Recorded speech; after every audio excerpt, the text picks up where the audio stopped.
Hello Hazel. Hello Cinnamon Jelly. Hello Cody. Hello Shui Treat. Hello Hexpix. Hello Thomas Peterson. Hello Sora Mummy. Hello Josh. Hello That's Your Blood. Hello Kaki. Hello Typhlosion. Hello Ankmi. Hello Uriel. Hello Varokana. Thank you for the sub and 43 months special lord. Hello event.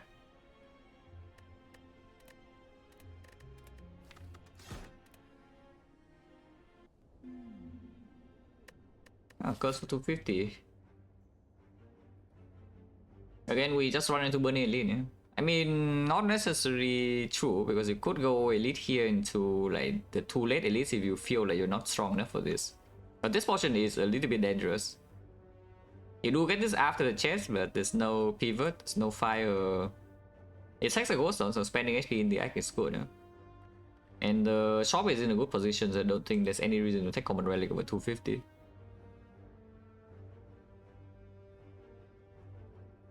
Hello Natural. First try Session 8, 9, 10, very nice. Hello is up smash. Hello Shinutto.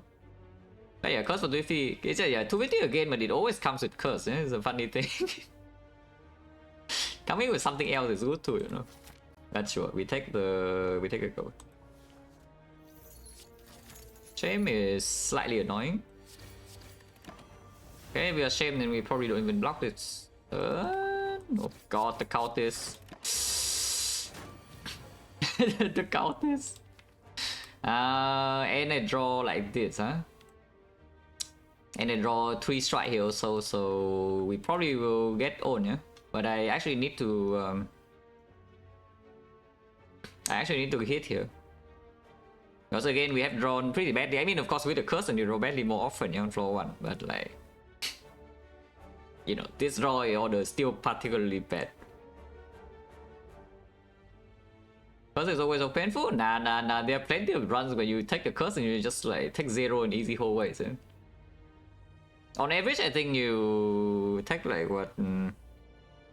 Normally, when you go into cultist with Ironclad, you take like 1 or 6, depending on whether you float energy or not. So on average, you probably take like maybe 3 or 4 damage. With the curse, I would say the average goes up to around maybe 6 or 7, but it's not supposed to be like this much. What's curse? No, for every character, what's curse for Neo is a doubt. I mean, maybe not for Defect. Maybe Defect doesn't care about doubt so much, but Silent terrified the doubt, because you see the doubt on Silent, you are like, and you see a Zhong on floor 1, you're just sweating immediately. But yeah, of course, doubt for Ironclad is also pretty bad. Doubt for Watcher also really bad. But yeah, we bash strike, and then if I don't draw 2 strike next turn, I cry. At least I draw 2 strike. 19 is good, colors is good, struck is okay. Not amazing, no, because with the cursing deck, you really actually want to add a damage card on floor 1. Yeah? There was no damage card. Because the problem with adding a block on floor 1 is that you see a damage rate on floor 2, for example, you know, the Jorgo, maybe does bad pattern, you're in big trouble. Am I crazy like a common relic as much as a rare? Yes. Or you are not crazy. It's actually a very, very cold take. In fact, it's like way too cold, yeah, because it means you haven't actually looked at the pool or play enough runs.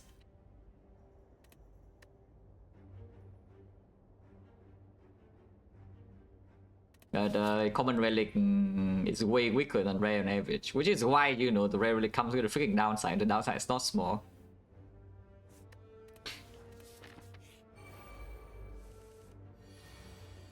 But the attack is extremely cold, you know, like in common relic. 12 and 5, we're not weakened, but we're also frail. It's pretty annoying though if this guy attack, but no matter what, I can get old next turn. Yeah?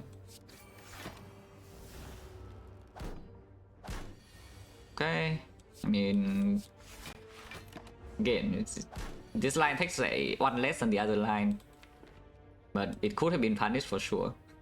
But it did take 1 less.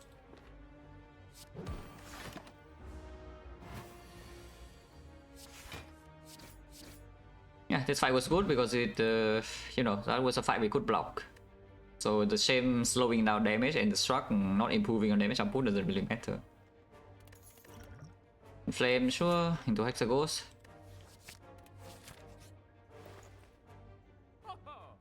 Oh.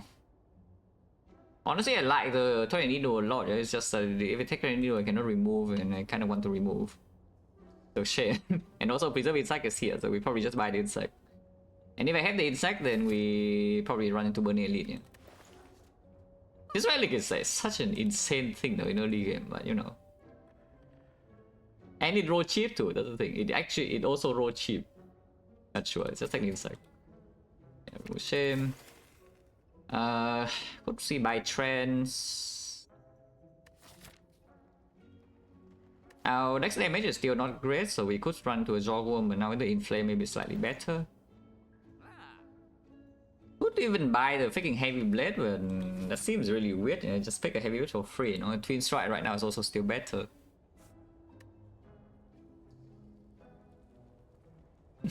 Rồi đẹp phát đó, lâu nay chơi sọc sai. Là có Dorin. Lâu Don Vitolio. Roller coaster, yeah, it's still a giga long stream, but the last one was nice though.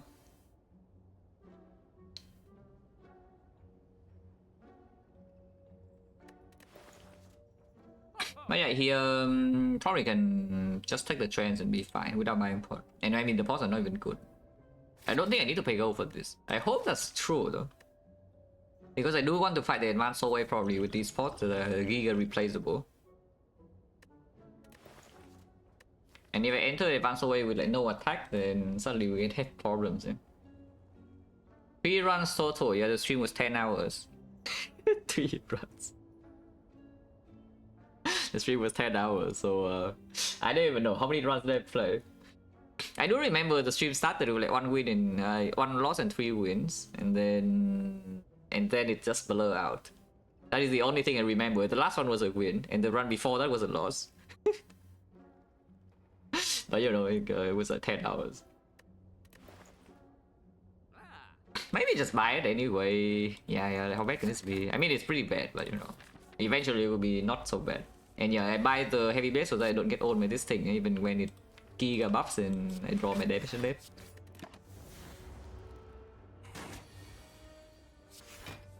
Not bottom decking inflame, but it did not buff, so maybe it's fine. So I think we need to take this tool now because it hasn't buffed yet, and it still have a struck. And yeah, next time heavy blade plus try skilling. Okay, not bad. On chance now 30, second win is back. Then win with a chance now to hexaghost up against absolute hot garbage, and the same tell me now we need the cleave because we are like low rolling this fight into this fight into this fight into this fight into this fight. Oh, into this fight as well, and then we die because I don't have a cleave. Yeah, no. Oh god, the cleave. It's fine, we get potion. Because we have preserve inside, we allow the potion in whole ways, yeah. So we just take like the bomb or hand of greed here or apotheosis or you know the good things. Wow, the good things. Mayhem is okay though. Generally mayhem is fine. Or you can take finesse for a bit, but yeah, I think this fight will actually last for a while. This guy attacks every turn and you can block. Of course, sometimes you can second win away your block, but even then, like, how bad is that? You can spend energy on damage. You can find a clip will totally solve this. Like 8 damage, wow.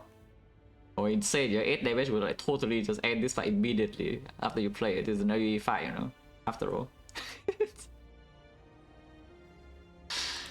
Transport, I think we still keep for a bit though. Like it will do some work in this fight, but after already using Mayhem Potion, maybe it should not be so timid. And also, Transport doesn't even do anything to this guy next turn, yeah. So I'm really wondering about whether I should do Heavy Blade Strike here or not, because it at least opens a kill on this. Because next time I'm frail, the block cards are worthless, I would just like to play attacks and, you know, freaking kill this. I mean, I know Heavy Blade goes here. So it's about whether we put it to 14 or 14, we still need 3 energy worth of attacks, so it's either this into this or this. Pretty unlikely, we probably just have to play block next turn and then cry.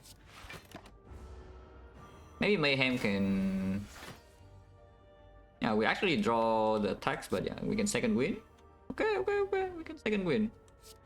This is killing all my block cards though, and this guy attacks you every turn, but then the Mayhem plays damage. So how bad is that? Also, I full block this turn. Well, Weaken now no longer frail, but my deck also doesn't have block cards, so that's cool. Oh, they chơi đấy, good luck. La Frodo. I guess I did not draw block. I mean, I did second win away all my blocks, so you know, that should not be a huge surprise. Eh? Okay, that's fine. Next hand looks absolutely awful unless it's guaranteed lethal. We are still weakened. And that will be 6. 21 plus 18. Well, sounds like it's lethal to me. Yeah, this is 21, and next time we have 3 strike guarantee 18, so it's 39, so it's lethal. And the Mayhem potion did great, yeah. And the Mayhem potion did great. No potion back though, so one chance 40 and 10 gold. So we once again went to advance away, lost a bunch of HP, lost a potion, gained like minimum gold, and hopefully at least we get a cut.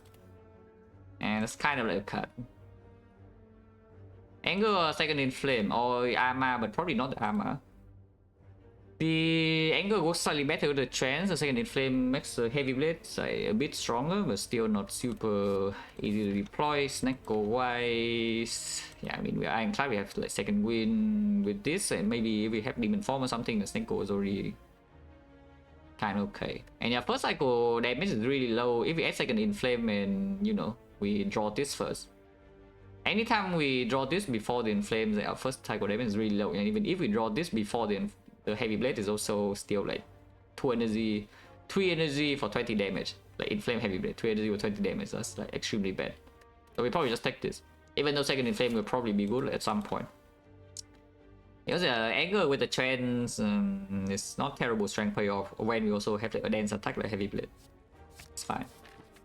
With the inflame. One chance now is 40.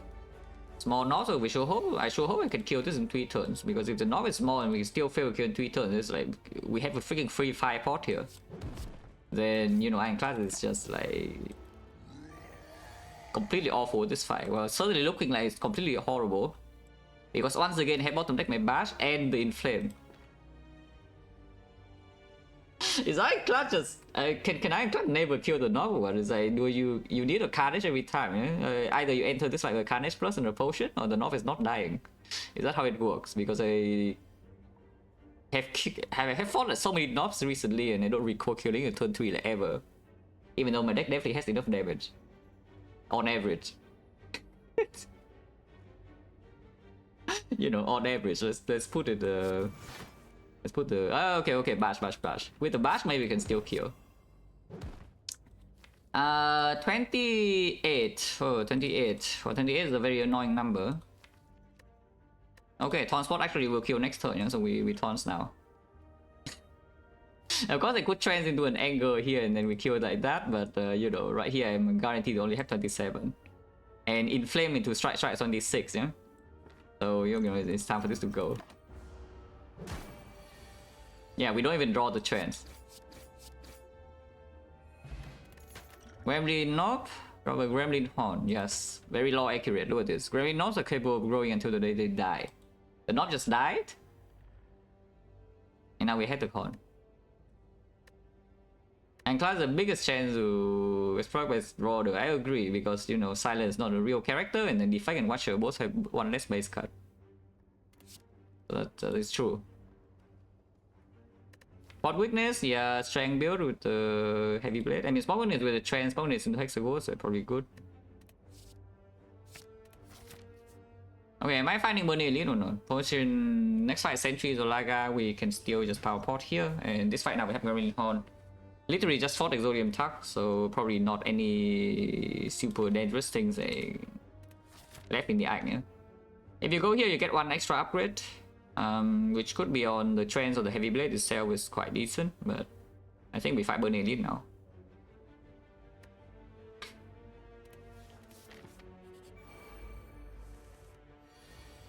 Ow! We draw defend, I don't know, yeah, it doesn't make a difference. It really doesn't matter. 12 or 11, no? Does 12 or 11 make any difference? 6 strength. Sometimes we have 3 strength plus bash, so I guess 11 is still something. Ow. Well, like this, we probably should try to kill this next turn, yeah? So I take one more. So it's certainly looking like I'm taking one more.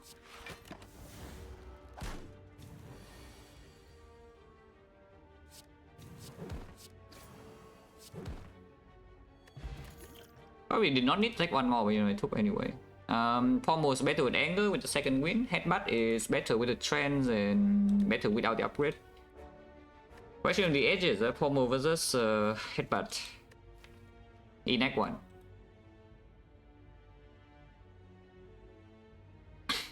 Pommel doesn't really perform without the upgrade. I mean, it's okay, but it's mediocre. Probably Headbutt is just stronger, yeah. With the current deck already, we have 2 Headbutt targets. And Headbutt Graveblade Horn is also a small combo.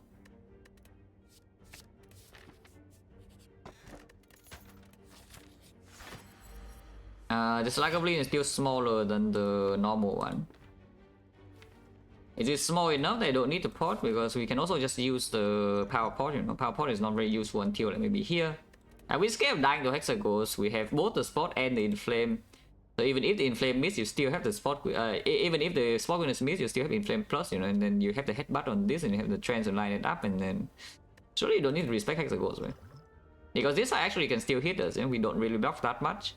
And from 105, it's probably not possible to easily kill it either. And at the moment, we still have like 3 more fight before here. In this fight, we probably don't need to port. This fight, we hopefully don't need to port. And even this fight is not, this port is also not amazing into early act 2 either, so we can just use it here and then get a 1 back. Demon Form Barricade would be nice. Corruption is here, but yeah, we take Demon Form, yeah. With the Demon Form, wake up on turn 3. Drawing Block with Sword is still fine though. I don't think, yeah, I think you just keep the defense here because it improves second win as well.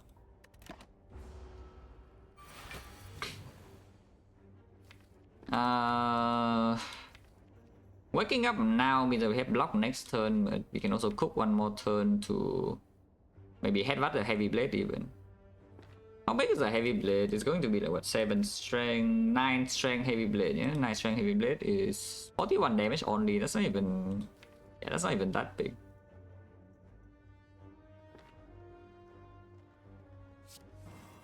Okay, if we draw like this, we wake up now. Yeah, if we draw like this, we actually wake up now. And we should be able to get out with taking only 7. Because yeah, we struck, defend, headbutt the heavy blade and it's dead next turn. You can triple defend here and hope that you draw lethal, but you know, it's pretty unlikely.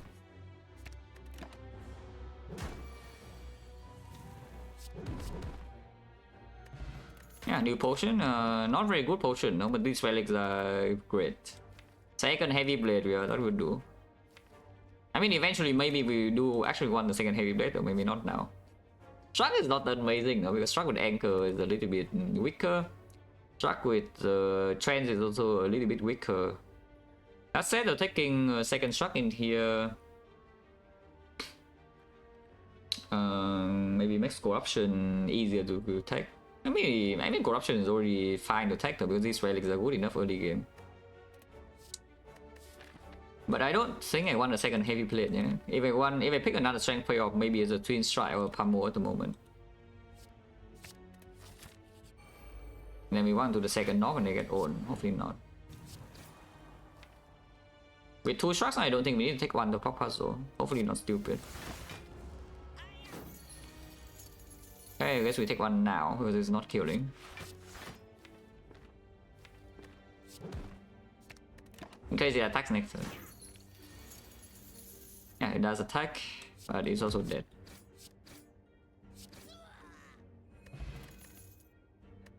That is the worst strength payoff of all the strength payoffs. Or you can take the body slam. Body slam upgraded 0 cost is also not terrible strength payoff, and it works with both struck, and it works with anchor, and it works with big second win turn. If you take body slam, that's the upgrade, yeah. Otherwise, you can upgrade your heavy blade or something. I don't mind having a body slam plus in this deck, to be honest. Other choice is, yeah, just take the boomer and then upgrade some spot weakness or the trance of the heavy blade. And we deal damage with strength, but yeah, I don't mind this with the anchor and the 2 shocks. And then we walk into this north fight and I get owned because I draw terribly. Okay, I totally inflame though, and we do have the puzzle now, so this fight probably cannot be that bad. Oh, thank you. Thank you, Body Slam. Not like Boomer would kill here though, but yeah, it's fine. No need to spawn, yeah. So we have puzzle and it should die. If it doesn't die, I also block like full, kind of. I play 1 second win and full block. Look at this. 25 block. But it's also dead. Apparently should have kept the power port in my bed. Armaments for the body slam or just pommel strike. Pommel strike here, probably still upgrade the body slam, though I don't mind having a pommel strike in the deck either. These are both fine to pick up and upgrade, yeah, so the base level I would think that the pommel strike is slightly better because of the anchor and the big second win already. As in when we draw a big hand with second win with the trends or the sentinel puzzle, we only need to spend 1 energy to block. So like something like armaments is a little bit wasted output. But the pommel strike is still good. And pommel strike usually is just a better draw on turn 1. And when battle trends, after the upgrade, maybe armor outperforms them, but that's the thing, that's after the upgrade, which doesn't happen first. I think body slam upgrade is still the first thing. So I take this over this and then we upgrade body slam. Also, in case we are drawing like the worst draw of all time against hexaghost, then I think this slightly outperforms. The cleric, yeah, normally we don't pay for the scam, but this time I guess you can pay. With the second win, we move gets stronger. With the elixir, we move gets stronger. Minus 26. The problem with minus 26 here is that we could actually die to 9 times 2, yeah? And there's no reason to actually greed late game value here, I think, because we already have a freaking potion bell with the preserve insect and the gremlin horn and the anchor and the sentinel puzzle. We are just going to farm Act 2, you know? Like, aren't we just going to farm Act 2? And then we have potion bell for late game, so like, why on earth do we care about the $7? Because suddenly we have a chance to die to 9 times 2 for literally no reason, yeah?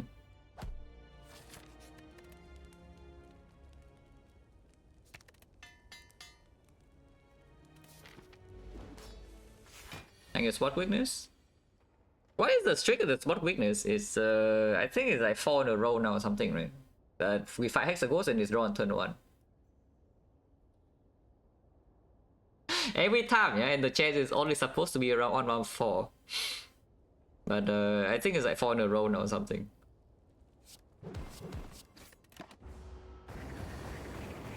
Okay, at least we can headbutt. We don't need to... I mean, there is vulnerable this turn. I don't need to play it right now, so I could shock first.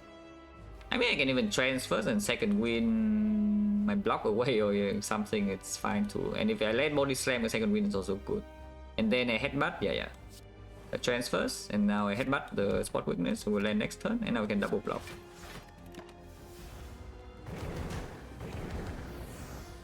Okay, so now, yeah.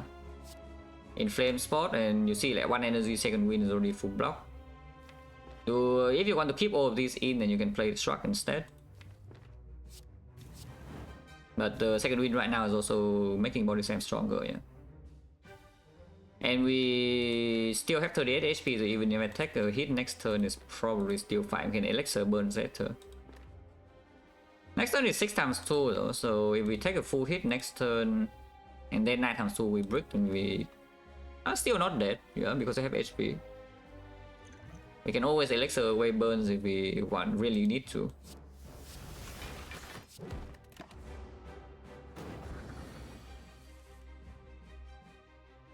In fact, here you don't even need to do anything. You can just second win away those trends if you want to, but probably, yeah, probably should do that. So we get rid of the spot weakness now. Unless you tell me we spot and then take 5 more.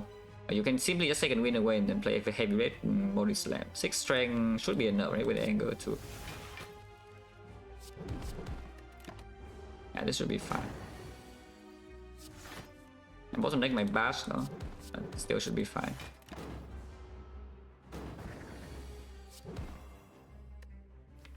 You have the trends. I think headbutt the trend is stronger than headbutting some like heavy blade because he still would like to actually block next turn. The damage is actually still surprisingly close, even with like 6 strength and Vaughn and all that. This fight is just kind of difficult. No?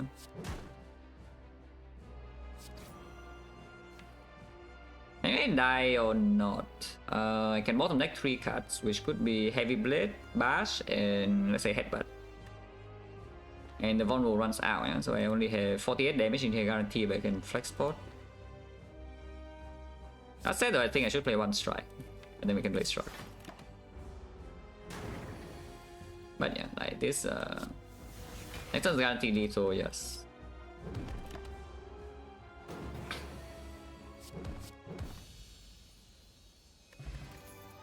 The offering card, you can also take the barricade. The barricade is not actually bad at all. Yeah? It's like offering is, you know, it's an offering card. And you give, you have Sentinel Puzzles, you have a full hand when you play offering, and then you can second win away a bunch of stuff. To exhaust down, remove more cards, see targeted exhaust, and go into like some combo struck loop or something with body slam in the middle. It's like a blood for blood, except it's slightly weaker with the body slam plus. On the other hand, you can take the barricade and, you know, store some anchor blocks on struck block and then do body slam. But with the Sentinel Puzzle, it's a little bit weird. With 2 strength cards in the deck and the heavy blade already also a little bit weird. Yeah? So probably just take this. Neko, yes, of course. It always shows up when I don't want it.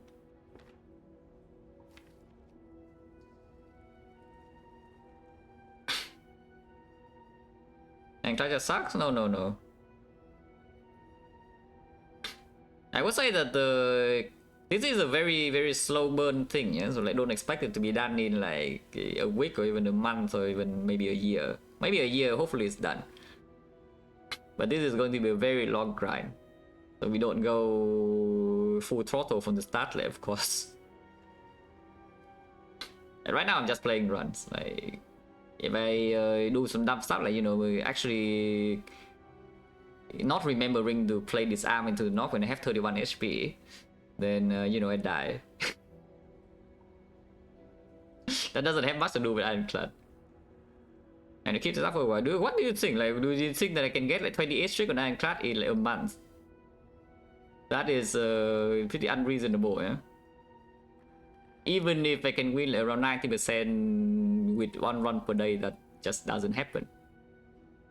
Yes, if I play 1 run per day, I can probably win 90%.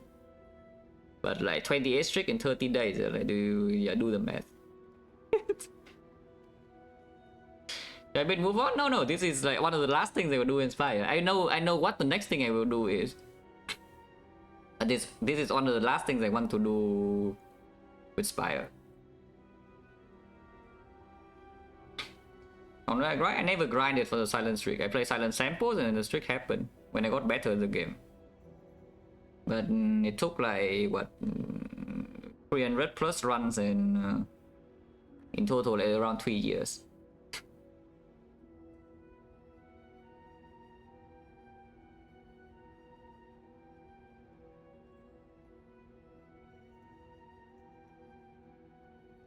And yeah, here Snecko is like unfortunately not good enough. If we took the barricade, then maybe Snecko could have been picked. But the thing about Snecko is that first of all, the Snecko reduce the damage output. Yeah? That's number 1, which is already a bad thing because normally when you pick up Snecko in early game, you want the damage to go. Normally your damage goes up, not down. And secondly, the late game value of the Snecko, that you can give us some broken stuff, broken combo or maybe higher value deck. We don't really need it too much because we already have a potion build. And in fact, like, it makes the strong things in our deck right now much quicker. You know, the offering goes from being overpowered to just being okay.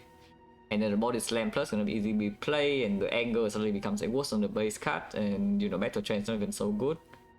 And all that.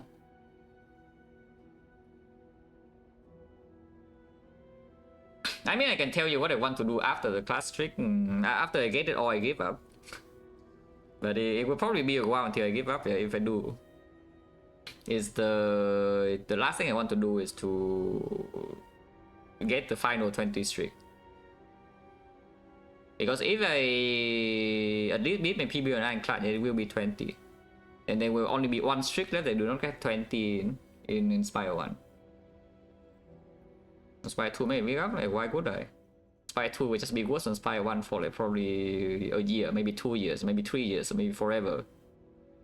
So like why on earth would I give up on Spire 1 just because I see Spire 2 the worst game? But yes, like next is defect. But yeah, fun. No, of course I will play Spire 2. Yeah? It's just that you would think that I will freaking spend my whole life on it. Like I spend like a couple of years of my life on this game. Then yeah, not quite. At least not until it becomes good.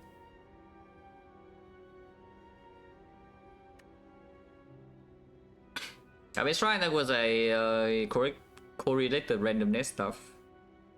It's no longer applicable because you know I use RNG fix now. But basically, if you see a shrine event, then the next question mark is like either 100% to be a fight or it's 80-20. But if it's it's like it's pretty simple when it's 80-20 and when it's 100. It's not too complicated, but basically it's that. How long did it take for Spire to be a good game? I don't know. I started Spire on the final patch and you know it's good immediately. I started playing Spire after the final balance patch. I know nothing about beforehand. But okay, back to this. Like we probably don't take this, so like what garbage energy do I want? We have no way to down birds. I mean we kind of do. It's like we have we play 4 attacks and hopefully they get down. The birds are problematic. We do have an anchor though, to mitigate a little bit. On the other hand, the dome, yeah, downside Act 4, honestly, between the dome and the thing, not too different from each other. Yeah, dome has a worse downside than Philo Stone Act 4, generally speaking, but the Philo Stone is much more annoying in like right now. Now, of course, we have spot weakness, which I would say makes the dome slightly worse and not better. But yeah, with the deck that wants to farm Act 2, I think we take the dome. And also against the leader, which is one of the worst dome fights, we already have both the insect and the Gremlin Horn. Yeah. So we probably just take the dome.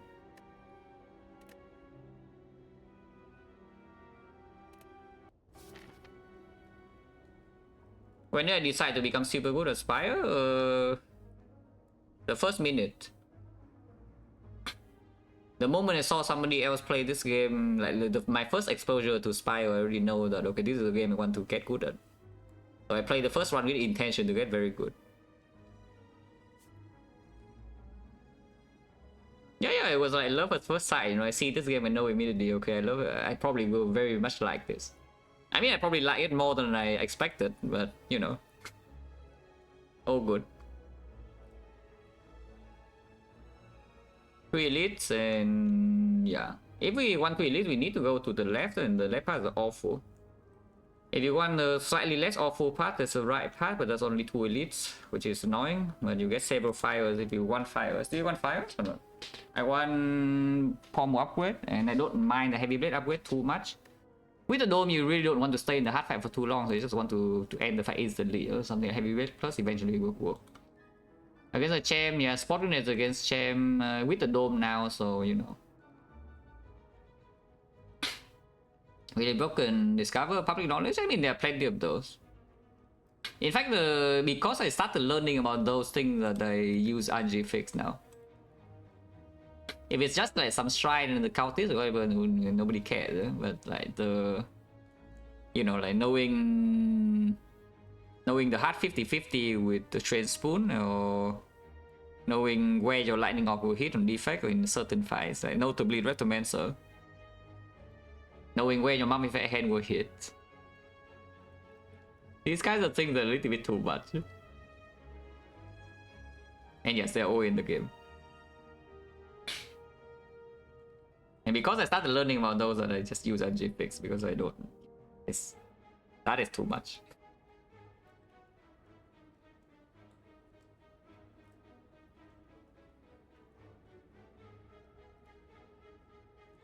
But okay, do we get fires or not? It's like -1 elite for +2 fires. Yeah, -1 elite for +2 fires. Yeah, combo upgrade is good.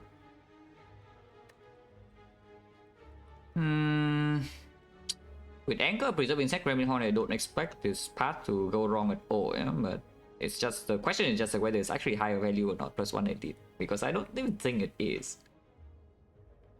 Yeah, especially with the double shock here, I just don't think it is. So we probably go to this shop and then do 2 elites, you know? Like maybe fire into this elite and then yeah, second elite here or here. If you don't have upgrades to do this fire, then you can go to like late portion here, but yeah, most likely curve to the left.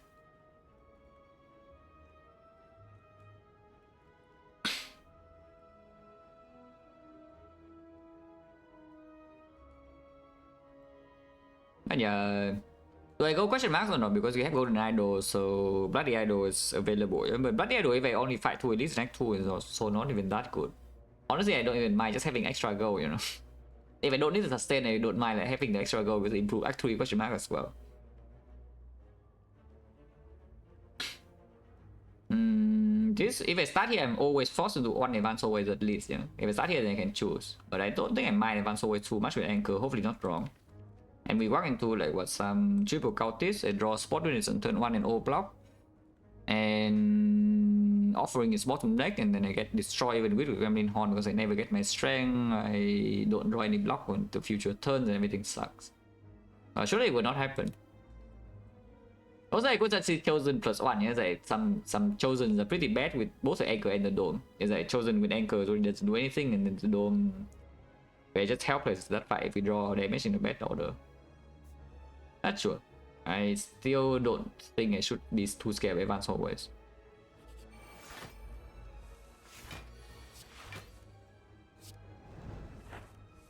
Yeah, and now suddenly our Giga block in hand is not wasted because the body slam is here. Yeah, the body slam is here.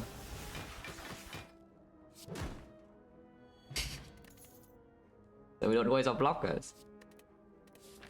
Draw too many blocks on turn 1, yeah, body slam is here to help you. Boom. So 1 question mark to poke a little bit could be, or you want to like 4 hallways. First I did not draw a potion, so it does tell us to maybe go to more hallways, but I don't mind just poking 1 question mark to also, yeah, you know.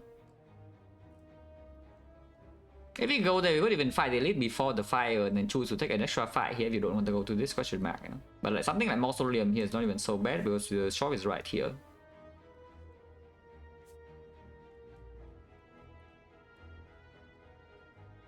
Hello, Papa. Papa, I have been playing like actually quite a bit of Master Train, yeah? But game is fun, game is fun.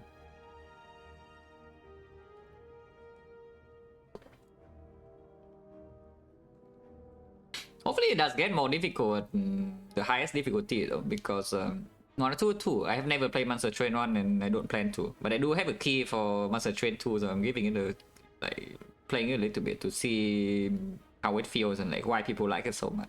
I mean, I can see why people like it. But I do hope the game does get more difficult, the highest difficulty, yeah? Because so far I have been doing like basically exactly the same thing every run. And I haven't lost yet. Right now I'm at like, what, C8. So I think no, I haven't fought Titans, but if that is what you're referring to. But yeah, I'm still winning every run like, pretty easily, doing like, every single thing, every single run the same thing. So hopefully it gets more difficult. Because the game is fun, yeah, so I would like it to not get boring. Did I ever try Ring of Pain? No. But yeah, we pop question mark. The scam. If we pay for the scam here, we cannot buy uncommon relic, but at the same time, again, I did say it, yeah, remove is strong for this deck, especially now we have a second queen. And with the dome, you would really prefer to either have extremely fast damage, or you know, you exhaust. Basically, you want to either be fast or like super high damage. It's just one of the 2 things you want to do. And removing strike does help us with maybe both. because you draw your strength faster, and your second wind exhaust down to like this some giga block loop or something. You don't care about the enemy. You watch me stream Monster Trade? Yeah, when it starts doxing my Steam account, then maybe I will. Maybe. But even with the like, high player name option turned on, it's still you know, showing my Steam account. So we'll see whether it gets fixed at some point.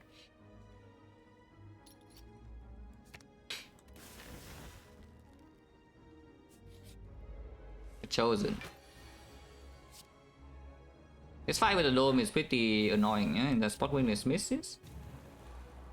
We can spot weakness and then headbutt it, but at the same time that could break as well. Ideally we draw into body slam this turn. Can send one energy on struck, I think. Okay, with the heavy blade now, then maybe we don't do it anymore, yeah. But I can see doing heavy blade first and then trance. Could also doing strike first and then trance, because then we can draw into the bash and we would play bash over heavy blade, and then we can headbutt the trance itself. It gets a little bit weird if I strike first, trance into a body slam, though, because then we absolutely will play the second wind in the body slam. But I guess if that's the case, we have enough damage, you don't need to headbutt it. Yeah, it's probably can strike into the trance. Okay. Yeah, once again, the body slam, look at it. Let's look at it go. Should I play the shock before that? But actually no, because let's say I just play the heavy blade. Yeah, just look at it go. And then Tetris, I don't have the... I mean, if I play NES Tetris, and I will be on emulator, and I haven't played it in freaking years, and I also haven't used a NES emulator in forever. Most of my time with NES Tetris was with the original console. I had a Famicom. I played that for years. But like playing it on computer... probably not going to work. Upgraded, then we have second wind. Yeah, cool. If anything, maybe twin strike. Probably not. Yeah, probably not. I just want to... Again, adding any more attacks in here is making our second wind body slam thing a little bit weaker. And right now we do usually have like some good burst body slam turn. Oh, this guy is annoying because, you know, you remember what I said about XecnaR in this deck? This guy is bad news. Do I bash heavy blade or do I bash Formo with hoping to draw something? Like, what is the something? Spawn is drawn right now is bad. Spawn is will always land here and we just don't know what it's doing. Body slam right now is good. Anger right now, I don't even know whether it's good or not. It's like more damage, but at the same time, it's shuffles in and anger, which is a strike. Offering right now is the best draw, but cannot hope for that too much. And trends right now is also wasted draw usually. And we are losing 8 damage. Also, no potion first 2 fights, 60% now with the potion bell. Hopefully this guy drops a pot or something.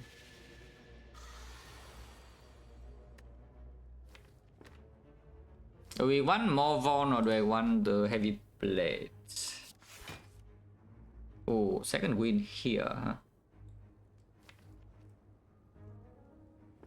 If it does 18, then I guess we could have a headbutted heavy blade or whatever to guarantee to take puzzle this turn, yeah? But at the same time... Yeah, guarantee take puzzle this turn and we have second win next turn, maybe that could be better, because now it's already weird. Yeah, now it's already weird. Because if I play the second struck and it does the debuff, which means next time I'm getting hit by a lot, it's not even debuff anymore. As in I don't have puzzle, and I also don't have my big bulk cut. Now we just hope it's doing 18, yeah. So I could see headbutting the bash and struck into the bash. Can always play bash no matter what it costs, and then yeah, we can play the last card. If it does 18 now, it's good turn. Okay. At least it does a good pattern. We draw a terrible hand, but that's expected, yeah? Which is why we did not take the XecnaR. Because Snecko Eye with this deck is just going to drop my damage down to like complete garbage level. Of course, this hand in particular is pretty unlucky, as you might be able to tell. But it will happen more often than I would like to. Yeah, we take the Snecko. This is pretty annoying, by the way, because next turn is probably still not dead, and my puzzle turn is not converting into anything. I could offering to shuffle all of these hours, you know, these cards are terrible. And I can still play the Inflame, I just don't play the Defend, yeah. We will take a lot in this fight, probably. Yeah, more expensive cards.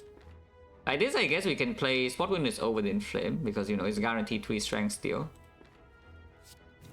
And then you can either deal 4 damage, block 5, I think I should block 5. Okay, minus 13, this guy's turn is guaranteed to be the small hit debuff. But it's dead because, you know, I play the Lion Dead and shuffle things out. Okay, good potion drop at least. Not as good with the Snecko. Yeah, Snecko drop a bludgeon. If we tweak the Snecko Eye now, we suddenly have real damage. But with the Dome, the Fairy is not as strong. It's still good. But again, first cycle, you don't really know how much you should block on turn 2 still, yeah. Metallicize plus, not exactly effective with the body slam, but not too bad against the champ in general. We do have 4 energy to play the power. Or you can take the second heavy blade. The second heavy blade also not green. I mean, it's green. How bad can green Metallicize be? I don't freaking know. If we go here, we cannot buy anything giga expensive, but you know, just removing is already strong. And maybe there's some like power through or orrery or pellets. Yeah, pellets in particular would be quite good. Because, you know, with the Dome, you really don't want to be debuffed first cycle, so you don't have to, like, you know, the difference between your guests should not be, like, 67 if you're disarming the heart, yeah? And then we already have a flex spot, so, like, some artifact can play a little bit too. Like, a lot of shock relics are strong. Noise Metallicize good against the champ. Basically every power is good against the champ. The champ is just a slow fight. The champ takes a very long time to do what the other bosses do. Yeah? It's just that the second half it goes crazy. But you have time to set up.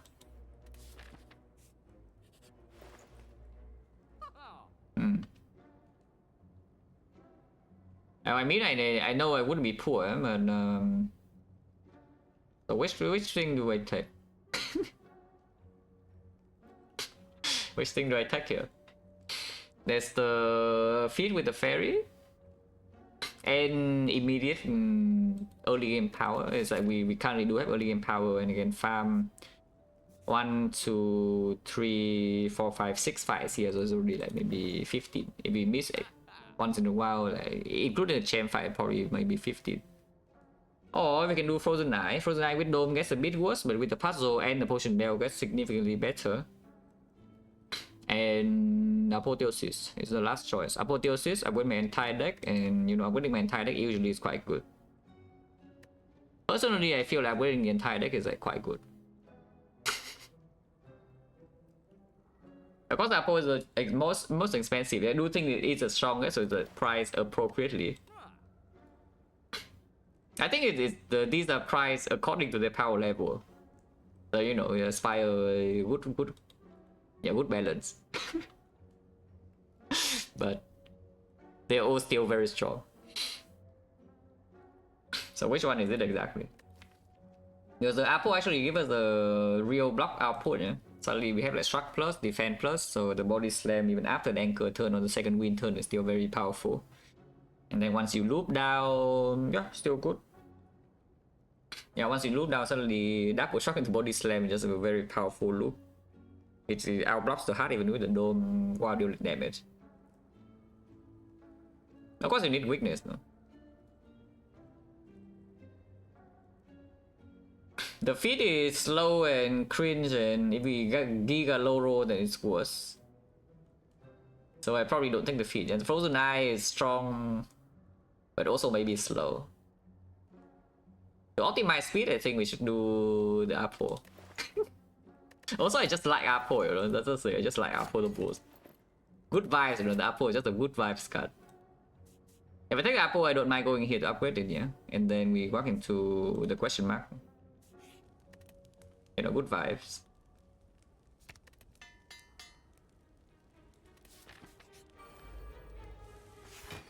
Ah, good vibes. A nice energy, by the way. Hopefully it doesn't do 24, though. We'll only take 4 damage in pro puzzle, will be perfect. Okay, not bad. And now everything is green, and we can play 1 second win to full block this turn, so I can play strike. This one is 24, yeah? It's dead. Is it dead? With 3 strength, this is what, 29, 29, 43, yes. So we don't need to play offering either. See, good vibes, and fast. Ooh, the clay, yeah, with the dome, complete garbage. As in, the dome is complete garbage, not the relic is garbage. The relic is still very good. But with the dome now, you don't know whether you should face tank the hut or not, because, you know, doing the multi and doing the big hit is a big difference. Would be nice if we have barricade, though. The Juggernaut is back, and now we have, you know, the Metallicize in here, and the Apotheosis. We want to play Structs, and with second wind, Giga. Yeah, okay, skip. If anything, close line. Close line is the first weakness source, and with the Apotheosis, it will be effectively permanent. But it is another attack to the second wind could not exhaust, so it's slightly harder to get down to the loop if we actually see attack that exhaust. Like the True Wit or ideally the Burning Pack. Clayjug is only 1 time, no? Yeah, Clayjug is only 1 instant, so it doesn't... If it does machine gun, then it's quite good, you know, but it doesn't. Yeah, it's not Act 3 yet, so probably no close line, it's true. Dreamcatcher, now that we have the apple, resting is a little more appealing. But we also probably don't need to rest, really. Yeah, Dreamcatcher is bad vibes, and so we key. Ice cream with dome, yeah, thanks. So dome is just hot garbage, but maybe it can do something. We can draw a lot though. We can actually draw a lot after the apple is down, because, you know, this draws 4 and this draws a lot, and sometimes we float energy on turn 1. It's just that, yeah, with the dome, we don't know. What I do know though is the Spoken is will always land. And we can kill it immediately, so let's do that. If I play Struck right here, I might not take puzzle, because this guy is weakening. I'm only facing 15, otherwise I'm facing 20. So difference is... yeah, I mean Struck is just +8. Defense, unfortunately, is still blocking too much, even if it's doing the weaken. So I can just take 10 and basically solve the fight. Yeah? It's like store 1 energy and take the clay and, you know, draw 8 cards, and, you know, they die. Okay, fine. Oh yeah, the barricade, of course we won now. Yeah, it's doing weaken, so not playing the Struck was better.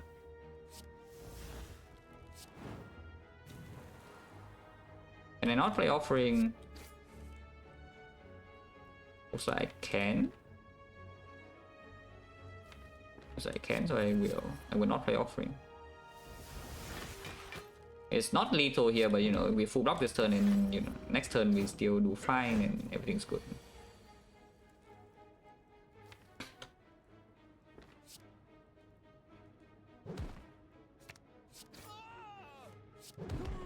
Yeah, easy fight. Horn Cleat, yeah, Anchor, Horn Cleat. And now, no, the Dome, yeah, the Barricade. I mean, surely Barricade will come back, guys. Fast. Sentinel to go with the second win. Eventually it will be exhausted, yeah. With the ice cream, the energy will be stored. If it's not used immediately.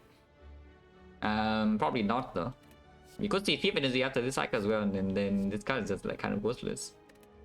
Actually, Barricade will come back. Fire right now is not doing much though. It's like Pommel upward is maybe still fire. Offering upward is probably not that good now because of the puzzle. And with the apple, every upgrade is worth a little bit less, so might as well just take extra 5. No? We have no idea what they're doing.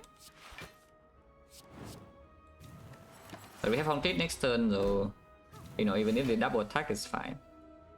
This turn is like 31 damage potentially, yeah. I still don't want to play the offering if I can. I don't know what this guy's doing.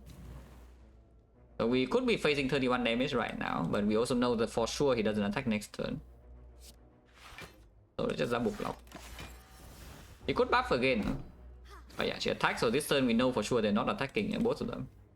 And that means the fight is like done. Also, they're dead. Dark Embrace, yeah, sure. With Ice Cream and with the second win, with the Apple and with the offering. That could be an upgrade target, but maybe not so urgent. We could just go here first. And we know for sure these guys are not doing much. Honestly, is enough with everything green, and Dark Embrace costing 1 and there's an offering, so we probably should just play 3 strikes. Next on Horncleat, I think we just like to kill this on 3 still, so just hit here.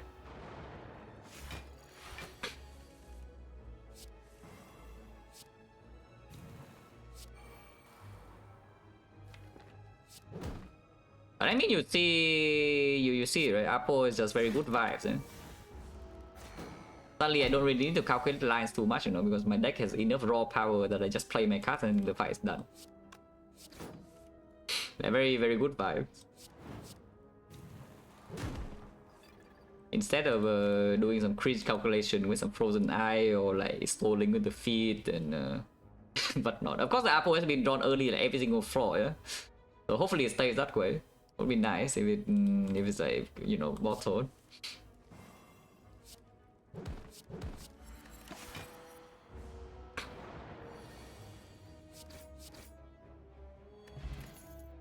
Upgraded. We probably take a True Grit though. Yeah, with the Dark Embrace now and the Apotheosis, the True Grit and the second win, yeah. With only 3 strike left, the True Grit offers a way to be fast immediately. To have an end game scaling plan as well, is like we just exhaust down and suddenly we have body slam loop. With the True Grit, I could see going to extra fire to do something, but maybe Dark Embrace doesn't need to be green. Yeah, this technically Dark Embrace does not need to be green at all. So you can just upgrade True Grit here if there's nothing better. Like a rematch. I don't think we should bash. I don't want the angle redraw either though, so I just Ice Cream for a bit.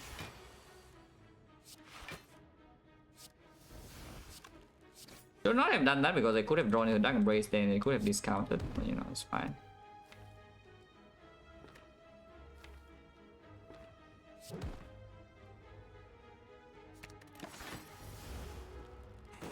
Okay, Ice Cream into this fight is pretty comfy.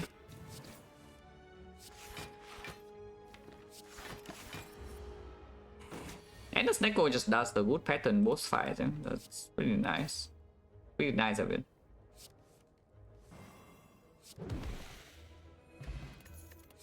Loop pod is being kept, Rupture is killed, but it only works with the offering.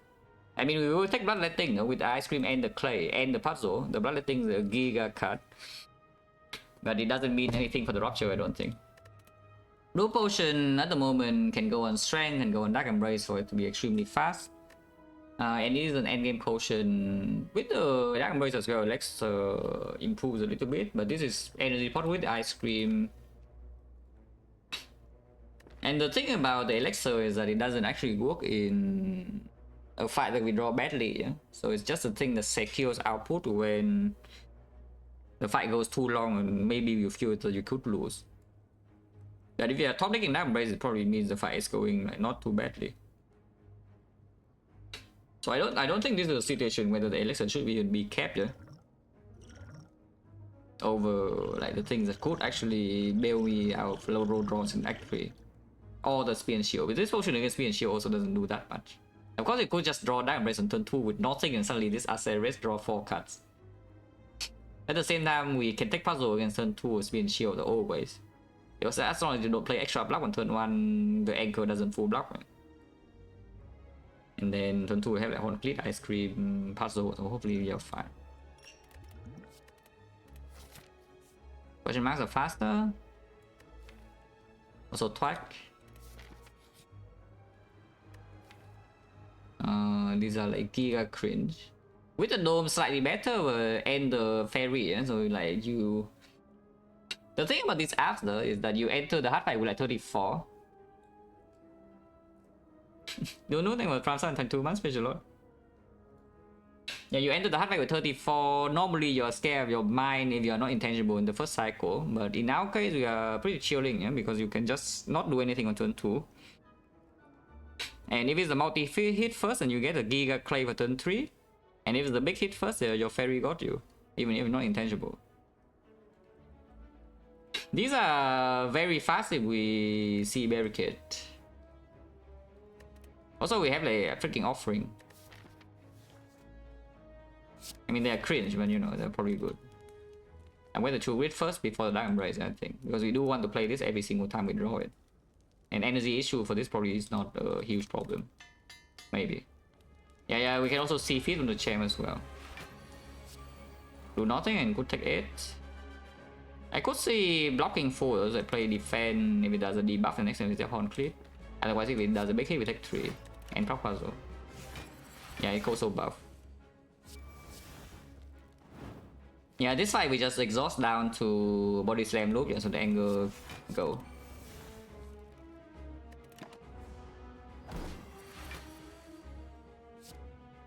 Wow, what a surprise, right? It's attacking.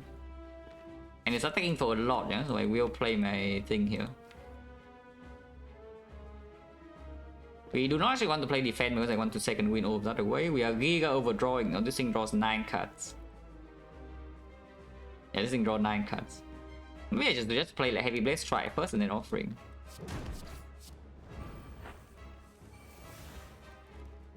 And then yeah, play metallicize. Could have back to win and then second win this whole hand.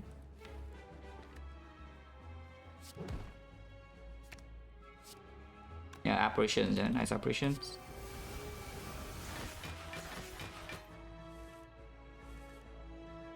This is 4 more strength, but I think we just want to exhaust.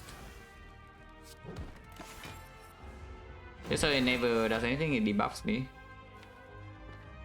And yeah, I don't mind the second win next turn, just store energy, do nothing.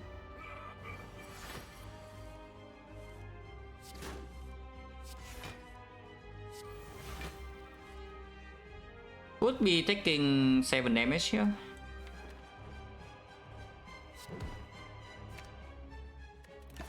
Actually taking 5 maximum, yeah. But yeah, it doesn't even do the thing, so like yeah, fine. Suffer in the true grit.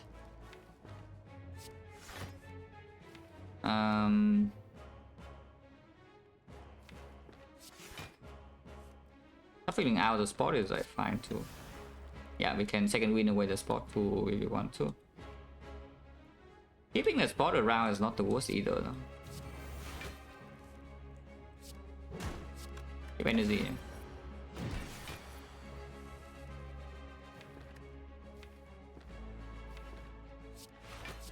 Bash is whatever. Pommel is also like whatever though.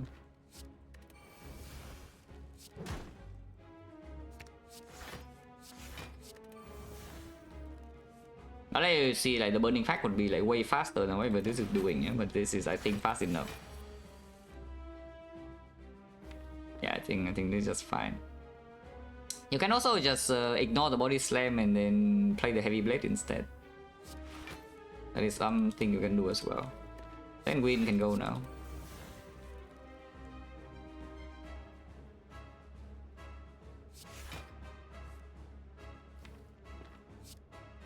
Does not intend to attack, wow. Oh wait, it's a weakened turn. Yeah, of course it doesn't attack, so -1 strength. And -1 energy. Oh, it's fine. Okay, so now it's time to choose a loop. Yeah? Do we want to loop struck, body slam, or do you want to just heavy blade this to death? Because you know, either way it works.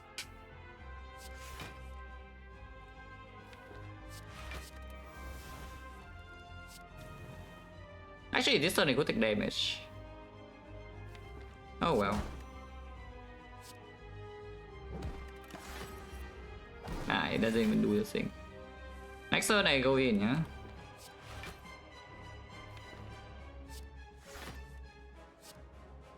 Oh, it's buffing, but getting strength doesn't matter too much.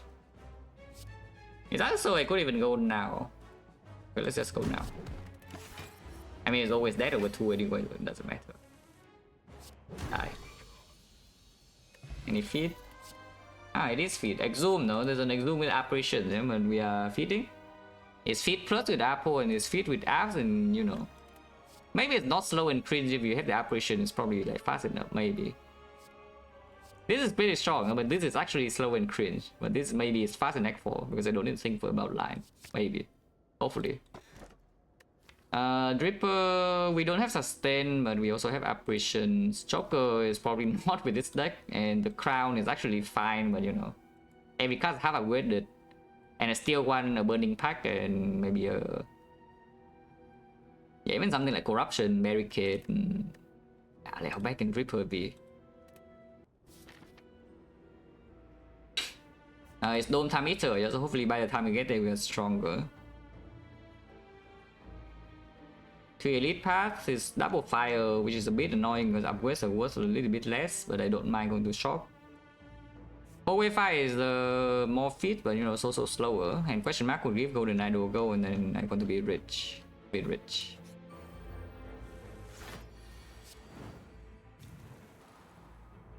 If we don't play apparition here, we'll take puzzle and clay. I still have the complete next turn though, but I don't mind taking puzzle and clay now. Maximum damage we take is about 6. Yeah, this is doing 12 or 16, yeah? So 6 is perfect. Okay, so that is 16. Oh, I hope that it's dead this turn. I mean, I will play one more to maybe draw into Apple.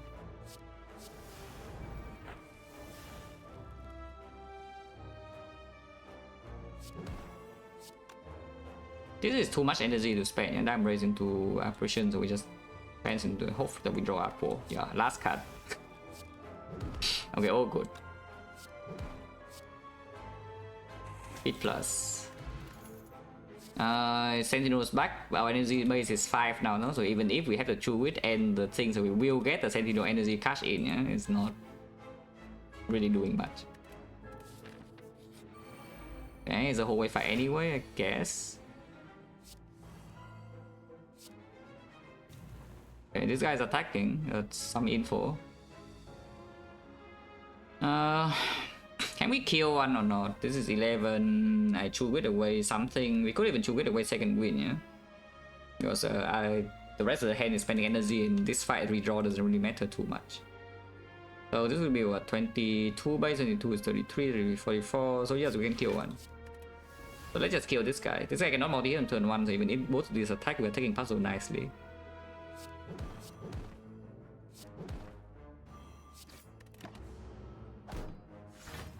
Otherwise I complete this turn.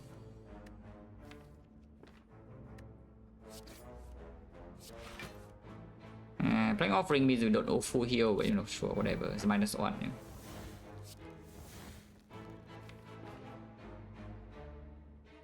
And but being here slightly annoying. Or it's fine. This guy always attacks, so this always lands. And then we control the fight with the Gremlin Horn and apparitions and get Fit Plus. Should be very easy to do.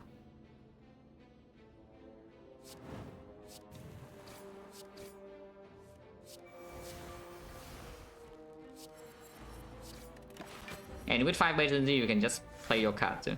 Even with the ice cream, it's not too. It's not needed to be like timid.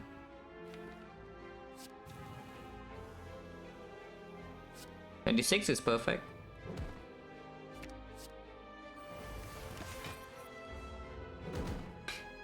And this turn we should be able to feed.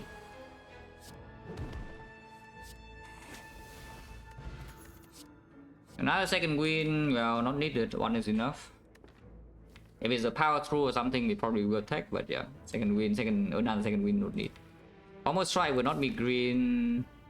It might be, yeah, it probably will be. We have one upgrade here for the first Pommel Strike and the second one here. With 5 base energy, now Dark Embrace is not super needed, but it's still decent to upgrade the Dark Embrace so that you can do some Dark Embrace apotheosis and keep going on the turn. Because there are the things that you do need to play. You play this and you play your apparition, you also want to play your True Win, you also want to play your second win. The offering is not always in hand. So yes. Manual upgrade, second upgrade on the Pommel doesn't always happen, and it's also an attack card that cannot be exhausted with second win, so it gets a bit annoying. That said though, after Apple is down, it probably is just positive. I don't really care. Blood Potion will eventually be slightly bigger. Right now it's only 8, but we have a Fit Plus, so it will be bigger at some point, but I also don't mind NZ pot too much. Well, Dome has no downside, yeah, as they say. I think a Parasite is a pretty annoying downside. You know, here we are. It always attacks the first intent, so this will land. Playing the offering now is wasting the puzzle, but we gain the 2 energy. I could headbutt the offering later though. I will attack, yeah. If I attack now, I could get cursed this turn, but you know, we do need to attack at some point.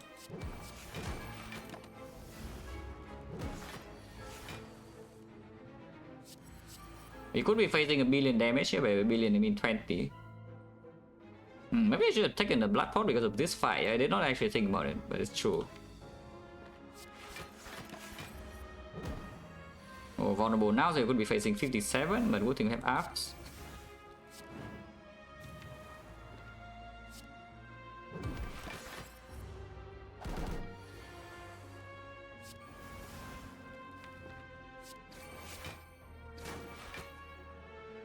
Next turn no more apps, but we do have the pommel and a lot of energy. I don't think I want to play anger. Yeah, vulnerable again, so it could be hitting for 57, yeah.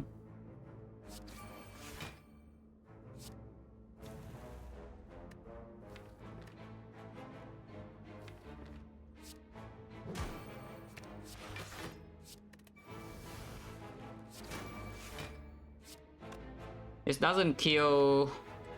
I could flex spot and get the hell out of here, or I can wait to feed. Because his feed is coming, so I need to wait for 1 turn, but this turn I could take heavy damage. It could either curse me or attack me for 57 this turn, it's not weakened. And if it is attacking for 57, how much do I lose? We lose minus 16. So 25, 29. I could lose 29 HP this 28 HP this turn. I want to feed though, so if I get cursed or get hit or whatever, yeah. Okay. Yeah, now we can feed. Yeah, exactly. No curse if you're good. In fact, you get feed plus and no potion use, no HP loss. The man. Or you can take the whirlwind to dump your freaking energy because you don't have energy. Or you can take the pommel strike because you know it's front-loaded draw. What does the man do, by the way? It's just operation but bad.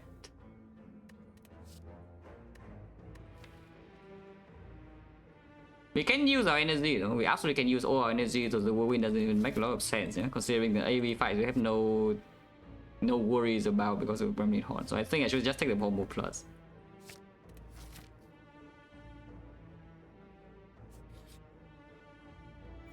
I was about to say that not rich, but you know, this event actually gives you a lot of gold, and it could drop a no coin. But this event gives you base on average 50 gold. You're just insane. 50 gold is such an insane number. Atomic apple, good for now.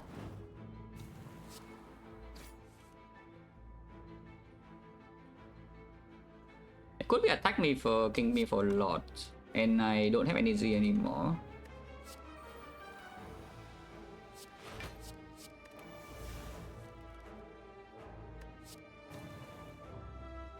This fight I could see playing defender with mentality size though.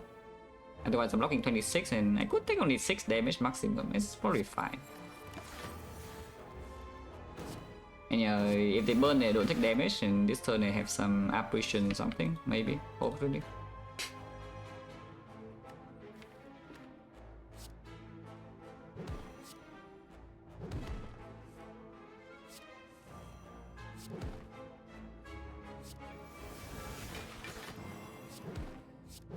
Hopefully this is lethal, yeah, next turn. Because it's not always lethal. We need one more tag. Ah, there's no more tags in here. No, I mean, nobody could have seen this coming, yeah. They have no more tags left in the deck, but you know, here we are. It's fine, it's fine. We're intangible 3 turns.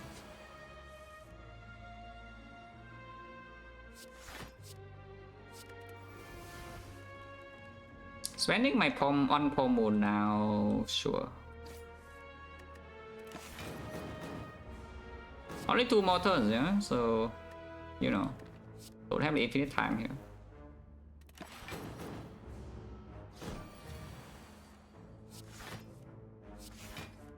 Well,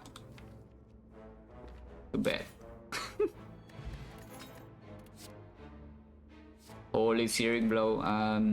Not really. A fear pod, we actually don't have debuffs at all. No? We don't have any weakness at all, no vulnerable application. The only thing we have is a bash, which eventually will be green, but you know, it's not going to do anything to the end game bosses. Yeah?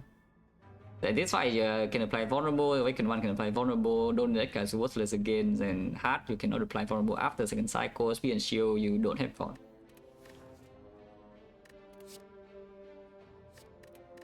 So the fear pod I could see doing something, but you know, it's still pretty far away from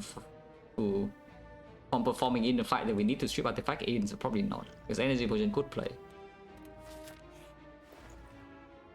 Yeah, the frog with no vulnerable, as I just said. The spoon and the exhume.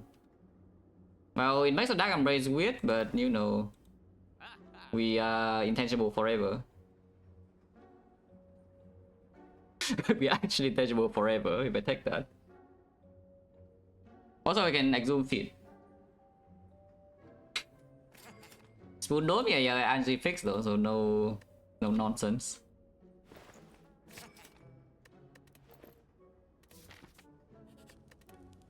I guess now with the thing, probably still upgrade Dark Embrace though. And then yeah, 2 elites on the left, yeah. Is this fight okay? If I play this, still complete next turn, and yeah, I can get Spoon. Yeah, of course it doesn't attack. I don't have Evolve though, so staying in this fight forever is not exactly the greatest thing of all time.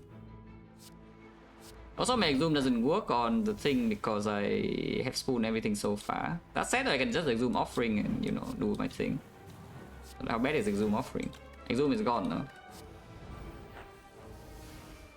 Offering is also gone now. I guess it's fine.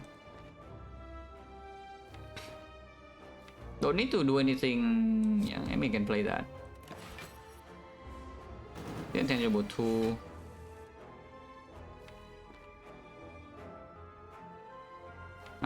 Probably should headbutt the nap.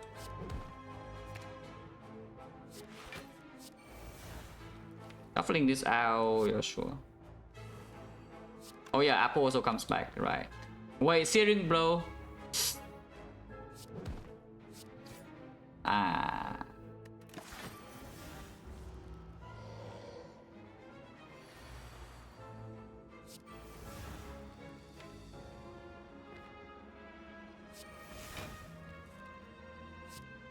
There's not a lot of attacks left here, but hopefully it's fine.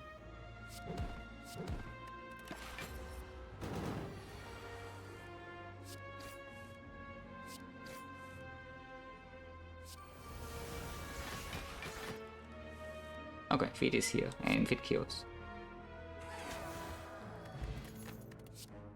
Dual wheel, yes, for the feet. Dual wheel metallicize. We already have Exhume feet with Spoon, no? So if we see every fight, we don't need to do a wheel for that, yeah? And otherwise, what? Dual wheel Inflame, Dual Dark Embrace is pretty good, but we also have potions. So skip, unless you want the second Heavy Blade, which honestly is not the worst idea. If you don't have Vulnerable, you know, you can overpower the enemy with a Heavy Blade instead. Heavy Blade is an empty draw in early turns, and we have double Pommel Strike for kind of like payoff though. Same way. Probably not, yeah? Just skip. Warcry could be. Yeah. Warcry after Apple is positive, and Dark Embrace is down. If it gets exhausted, then you know, it draws 2. Negative draw before Apple, and yeah, Warcry minus with Dark Embrace doesn't always work because of Spoon. Trying to learn the game better, playing highest ascension level 2 Ironclad, level 1 ascension, play the highest ascensions. But also just keep playing, don't be worried about losing. But just play the highest ascension if your goal is to get better, yeah. Just play a lot, basically. Like, honestly, most of the things I can recommend to like newer players kind of is that you should just play the game. Yeah, instead of thinking about nonsense, you should just play the game. and get experience. Because you don't even know what to think about yet.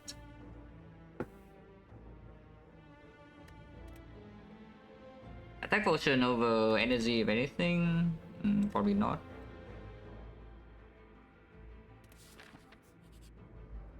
The more.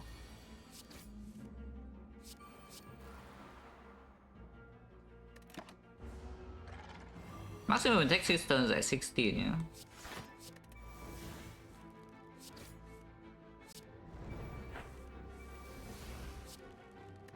Pose back.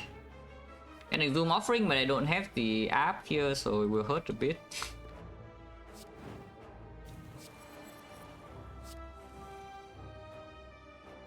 Let's play this. Oh wait, multi...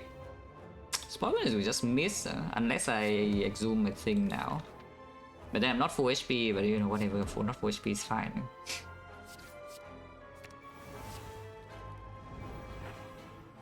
Oh, battle trends. Okay, nobody saw that. Yeah, nobody saw that. -6. It's fine, don't worry about it. Okay, that big hit first, so the spot could still land this turn. It does, so it does doing multi-hit right now.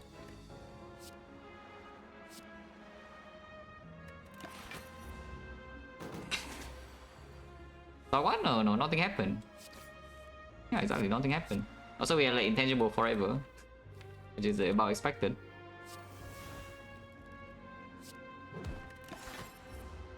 The enemy is also not dying too quickly though, because we don't have Vaughn. But there's some strength at least. Oh, I know we never attack this turn. Yeah, right, I know that. I mean, I'm supposed to know that, you know, not always true, but I'm supposedly I should know. Because it did multi-hit the last turn. And pay 1 more HP here, okay, why not? I only paid 6, so I might as well pay 1 more.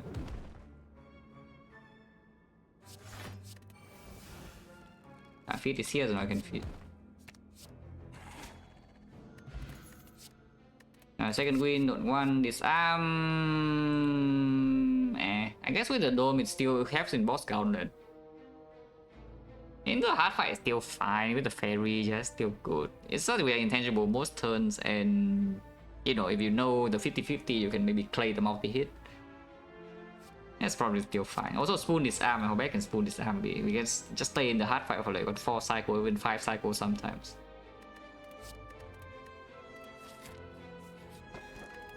Wait. The parasite. Not that it's good though, but you know. Something. Sometimes it doesn't exhaust her because Blue can do spoon, you know, it's like pretty annoying.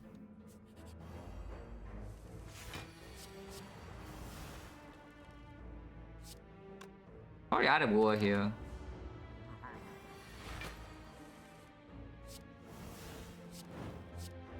Probably out of war again.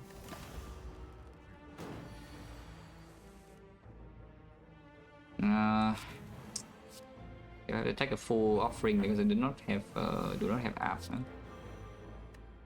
It doesn't intend to attack. Dark Embrace is late. Dark Embrace is no longer late. I think 1 struck is still good.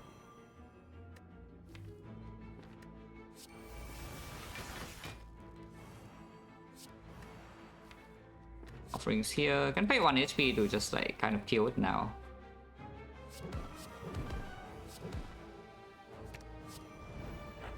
I don't mind killing it right now. It doesn't actually die though, you know, like close enough to that, you know. He doesn't kill, need to feed.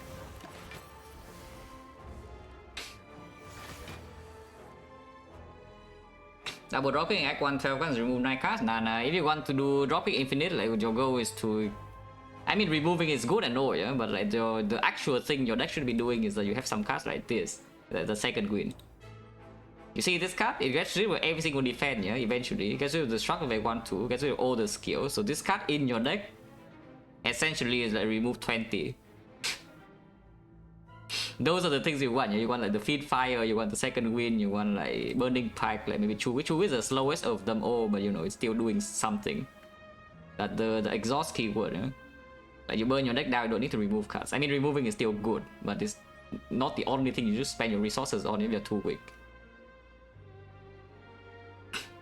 Like you see this deck, for example, if this deck you add two, if I add 2 drop kicks to this deck, I will be infinite eventually, but the enemy will die before that. But I will also be infinite. And how many cards have I removed? Yeah, not that much, not that many. My deck is like 30 plus, but I am also infinite if I want to with the drop kicks. So that's what you should aim to do if you're thinking about infinite. Yeah? Although you need to be infinite, like normally you don't. Like no, if you need 2 drop kicks to actually win the fight instead of just 1 drop kick after you exhaust your deck down, it means your deck is terrible. If your deck is anything reasonable, you exhaust down 1 drop kick, then you loop with some pommel strike and something enemy is dead. Like long before you run out of resources. We always reach a headbutt here, so let's do that. Actually, not always, but you usually reach a headbutt. Yeah, that's exactly how I don't reach a headbutt, but you know, at times. And that's why, okay, I will give you another tip. If you're new to the game, do not be scared of anything. Like, what is the worst that can happen? You lose a run. How many runs have you lost? Like, what is losing one more even? Like, please just pick things that you are scared of. If you have never played them before, just pick them until you understand what the hell they are doing, because everything in this game does something. Everything in this game does something. So just try everything out. And even bad thing is that you run into maximum elites and you die. Like what should you do in the next run? Like avoid elites because you died the last time? No, you should click all the elites again and figure out how to not die instead. That is how you should approach the game, yeah? Not that, okay, you are losing one time so now you're scared of like this one thing forever. I say that after being scared of transient to Retromancer for like 4 years. With Incense Burner, that is. But you know, that's a different thing.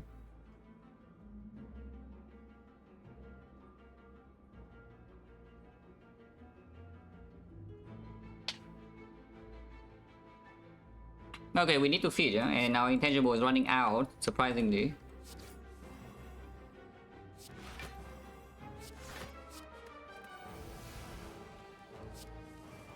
We always have feed next turn, so yes, guaranteed. Oh, good.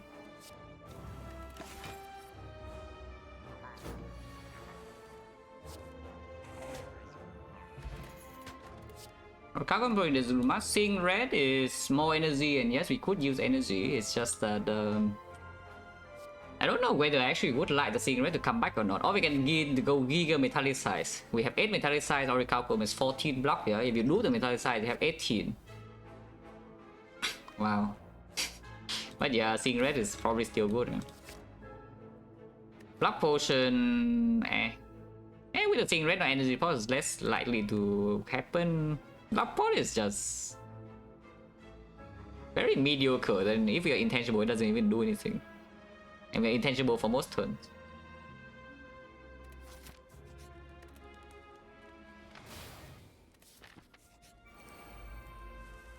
Guys, again.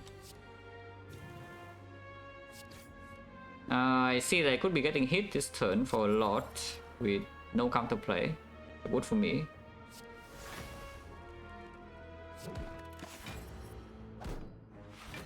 Okay. I could be getting hit for a lot this turn with no counterplay. It's fine though. I still have to play 6, yeah. I mean, have to is a big word, but it could be hit for like 50 damage right now, so I should probably play my offering.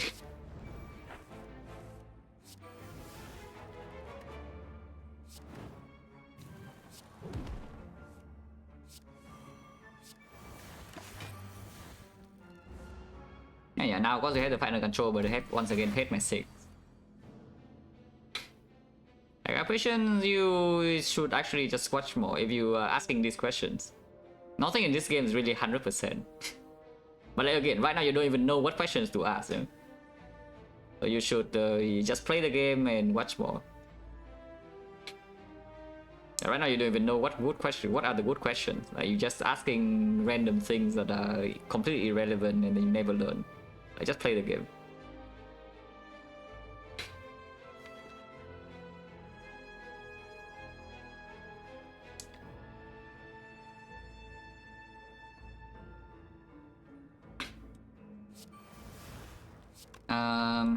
I mean, I guess I can headbutt heavy blade. I could headbutt offering and pay one more, but like, why not? We want to spend one more HP.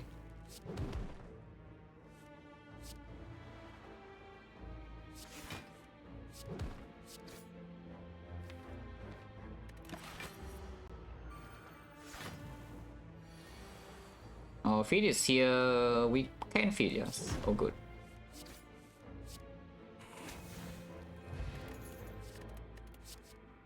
Power through is probably still good. And this I don't think I want. If anything, Server Soul, but that depends on... Basically, that just relies on drawing Diamond Race early. I want to get Nurse Brew, by the way, just so you know. yeah, Retromancer smells a Gremlin Horn and she just dodged.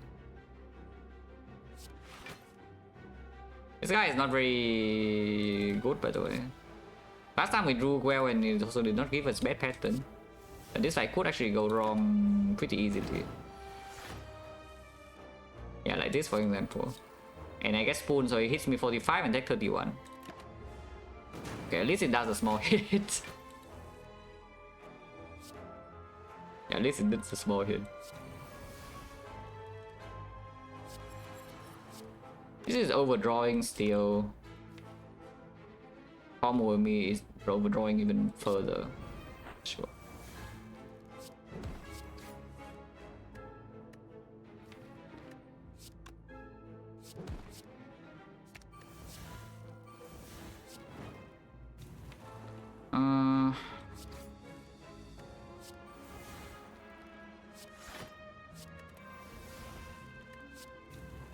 Yeah, I want to do that so that my feet lands like now. Rich. Well, there's no shop though, so probably too rich. What's my favorite street food? Probably overall all time is like bánh cuốn. Non-Vietnamese food. Non-Vietnamese food. I like a lot of things. Honestly, I just like all the stuff that has a lot of meat in it. Yeah? So I guess to name a specific dish, maybe doner kebab.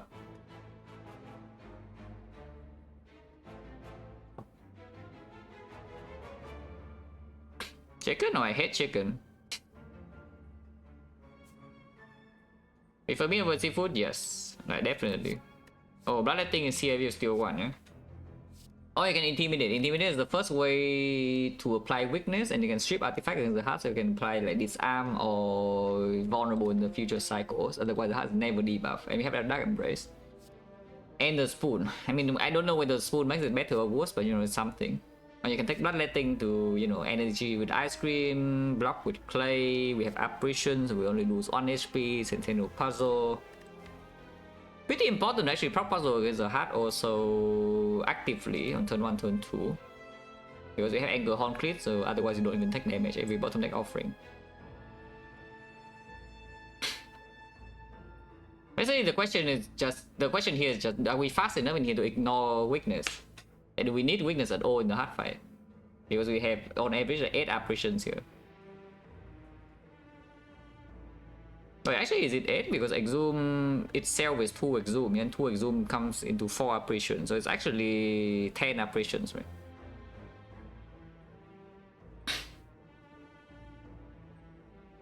Sushi? No, I like sushi too. I also really like sushi, but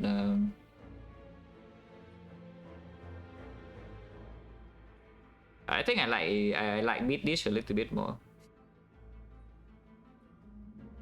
Sushi is not even my favorite Japanese dish though. It's like pretty good, but it's funny though. I hate chicken, you know. I really hate chicken, but I actually like karage a lot. It's just somehow the way they fry the chicken is just good.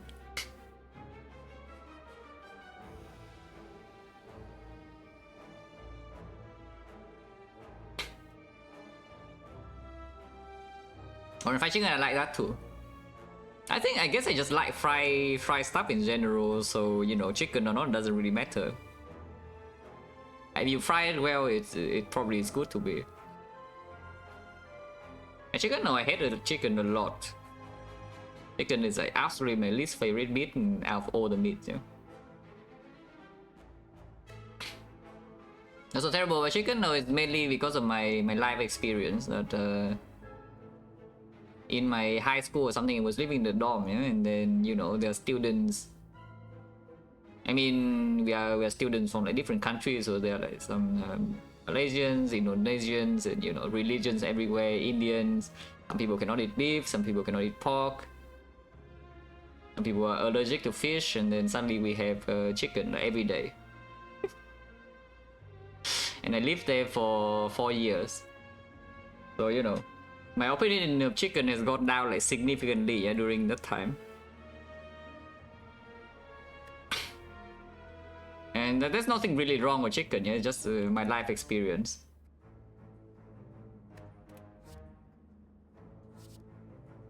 But yeah, yeah, what about this? Yeah, do we need weakness in the heart or not?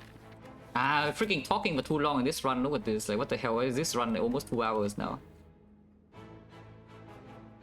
You can still die though, it's the annoying part. It's like pretty unlikely to die, but because we have no debuffs at all without like the shockwave, whatever, sometimes the output is too slow for the hard. If the spoon is betraying us in a hard fight, we could actually lose. Which is why maybe I should think a little bit.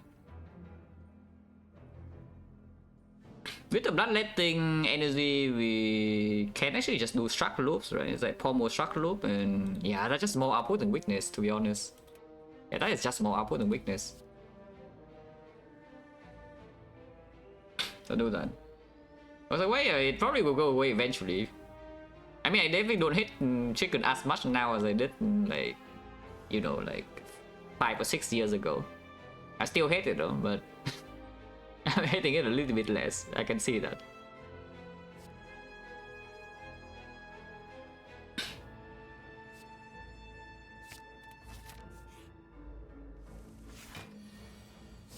Also, we can just draw like this against Act 4 and then die, yeah? But the Sentinel puzzle hopefully can cover.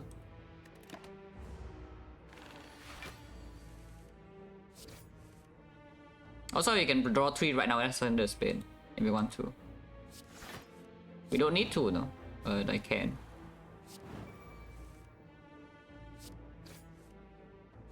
Yeah, thank you, brother. Thing very cool. Exactly what I picked you for. To be second winded.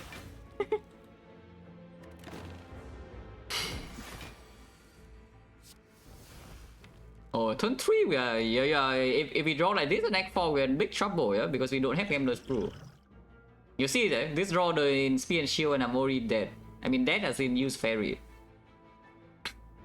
But this draw in Spear and Shield I'm already done for, yeah. I Bottleneck Offering, 3 Apparitions, and the Dark Embrace. And the Trance. So hopefully it doesn't happen or we find a potion to fix this. Because this turn I'm already taking a lot of damage against this guy. There's nothing he can do. Okay, at least that's a small hit. And now we run into our apps, but it's a bit late.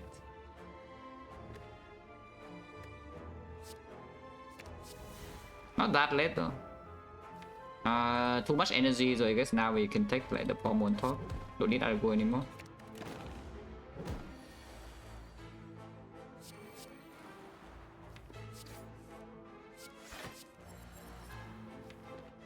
Offering I preferably don't play, and I don't think I need to play now because we are 3 intangible with 2 apparitions still left.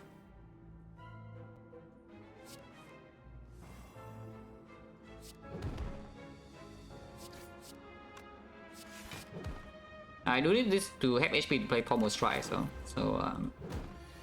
I don't need it too much. Yeah.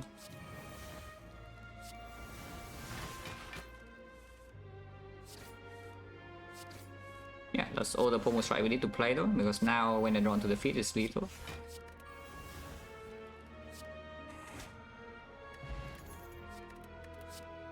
Evolve, yeah, power 2 second win into late game. Yeah, how bad can this be? Probably fine.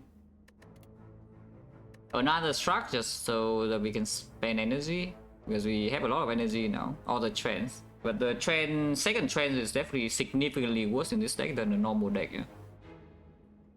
The first trend already gets bricked like a lot of times, and the second trend, you know, bricks the first trend even. And whenever you spoon, you can read the tooltips of the spoon. That applies to a lot of things in this game. You know? You don't know the mechanics, you read the tooltips, and it usually tells you the truth. I say usually because of course there are things it lies. But here it says your cards will exhaust when played. And played. They can exhaust cards, and the exhausted cards are not played, so they get exhausted. Very simple. And yeah, another struck like probably okay with 5 base energy. Oh, you can deck headbutt again, but I don't think I care about second headbutt in this deck. Because the worst order is when we already bottom deck all the good cards, and suddenly now the headbutt is worthless.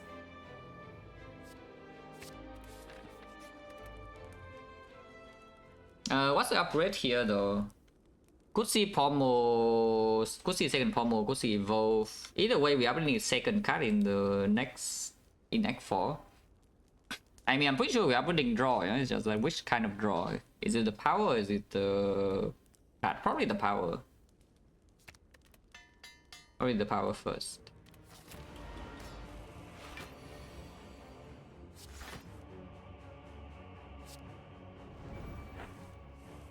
I got spoon. That did not get spoon. Now you can exhume offering and continue. Yeah? I think I want to be fast.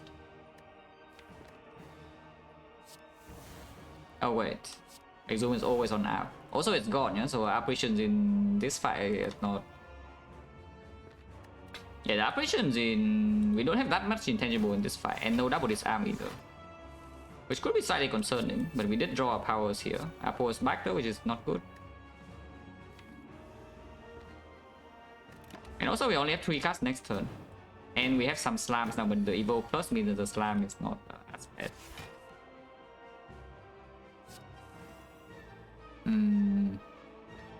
Paso is already prop. We are limited by cards here. I want the strength though. And if it's debuffing this turn, the ambition is worthless. It's just that if I play the spot winners, we will take a lot of damage this turn. Yeah, like a lot. If it's multi-hitting, I'm taking 19, and if it's big hitting, I'm taking 23. And we don't have like intangible in here, but I think I should get my strength. I think I should still get my strength. Okay, that's a big hit, which is the worst case.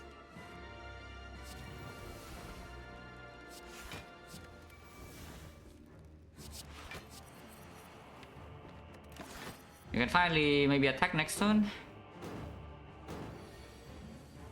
I thought, can we? When the fairy is so important and we but the point is that I play the sword so that I don't get hit later, yeah, when my apps run out. That's the point. Not that I just get hit for fun.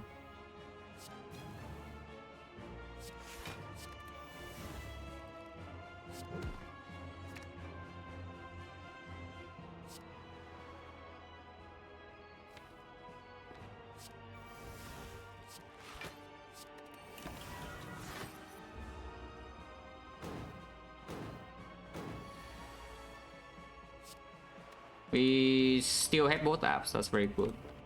The offering. And now we do some power to second win turn.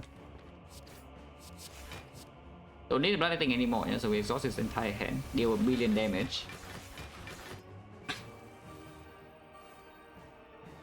Now if we have a turn like that, then we are fine. It's just that if the spoon is not working and then your second win is just missing, then you have problems, yeah? But like this kind of turn is more than good enough. I mean, you can see we deal like 300 damage this turn easily.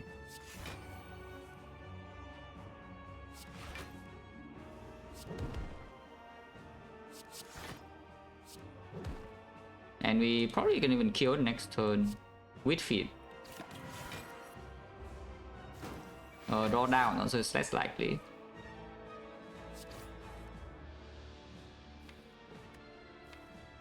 There is a chance here, but if I headbutt, I kill it. We just hope that we draw onto the feet, yeah, because Pommel Strike also kills now.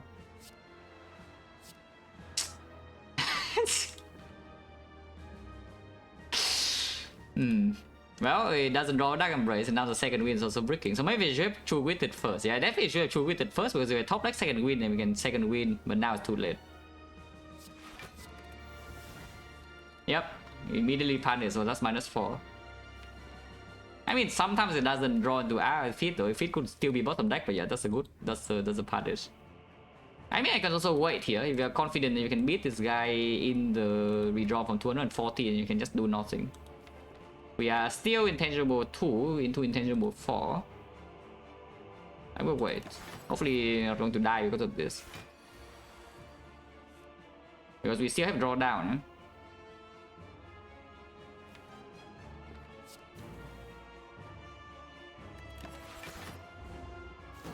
Oh, draw down again. But yeah, Evolve Plus is, you know, doing great. And we once again spoon. We will cosplay 5 cards this turn, yeah? And second win now, sure. Trucks, we don't need that many. Yeah, we don't need that many trucks.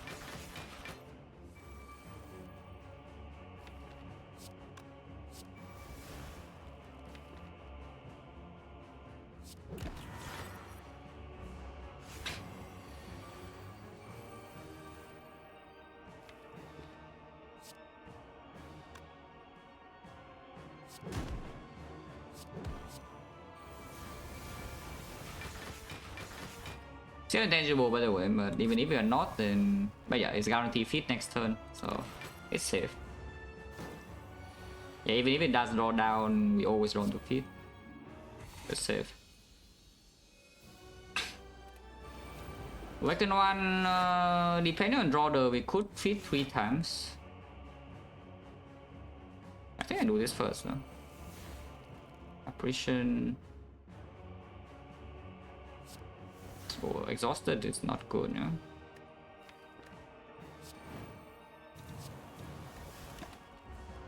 But sometimes have trouble in this fight, hopefully not.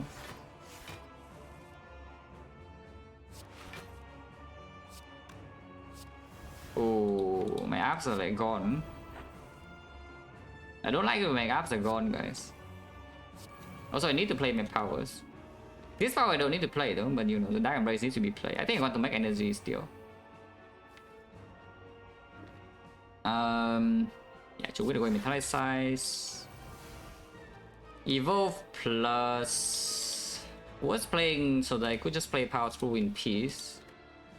But it also means that a brick next turn apparition is doing multi-hit, I die. I can brick, yeah, with no counterplay. Hopefully not. Multi this turn, please. Okay, of course not. It's the it's a low chance anyway. Should I have done that actually? Yeah, definitely should not have done that. That's a terrible mistake. But maybe it's still fine. Yeah, can exhume apps right now, everyone. I think we should probably exhume this arm though. Exhume is gone, yeah?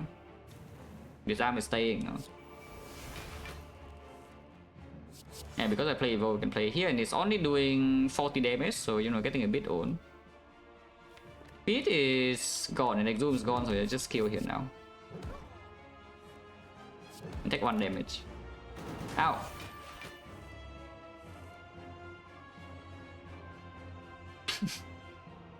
Happy P Master will prompt 4 months, fish a lot.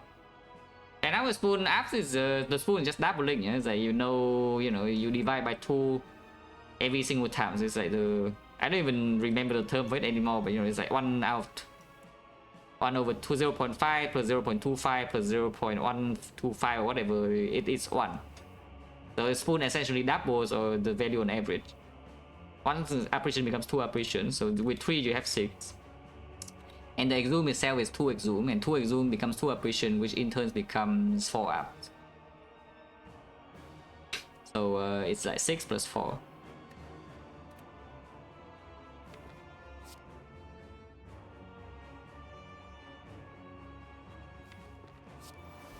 Oh, all apps are gone, yeah? So we are on our own here, at least we can disarm it still. But yeah, we are on our own here. This arm is also gone, but it's +1, so +1 should be fine. +1 should be fine. Next turn is not that fine, no? Second winning this hand has not been good because Struck is a decent redraw. This is a good redraw, it's only getting rid of a defense. I do have bloodletting for energy, so I think it should just attack. There's a lot of damage. I don't want anger though. Yeah. Can headbutt the True Grit.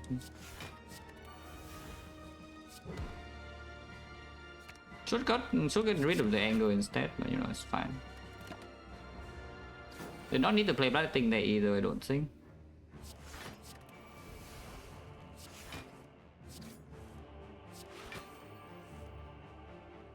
The hit is what? 7 times 4, yeah? So we are already safe. Yeah, if it's only +1 strength, it should be fine. Play 6 more? Why? Yeah, why? Why play 6 more?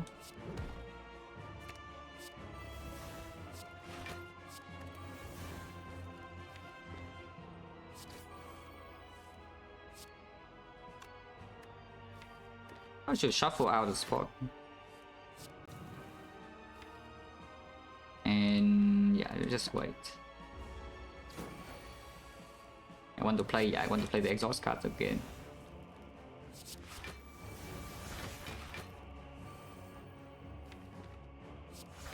Honestly, no reason to really rush. Yeah? We just set up properly for the first or for the second phase, and then we just always win. So we just exhaust a few more attacks so we have no bricks, and then we can do whatever. Yeah, like this I don't even want to second win. Somewhere we need to clean wounds, but it's not so urgent.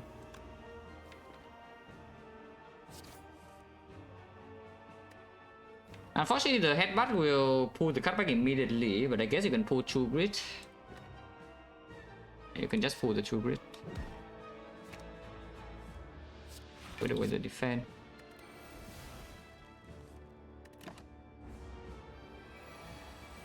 At this turn, there's no brick. And there's no more feet either, yeah? So we simply just kill now. It'll be extremely easy to kill.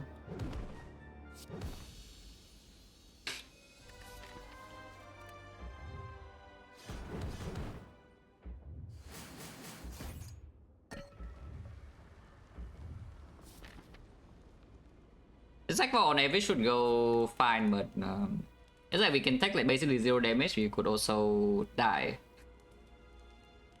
depending on how we draw, which is slightly annoying, but the potion bell doesn't have like the build-up pot that I want. Yeah, more apparition, exactly what we need. But actually though,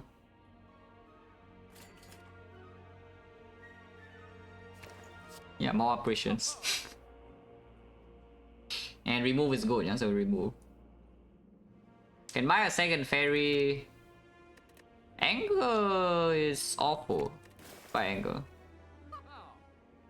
I can buy a second fairy here because otherwise we don't really. We are floating at 226 gold. So we double exhume, yeah, so that you can draw exhume on turn 1 and turn 2. Wow.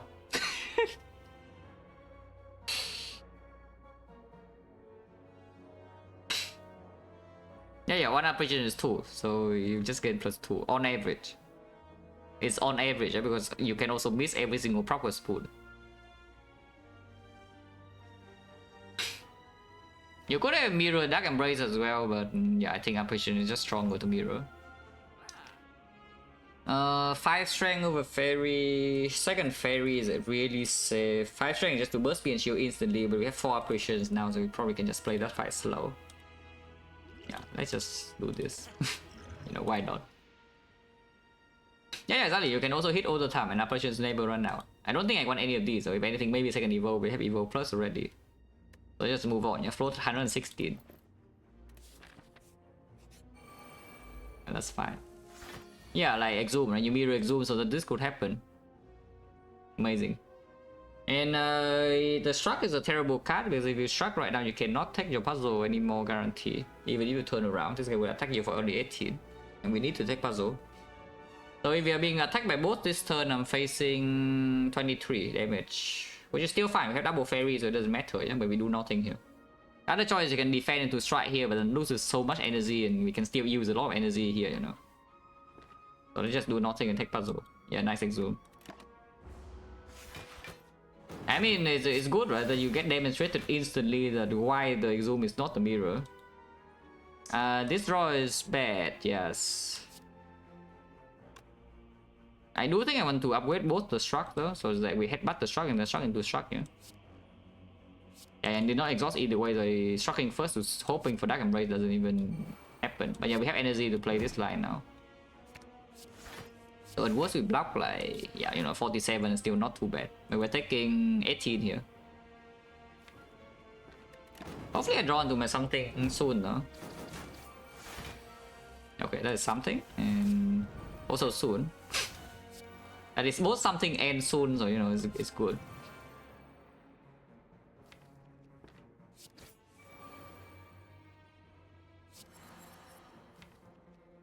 It's try better than defend.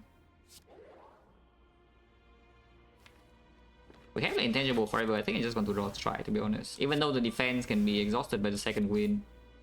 Evo plus, we have burn shuffling in, so I don't think we need to play this power through. And definitely I don't need to play bloodletting after passing turn 1. So this bloodletting pick is probably just terrible, yeah? Looking at how things have been playing, because it's just... I guess it only plays with top deck Dark Embrace, but if I top deck Dark Embrace, I probably don't really need it. So it's just bad. Cool.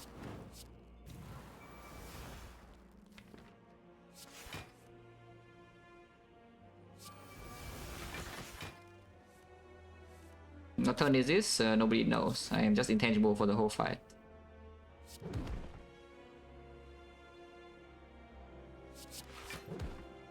Here's turn 4, I know, because it has 99 block. It will always attack me this turn, so my spot is going to land.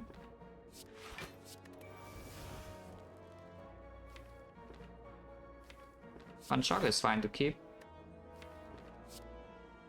I want more energy actually, without playing the bloodletting, so I get that.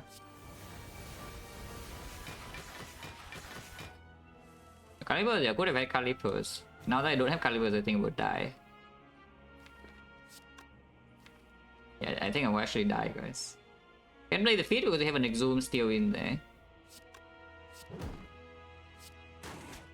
Yeah, and it could get spoon as well. Yeah, it's our energy again already. Maybe the other thing is not that bad, but because against the hard we do need to be slightly faster with damage output. Yeah. Just a little bit though. You don't need to be that fast.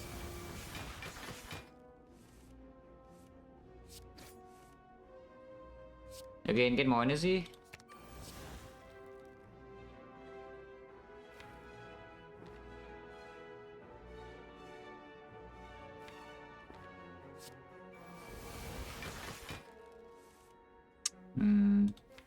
Annoying.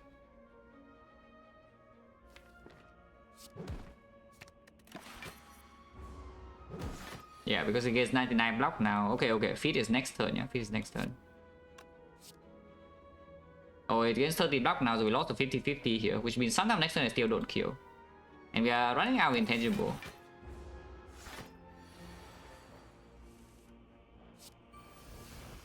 This is too much damage. Okay, we're not running out intangibles yet, and we have a headbutt.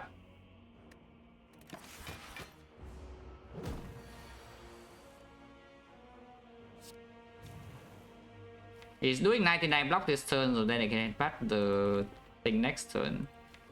Oh, headbutting the thing next turn, I'm out intangible, and it could hit me for a bit though. By a bit I mean 2 damage.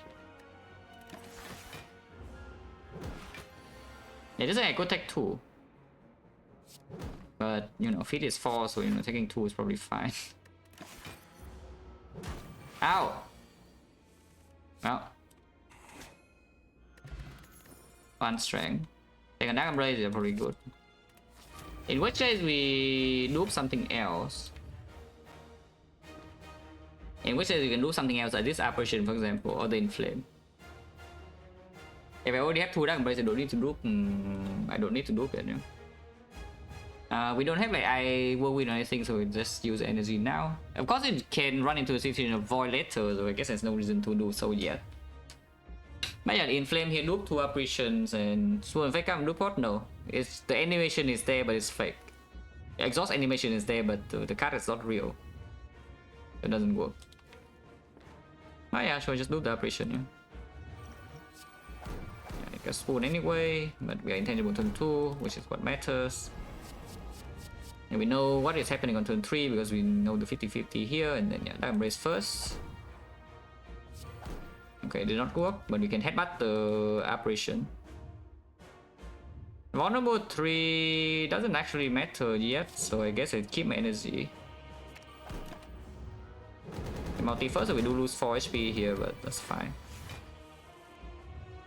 And the disarm doesn't work, but that's also fine. There's no need to play this apparition unless we also play these, which I think I will actually play all of them.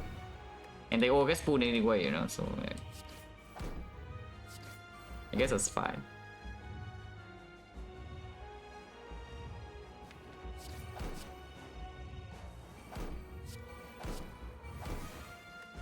Yeah, nice disarm, but yeah, now we can use this.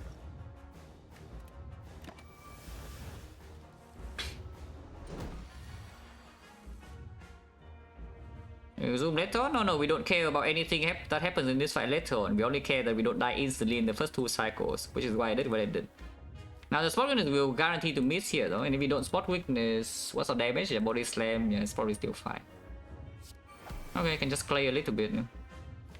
Or you can just stop taking clay if you want to. Yeah, stop taking clay. Okay, so we actually did exhaust 2 apps now. We have 2 apps left only. If you end the turn here, you are a bit slow with your spot, will always land your intangible 3. Let's be a little bit slow. Yeah, instead of just 2 wit and continue, and this is missing, and maybe our damage is slower. Let's just be a little bit slow. And sometimes you're still fast, you draw 7 this turn. Okay, got spoon. Got spoon again. I wanted to draw 2 though, but you know. Okay, I guess I could not draw 2. That I want to spoon. That one I want to spoon. But yeah, like it, no, I cannot draw 2. Well, thanks. It's fine. If in multi first, I could take damage, but yeah, I didn't. So now I get 6 block. I'm still intangible. I'm intangible forever, as usual. Thanks.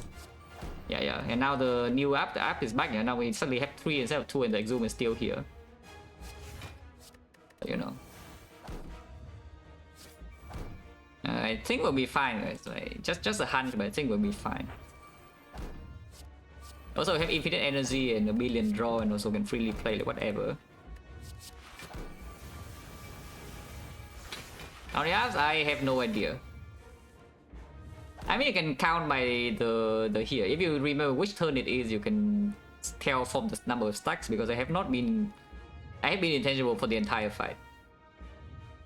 I have not been, you know, tangible for any turn.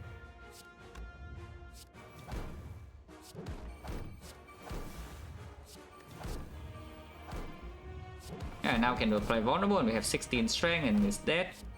And I still have my apps. Yeah, 2 apps and exhume. Yeah, app is back by the way, so now we have 3 apps and exhume. Also, it's this arm. This arm is gone now. Oh, this arm is gone now. We are dead. Well, unlucky. Wait, I'm out of energy. What the hell? Eh?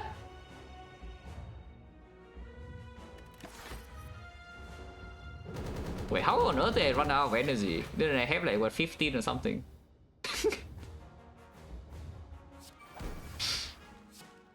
But well, it's fine. We can keep playing more apps. Wait, all of them are gone. One more. We have one more, but the exhume is gone and all the apps are gone, you know, so now suddenly we're in danger. We only have 10 turns left, guys. Look at this. Oh, that is terrifying, honestly. I am like shaking in my boots.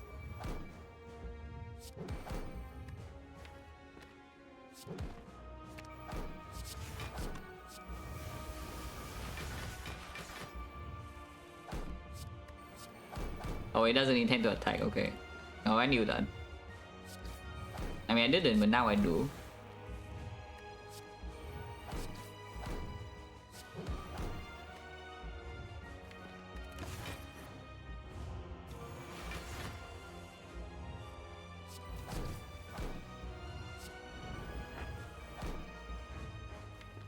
Wait, my apps are gone.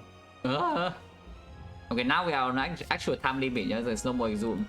No more zoom, no more apparitions. And here we are. This is turn... It didn't get disarmed, so this turn... Wait, did it get disarmed? I don't even know. I think it got disarmed, guys. If it got disarmed, then it's turn 8.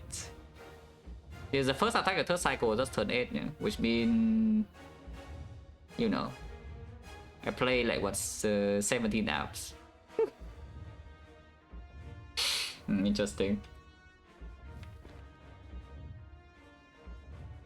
I need to feed. I need to feed. Very important. Very, very important. If we don't feed, my ass will die.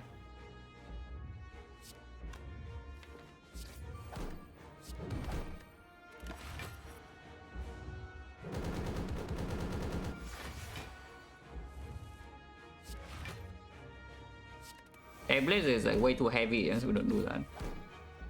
Oh good. Oh, now we are safe.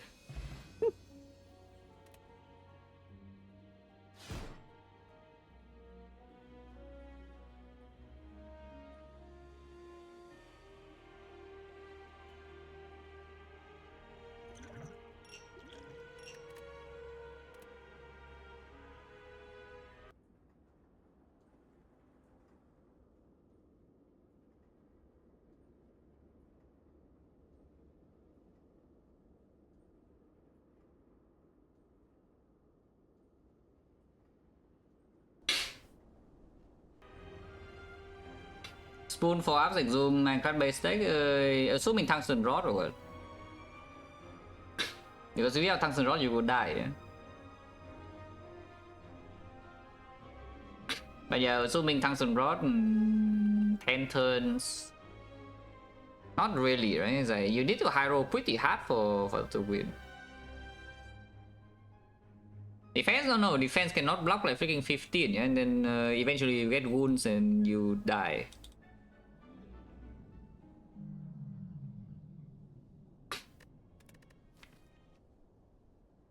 What happened this run? We ran to Burning Elite, nothing happened, good relics, and then we overpowered. Wow, cool.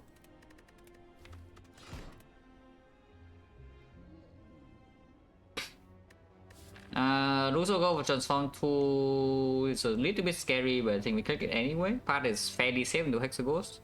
Russo go means they cannot go to short to fix if your transform breaks though. Like last time we transformed to barricade clash. Yeah. And this time you don't have access to the shop, but there are plenty of fires in here for you to upgrade your transform cards and to rest if needed. If you Giga Hyro, there's no 4 lead part, even though this looks like it might connect to this, but it doesn't. Yeah, it looks like it might connect to this node, but it doesn't. So, you know, you get scammed. The really safe part is 2 elites only, is like fire, elite, fire, and 2 elite, fire in here, and you know, whatever. Or you do extra fire in here even, but that's maybe too many fires. But yeah, the other options are not exactly great, you know. Wow, combo. Bro, this Giga combo right here, Hexaghost is toast.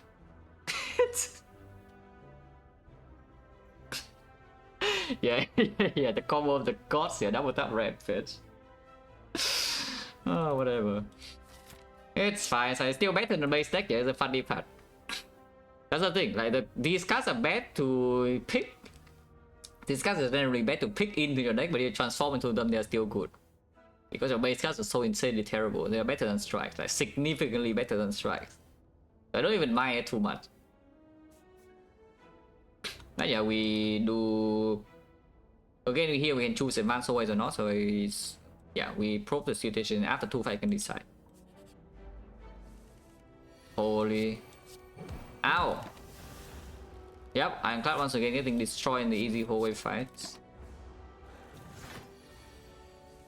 which is, you know, nothing new. Inflame, yeah, sure. Even with double tap rampage, I don't think we should skip inflame into hexaghost. Now, same turn. We just play exactly the same turn as last time. Rampage will kill. So now we can block this one.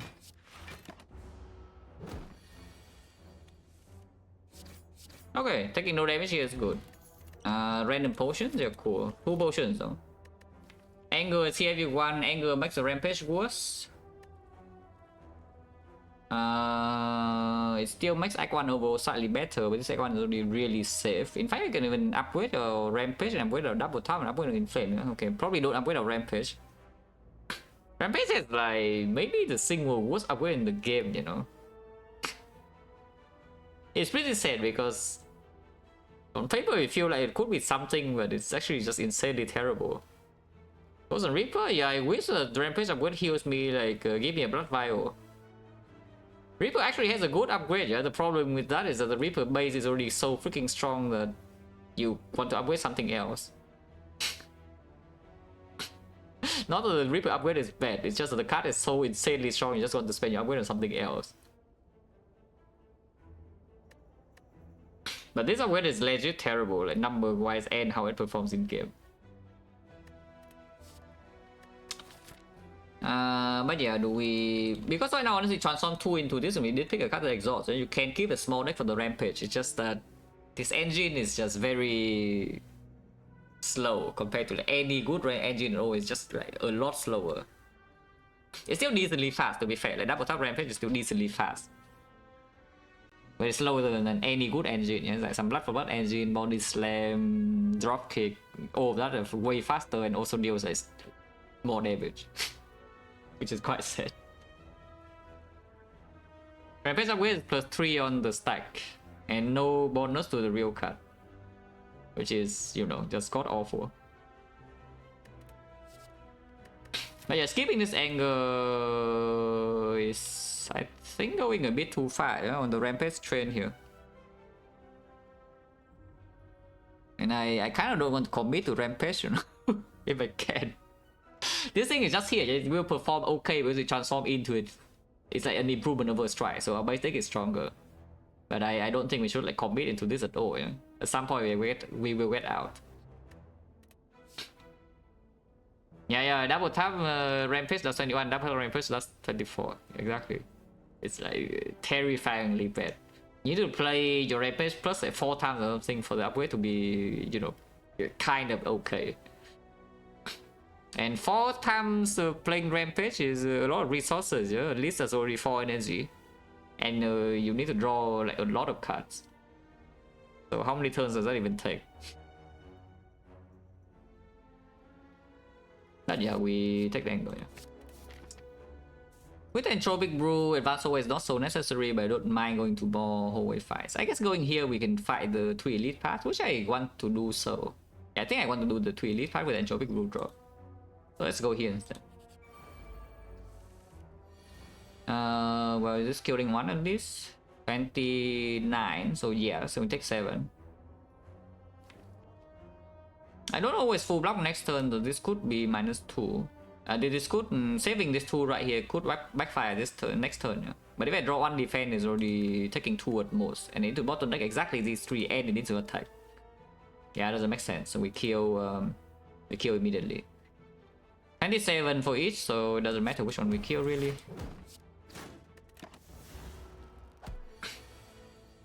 With Rampage basically good. Well, Rampage and good in one sentence is it doesn't belong. Rampage could be serviceable with double tap. That's about it. And yes, we did transform to double tap and the Rampage itself, so the Rampage right now will maybe do something.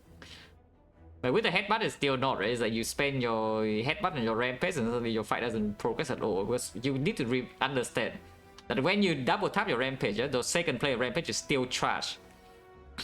The second player of your Rampage is still very bad value for your cards, and now suddenly you lose draw because you play your Rampage, you play your headbutt on the bad card.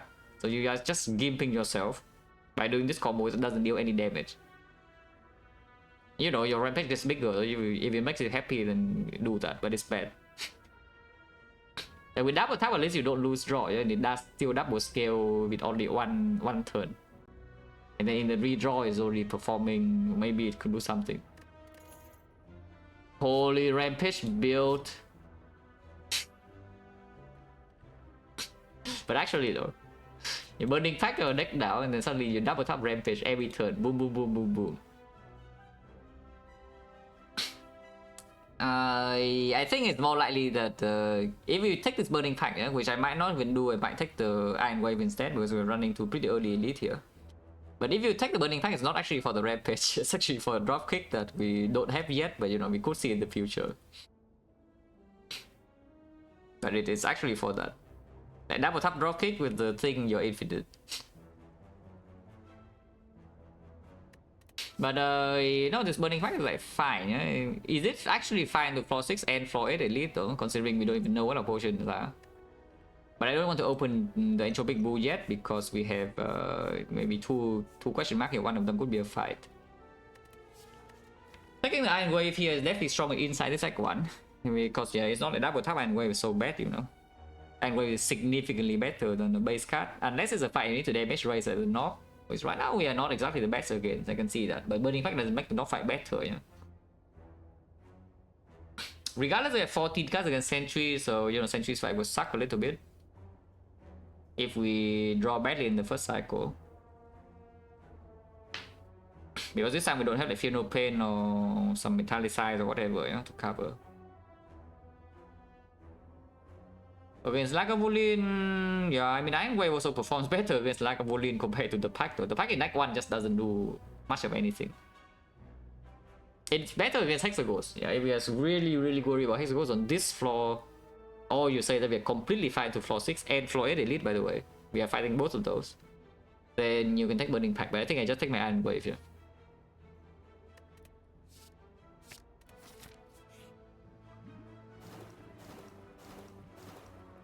That was worth it. Oh wait, it actually might be. Okay, now we need to open Entropic Bull to know whether I'm allowed to take this or not. 30 HP, suddenly we actually have 45, right? We face Sentries. It's still bad against Sentries with 45, but with 2 strength, maybe it can do something. We can rest here.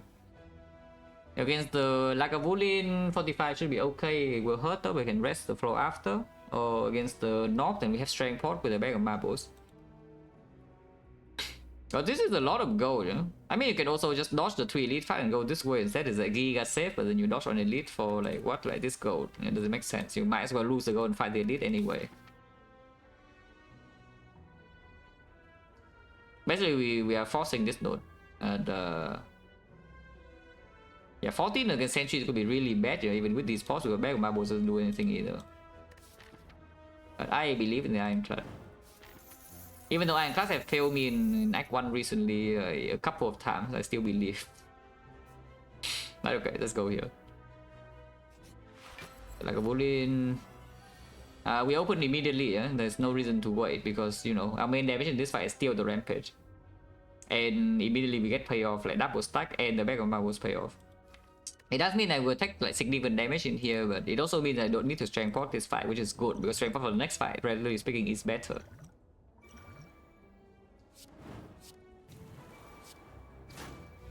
Holy double top Rampage. And now we just block. And yeah, take 10 more next turn probably. Ooh, double top Iron Wave. I am allowed, right? Rampage is at 18 damage. We do a 2 strength. If I'm not allowed, well, Rampage is awful. Looks like we're allowed though, so that's good. So we only took what, 15? We took 15 in this fight, we heal 14 from the potion, yeah? So we net gain 5 HP. That's not bad at all. Wow, amazing relic. Potion change is at 40% again. Holy, the perfect Rampage deck.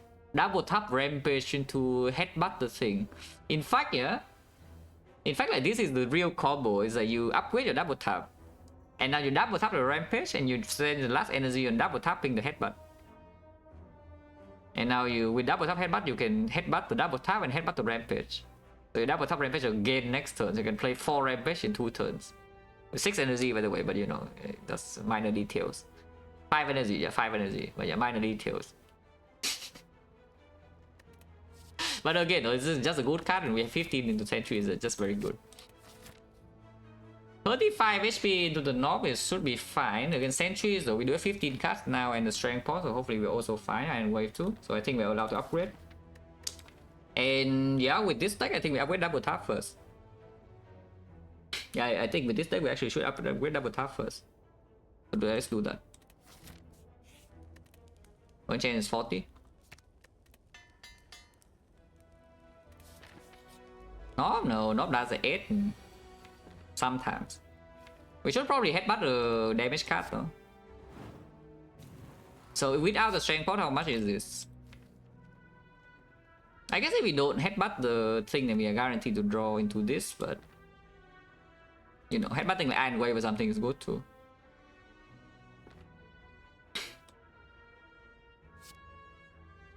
So the Iron Wave... Strike is more damage than Iron Wave though. So if you don't want to headbutt Iron Wave, then you should not play it.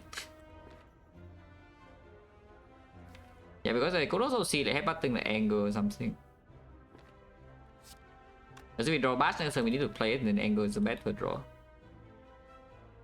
Also, yes, we could just draw Giga Garbage and then bottom decking both the bash and the rampage, and double tap misses, and everything's terrible. And we can calculate that too. This is 12 plus 16, 28, 28 plus here is at 40, 40 is at 46, 46 next time we have in the 8 is 36 only. Even if we take the hit, we don't die, and then we can rest here. Yeah, I don't strength pot. I don't strength pot here, I don't think. But I think I will headbutt the angle.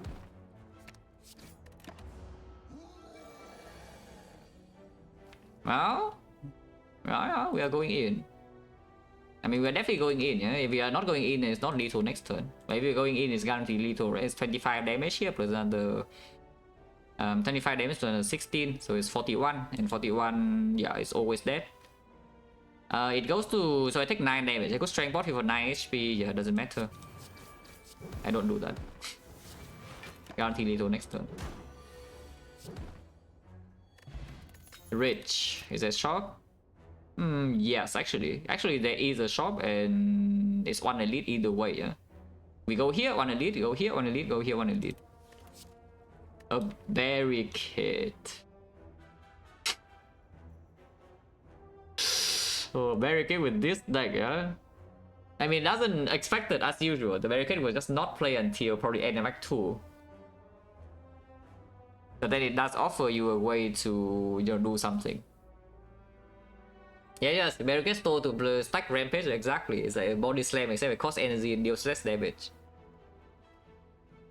Yeah, that's what the rampage is, yeah. It's a body slam that deals less damage and also costs more. So that's cool. But yeah, this barricade right now is completely worthless. It will be worthless for a long time. I think the first time it will play is probably maybe Act 2 boss. So it's a bit weird though, just because of the old coin. Yeah? Like before I see the shop, I don't know where this one is heading yet. For now, it seems like we are not actually that strong in early game. Yeah? Our deck is not only good at Stomping Act 1. This deck is very good at Stomping Act 1, but when we want to Act 2, it falls short.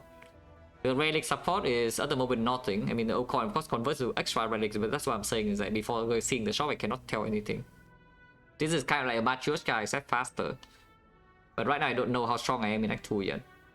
And in terms of the hexaghost is not even guaranteed to be so clean. And the barricade in there is just bad. So I think I should not pick this. Yeah, I think I should not pick this one. We can choose with to exhaust down in order to rampage. Wow. Probably not. But I think we go to this shop now. Yeah? Wait, this combo is like so cool. Huh? Shockwave on turn 1. Unfortunately, it only strips one artifact, it doesn't strip 2. But it's still a cool combo. Yeah, it's a free red mask, which is good. Red mask is a good relic. But yeah, here you see, it doesn't work. Yeah? It doesn't work in this fight. It's fine, no? I probably should headbutt Iron Wave, so I will.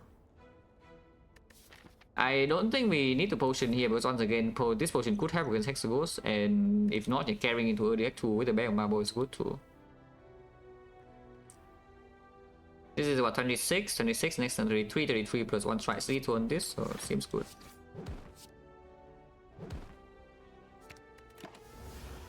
Double tap Iron Wave is exactly one off, no?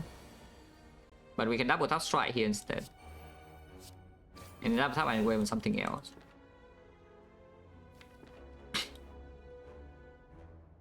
But then shift 2, because they are not vulnerable, so they're also not weakened. That's like... I think that's pretty I think it's pretty intuitive now. The Vaughn doesn't work, so of course the weakness doesn't work. Because the, you know, read the text when you apply vulnerable, apply 1 weak, they're not vulnerable. So like, why on earth would they be weak?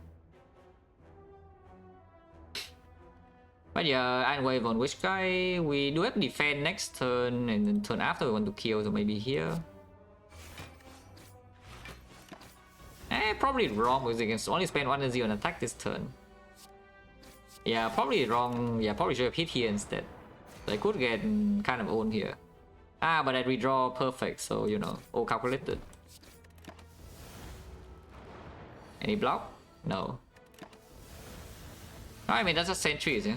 That's just sentries. We'll take another 10 next turn. Okay, not really. This hand kills.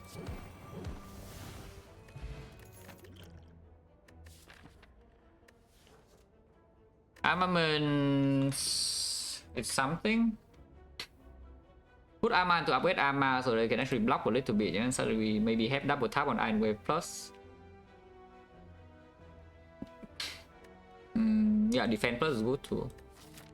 Into whole wave fight also good. Or refine.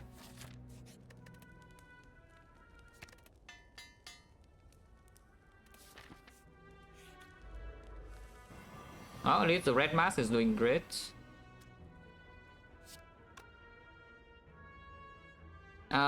It should inflame. No, inflame is 1 damage off here still. So we should just kill 2. Yeah, should just kill 2 and then headbutt the rampage maybe? Yeah, we headbutt rampage deals 9 next turn with weaken.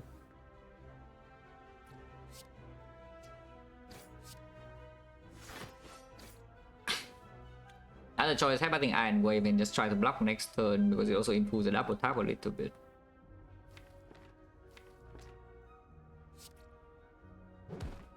Probably get Iron Wave. Gusky, yeah, that's some shareable memory. We are giga ready with the Gusky.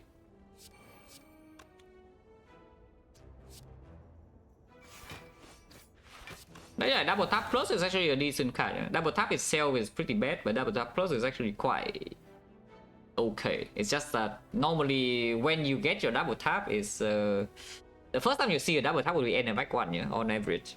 And then if you spend, by the time you're in middle of act 2, you don't really want to spend your upgrade on the double tap anymore because it just deals damage. It is a good damage upgrade. Like it's like if you play an extra strike, it's already plus 6 on the 1 energy card. You cannot always play all attacks, but it converts into pretty good value for 1 energy. It's just that yeah, by the time you reach mid game, the upgrade is already kind of falling off. And unavoided, the double tap is just very mediocre because it copies. It's basically essentially another copy of the best attack in your hand. Which is, you know, in early game it can do something, but the longer the run goes, the more it falls off, and you also need the good attack in the head in the first place. And usually you have a good attack in early game as Ironclad, and you're doing fine. You don't even need the double tap damage, which is why it's that bad. Yeah. The effect itself is not so terrible, but it's just the way Ironclad develops in the run that makes the double tap like such a bad card usually.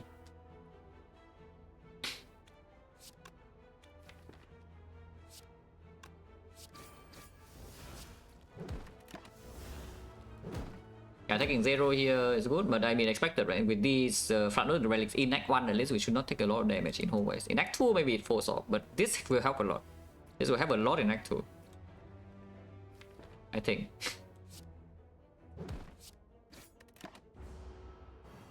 I mean, I hope it will help, because you could just see some like baseball nonsense and then it never plays.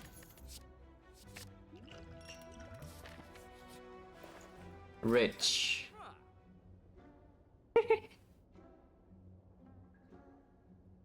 Rich. I am rich. We can buy the shovel and then dig because, you know, we have the armament plus now, so you don't need the upgrade. You can literally just buy the shovel because we have too much money, yeah, and then dig here. If you're scared of hexaghost, you can buy bone scale. Honestly, I think you should spend a lot of gold here because with the membership card, you still have enough gold for Act 2 anyway. So like, how dumb is it to buy a shovel? I haven't bought shovel in... I don't even know when was the last time I bought shovel. Was like forever ago. But you know, here we are. Remove strike, yeah, it's fine. Strike on sale is only 13 gold. 13 gold. The struck is probably fine. 46, 130. Yeah, the membership card is just so broken.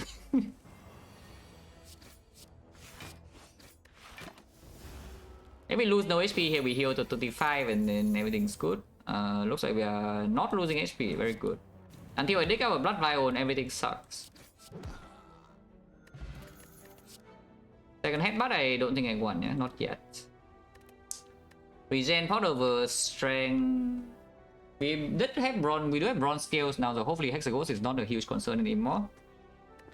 And this potion in very early Act 2 is probably slightly stronger than this. Tick. Well, I mean, better see this now than later. It's weakened next turn also, yeah, very good. Holy. I think we have to do it. Even though maybe blocking is slightly better, we have to do it. Hopefully I don't die to 9 times 2 because of that though, because I could, yeah? I could die to 9 times 2 because I played that. Hopefully not.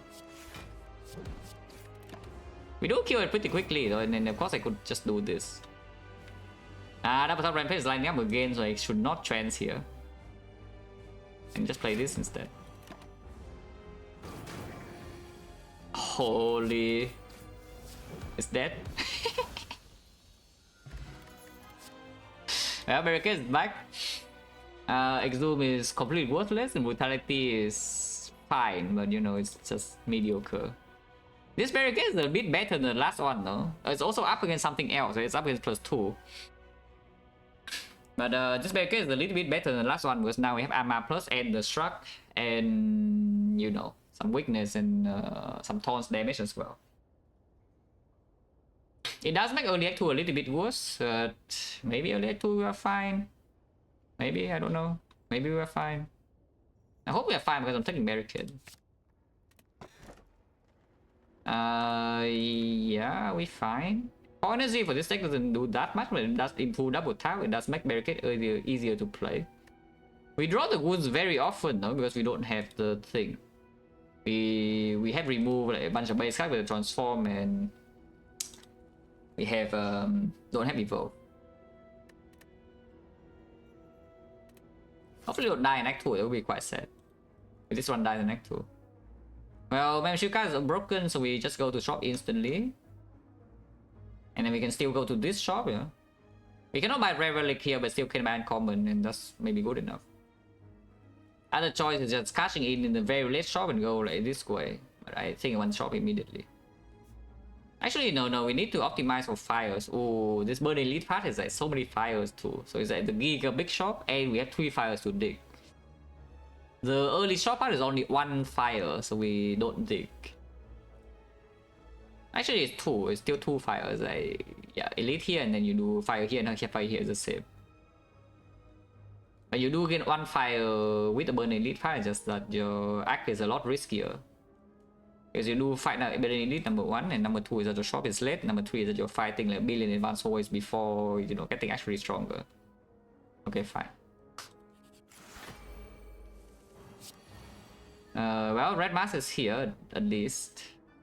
I'm pretty sure we are never playing this barricade, yeah, and the regen potion was safe for Act 2 because of this. So let's just hit it. This also weaken next turn. Ow! Oh, thank you, double tap, very cool. I mean, it's still a strike plus, though.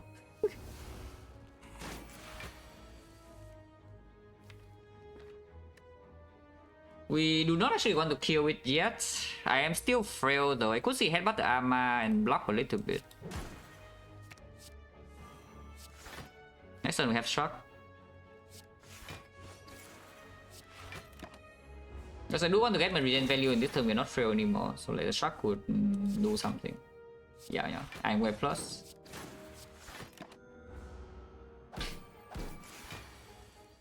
And this one we are forced to kill, but you know, it's fine. We are just losing 1 regen only, yeah? So the regen potion still gain 14 and we leave the avocado fight with almost full HP even after taking like 10 damage in turn 1 or so. Which is good. No potion? Plus 2. Yeah, sure.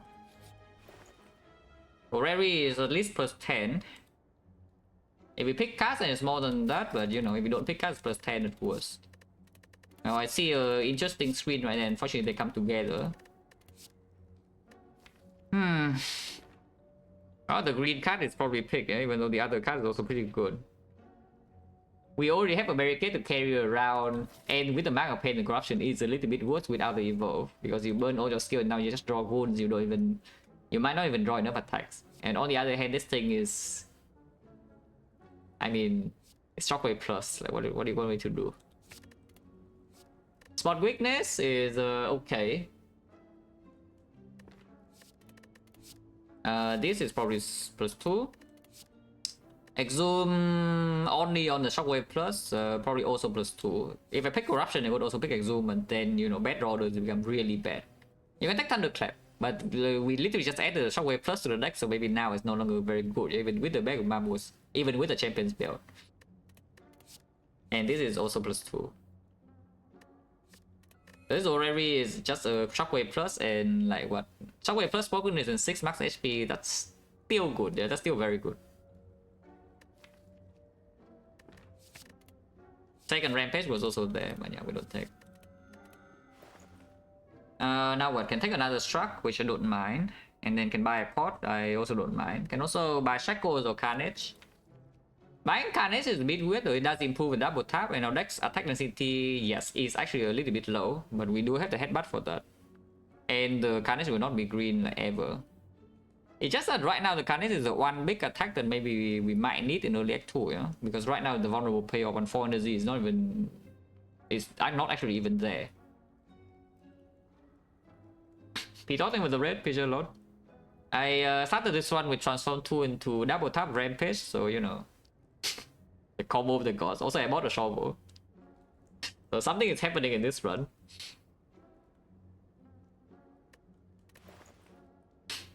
But like, honestly, this is like straight the payoff, yeah? But what if we just buy Silver Soul instead? That's so weird though, because the Carnage will come with a remove. And Carnage also gets out of the way.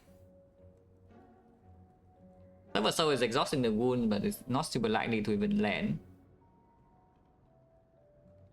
24 streak, very nice.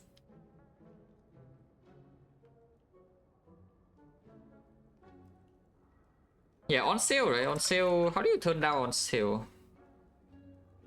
Yeah, how do you ever turn down on sale? Rampage is transform 2 into this. It's a perfect transform. You cannot tell me you have ever seen a better transform 2 from DL. That is a perfect transform. And nobody can tell me otherwise.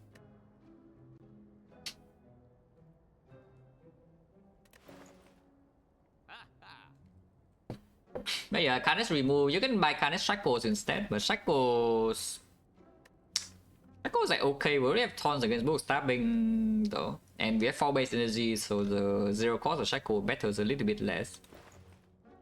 We can artifact strip, so value of Shackle goes up a little bit for late game, and late game we have freaking membership cast shovel, we just like, have crazy relic bar. Yeah, I think we just do Carnage remove, yeah. I am wondering about removing Defend over Strike, huh? Because I do feel like attack density in this deck is a bit low. Yeah, I do feel like our attack density is a bit low, but I did buy a Carnage, and I do buy a Carnage and then if an angle, so maybe Strike still sucks. There's a second win or something with the Spark of Pain as well. Or you can also just not remove and, you know, buy some potions or something like this potion. It's pretty good. Probably remove. Yeah, probably strike is fine. Yeah. Removing strike does make double tap slightly worse though, because we do have strength, so even double tapping the strike is not that bad as a draw. And into collector, I think I would prefer to draw strike over defense. In most cases. Maybe we should remove defense. Yeah? It just feels better to remove defense in this spot, so I will. We have already spent all our gold though. The tips are here, but yeah, here we can maybe do some carnage damage. Yeah, 30. Can play in flame or can play a defense here. 18 not Von. 15 not Von. No strength. And we have 2 bricks in here. Would be slightly annoying. I think we'll pay HP. I think I will pay HP. Oh, we brick, so take 11. But hopefully it's fine. Ow!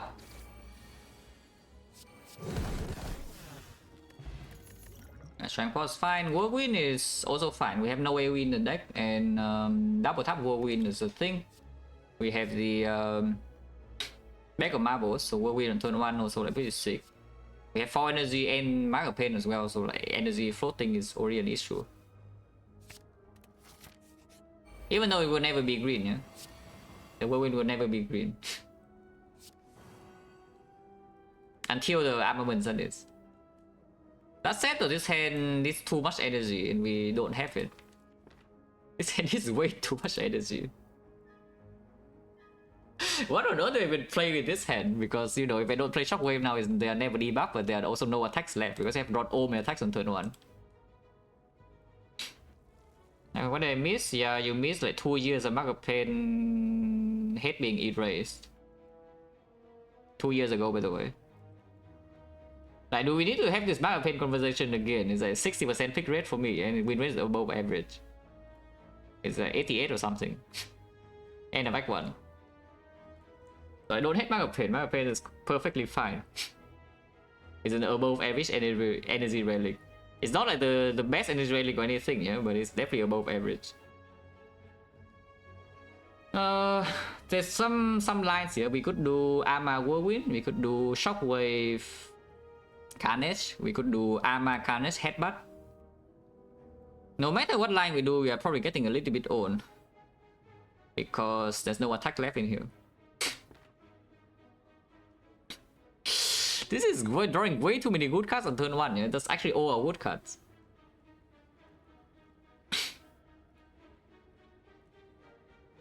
I'll say better energy relics, yeah, Fusion Hammer, Coffee Dripper. Maybe it stops it, maybe Mark of Pain is the next one. Like, it's pretty comparable to Kursky, but I think I prefer to play with Mark of Pain than Kursky. In this run, of course not. This run, of course, Kursky is better. Because we have Omamori here. And in general, I think I like Mark of Pain more than Kursky. But they are fairly comparable. And then all the garbage are like kind of below. You know? Like, sometimes Sozu is much better, but usually it's worse. Sometimes Collar is better, but usually it's worse. Choker, yeah, Choker. I think Choker and Mark of Pain fairly comparable.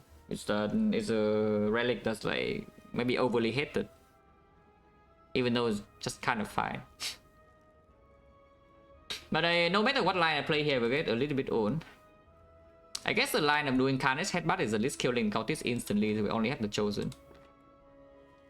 So I will do that and ignore the Shockwave.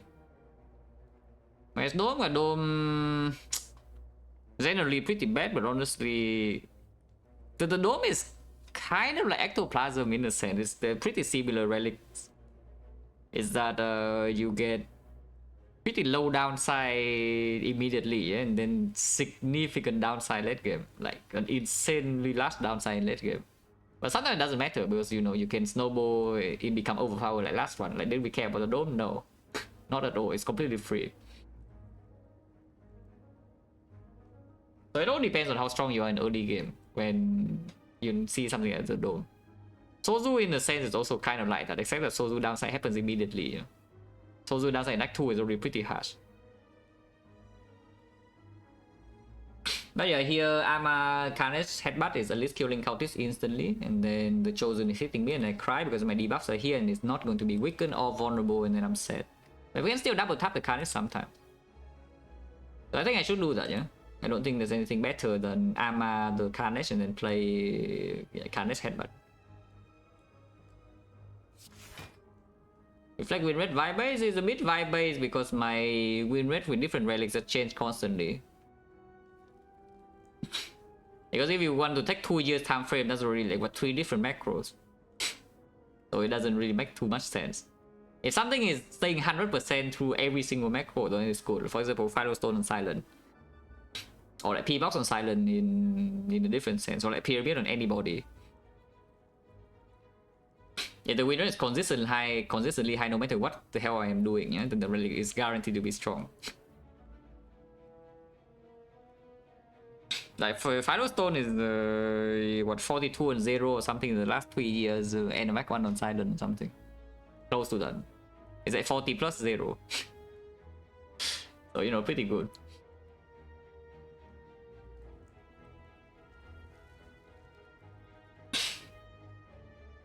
Most of the time better in my opinion 90%, yeah, you can be friends with Panacea. Like not me though.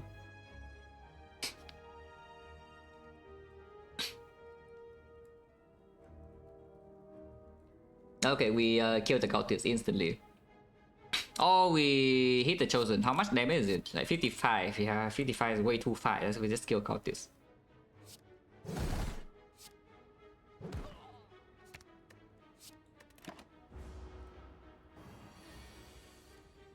Yep. It's doing bad pattern and I break my double tap, so I'm getting old next turn. That's, you know, not surprised. After seeing that turn one, I know that we just get old, and of course it does the worst pattern.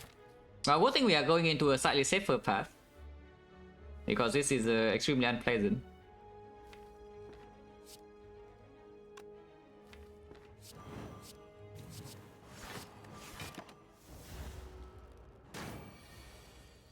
Okay, at least the double tap rampage doesn't fail me, no? And we can always get out with a 5 pot if we need it. Not even draw the struck, come on. If I draw the struck in here, if I draw the struck and it does this hit, it's fine. But I guess it could have done the big hit and it's never fine. So we do need to 5 pot. Yeah? If we 5 pot here, suddenly this elite becomes a lot more dangerous. We do not actually need to fight the elite, by the way. You can go here and dig instead. But fighting this first is better, and then going here you can choose the rest or dig. It's just that without the 5 pot, suddenly this fight is problematic. But you know, this advanced slow wave was really bad. Which, by the way, is a 10% question mark fight again, yeah? We roll 10% question mark fight first event in Act 2. And people say that Juzu is the worst relic in the game. Wow. I just see the Juzu bracelet has already... I mean, the last time we lost on Ironclad was also question mark fight 10% in Act 2, and I died to triple cultist. So the Juzu would have won the run easily in that run. And the Juzu would also perform here. But yeah, here we are, like no potion and crying. Unless you tell me it's time to preserve the 5 pot and just take this hit. It's 13 because we also freaking bottom deck the shock 1 out of 6. But 5 pot could be worth more than 13. Into the slavers though, at least we do have vulnerable in turn 1 with the strength pot, maybe it's not that bad. And into the other 2 fight, the 5 pot is not worth so much. Into leader it's probably still good. Into both stabbing, I don't think 5 pot is worth that much. And this I could draw a potion too, okay, die. Yeah, okay, new potion, good. First 2, sure. Unless you tell me it's time for the fire breathing, because collector is coming and, you know, fire breathing with the mark of pain, and we are like doing something. And also, I literally just talk about that, yes. We roll 10% question mark fight into early advanced soul and they die with 600 gold. Yeah, question mark, yeah. I have no interest in fighting here. And we even got a potion back. Well, Necronomicon, then we can rest. And Necronomicon Carnage, Necronomicon Whirlwind, Necronomicon with no curse.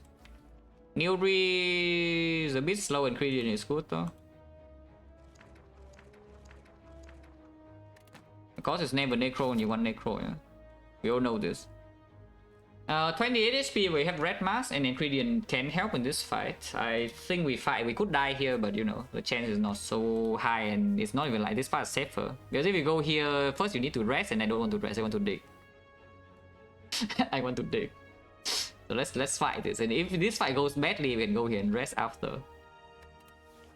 You know, but I want to dig.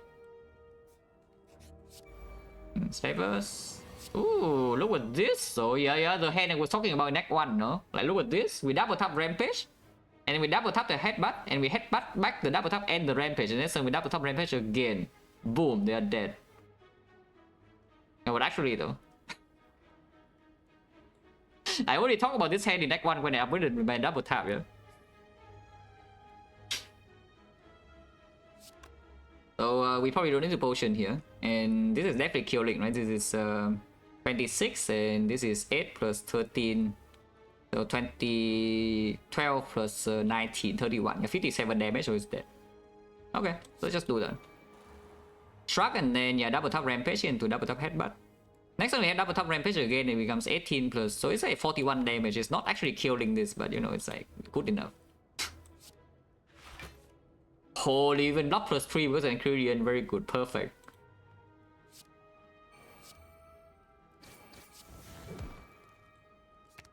Yeah, even block plus 3 with an ingredient, yeah, that's just so good. Yeah, so we take 3 damage and this guy is like done for this turn. Eh. Okay, bad news, he's not done for. There's no attack in my head. I need one attack, man. I even remove a defense for this, you know. I literally even remove a defense, yeah, to draw attacks with double tap. But this is not killing unless we strength pot. I mean, it would die to taunts, but you're dying to taunts is already a bit painful. Yeah, this is 41. Yeah, 41 with this is 45. 45 is off. We still take 3 though, so this potion is saving 8 HP only, the strength pot. Let's say though, 8 HP when we're on 25 is, I think, pretty significant. And this potion should be stronger. So we just use strength pot, yeah? I still need to play inflame, and then this will kill. Dragging. Ow.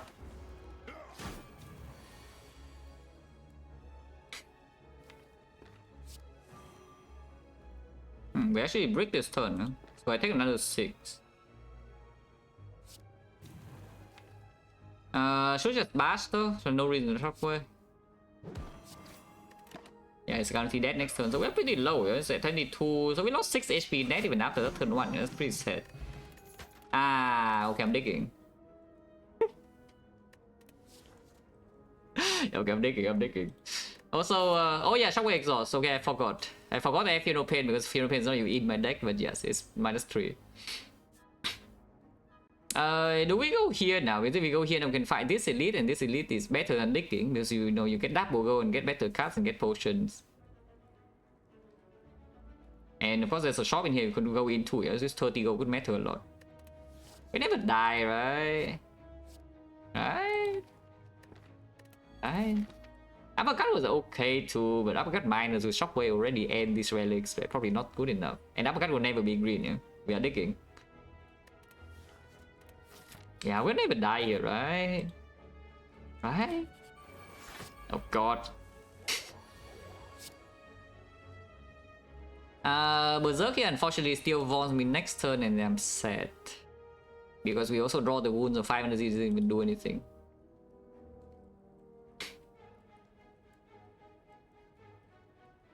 We could shockwave them. I mean, I can bash here into shockwave and then this thing is debuff forever. This thing is vulnerable 5. It's not weakened though, but it is vulnerable 5. We also don't have strength.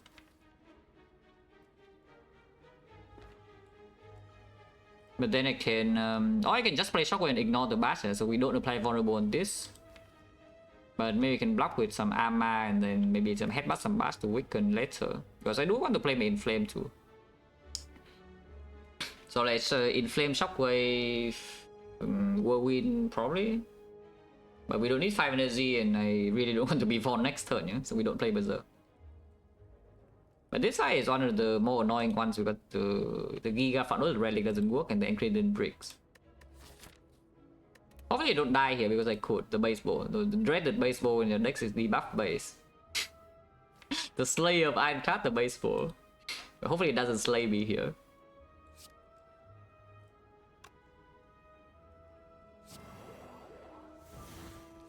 But yeah. I think I just want to play this whirlwind.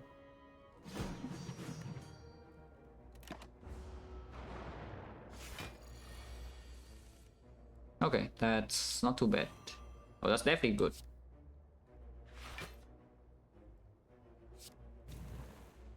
We should probably play double tap and just take this damage. This thing is dead though, so at least it's that. So we only take 6 and then I can headbutt 2 cards of my choice. Which could be double tap whirlwind if we calculate that to be lethal and that will heal. This is 36 damage, yeah, and it takes another 3 from Thorn, so it's 39. 39 goes to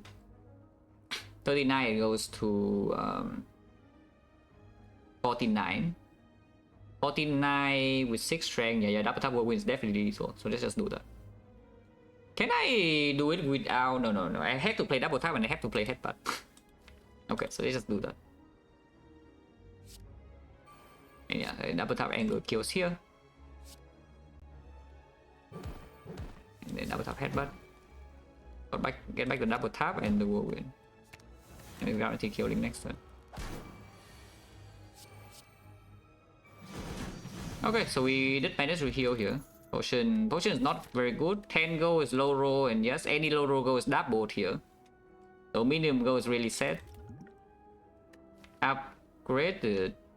Does that do anything? We have only 1 inflame for strength for damage, and we only have like kind of rampage for boss. And a lot of relics, and also max HP is nice. I like. Oh, we do have spot weakness strength. Enchant barricade to him. But this enchant barricade I don't expect to play in the near future though. Even though of course it gives us something in the deck already, and of course if you speculate on an enchant early, on a barricade early, you also want an enchant at some point. Yeah? It's just that right now we do face some problem against collector, and initial building block is just really hard. Yeah, getting a block initially is just really hard. So this barricade I still don't believe that will perform even with enchant for a while. And any attacks will take from here on, yeah, Pommel Strike Plus, absolutely. And what else? Uppercut Plus, maybe. But you know, like attacks need to be upgraded, yeah. Unupgraded, I probably take +2 over like basically everything. Feed, yeah, okay, but that's not a real attack. And Reaper, yeah, that's also not a real attack.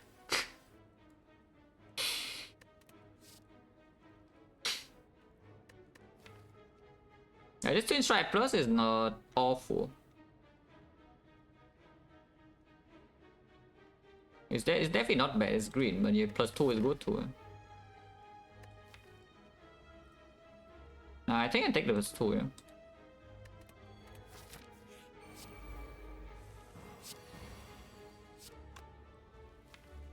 I think I want to upgrade the cards in my hand instead of the. I think I want to transfer and then armor. Let's just do that. Okay. Am I even playing armor anymore? I think I am, yeah? So we play Dark Embrace, upgrade this hand and play Shockwave Spot Weakness, and then just let the Carnage exhaust. So we draw +1 next turn as well as debuff forever. And we block 5, so we take 1 good. And yeah, Spot should be more damage than Carnage anyway, and it comes with 5 block and draw.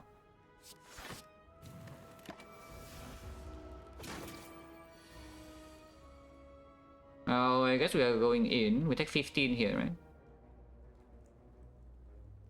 Because spending a defense in here seems really strange, yeah? Instead of just double tapping full. Double tapping full here is how much? It's 13 times 3. 39, 39, 78, 78, 100. Yeah. I mean, we just go in. Is Inflame more damage or not? We can calculate. Inflame suddenly put this to 11, 11, 16 per. So 16 times 2. It's only 64. Now we do 14 damage on the Whirlwind. But you gain 6 damage from this. So you lose 8 damage this turn. We have 2 strength in play, which doesn't really matter. 2 strength. So I think we just double tap full.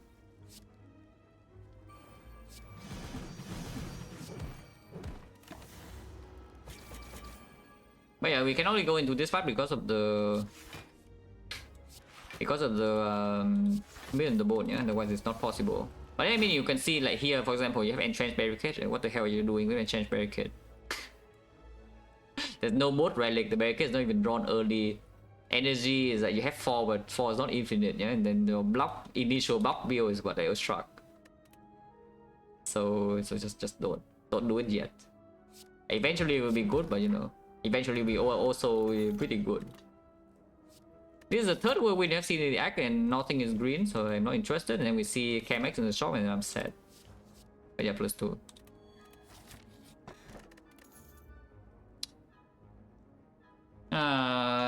Well, this is a fish with the card, yeah, so it's 18 per card.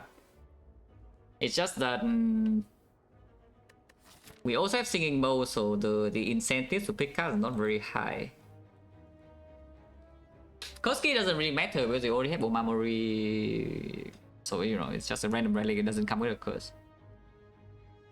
Sometimes we see like my bloom and it's 1000 gold, and we don't need this. Okay, that is just like complete nonsense. I mean, if you see 1000 gold, you're probably winning. So who cares about that case? But yeah, probably still keep. It can. This is 150, so it could actually put me into a relic threshold on this floor sometimes. Usually not though. And uncommon we can already buy. But yeah, that's key. Also uncommon, I don't even know what we would buy because the good uncommon is already here, you know. Yeah, and also sometimes I guess we have free barricades sometimes. Right, of course.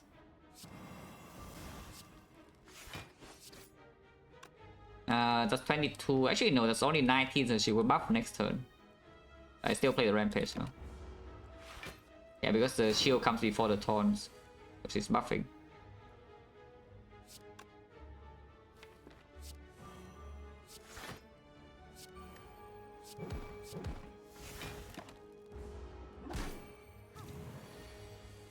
Manfaat hand, yeah, with this deck, Manfaat hand will definitely do something, right? Other mode, now deck doesn't draw, we have Mark of Pain, yeah? So like you discount your card and then what? What actually happens after you discount your cards, really?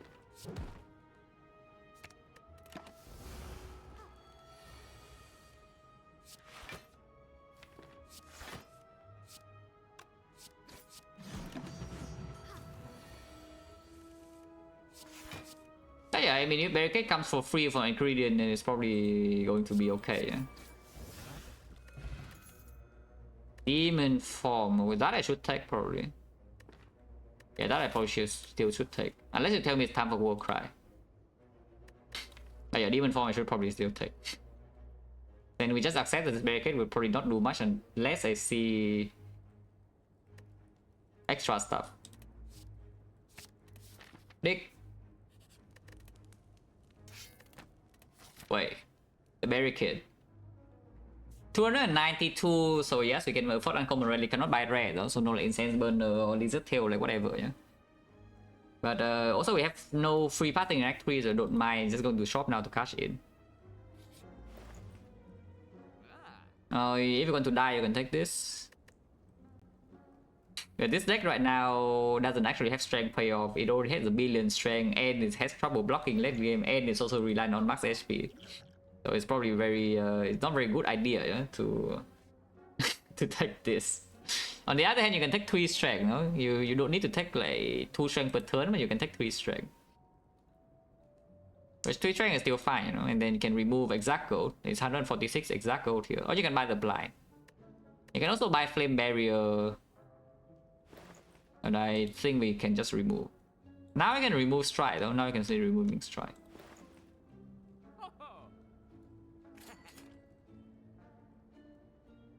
Yeah, it's exact gold, yeah? And we still have enough gold for Act 3 because of the thing. With Omamori, this is like max HP, but yeah, with Omamori, the event here is also pretty good because you cannot see Cleric. Like Mausoleum, Vagrant, all can just be done, yeah? And then Twag is like double gold and it's giga strong. Forgotten Outer, I guess, is maybe you can take the damage. It's a bit weird to take damage into Collector though, but it does put us into Red Skull range immediately.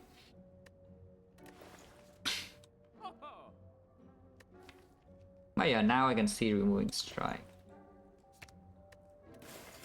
0 gold. Big. But yeah, question mark. Huh? Wow, thank you. Yeah, nice question mark. Dig. You can upgrade demon form instead, but I think we're digging. Wait, I curse. Okay, a free demon form, I'm not complaining. The whirlwind is not going to be here. We're going to have but whirlwind and have demon form plus, so like how bad is this? Probably fine, huh? If we have a demon form plus for 0 cost. It's not that fine we are being killed by her, but at the same time it's okay. Because we have Captain Skill next and we cannot die, so we go into Rescue. Hopefully she dies later though, because I think I'm still playing Demon Form of Inflame, you know, so the Demon Form defend. And we take like how much? 30. We go to 24, 24, still never dying next turn.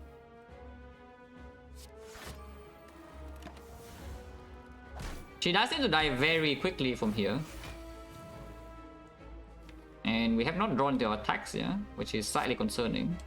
You can play the barricade here, but I think that's complete nonsense. We should just shockwave.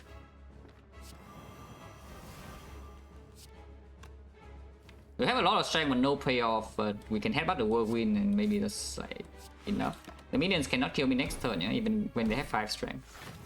We have 2 turns to kill her, kind of. And we always transfer the headbutt, so you can never miss. Yeah, this is 39, 55, 100, 30. I don't need to Ancient Potion the weakness, right? Yeah, I don't think I need to Ancient Potion the weakness here. It will just die next turn. In fact, we can calculate like how much whirlwind is next turn exactly. It's 22 strength. 22 strength is 27 base, and 27 base is plus 3, which is 30 times 4, 120 AoE. 120 AoE, which means we need to deal 103 damage to her this turn. So unfortunately, I need to play all the attacks still. I cannot kill a minion here to save some HP. I need to actually hit every single attack on the collector. Yeah. Then the whirlwind next turn will kill, even when I'm weakened.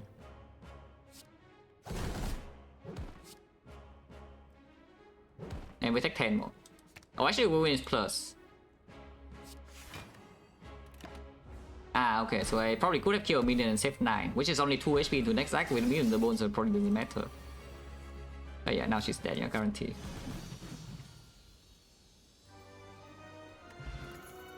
So that was why we picked a demon form, right? Because I knew that this deck could not block collector at all. So if the whirlwind meets on the minions, we just need to rush her. Yeah. It's a good thing that ingredient also perform with its attack pattern and draw though. Otherwise, we could have been in big trouble. As in double potion, and maybe I could still die.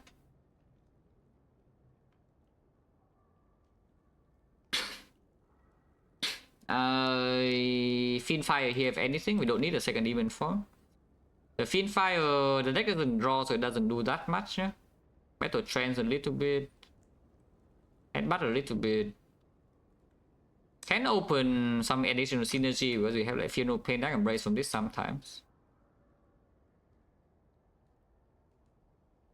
It's probably fine. Mid. I guess we take that. Bell is like free 3 relics, but mid. Mid with the wounds a bit weird, but now we also have Fiendfire Pyramid. 4 energy base still, so it's not too bad. And maybe the barricade could do something.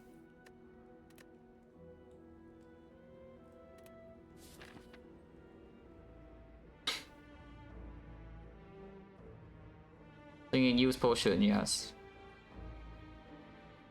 Yeah, a small tip, yeah? If you were ever thinking about using potion, then think about another line first. If your head is ever thinking about using a potion, then maybe you should consider a different line. Think about is Mark of Pain, it's Ironclad exclusive. Yeah. You gain 1 energy and then you start every fight with 2 wounds. They cannot be drawn on turn 1 though. Because after you draw your first hand, then the wounds can shuffle in, so your first hand is never going to have wounds unless you have like some backup prep. First 5 cards, your first 5 cards will never be wounds. How strong are we in hallways? I think we're decently strong, yeah? Of course you can fish for like 1000 gold from the thing. but you only have one shot payoff here, so that could be too much gold. Let's say that this is also 4 fights payoff. It's the same 4 fight and 1 question mark. If you see random question mark shop here, then of course this is stronger. Sometimes you do go to 2 question mark though, because even madness in here is not too bad. Madness is a heal. Back, yes, back and draw good. Back and draw good.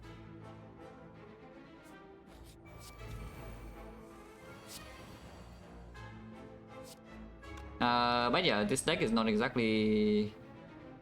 If I double tap Fin headbutt in Fin Fire, does it die or not? This is 30 damage and then Fin Fire is only 1 time, so 36, so no.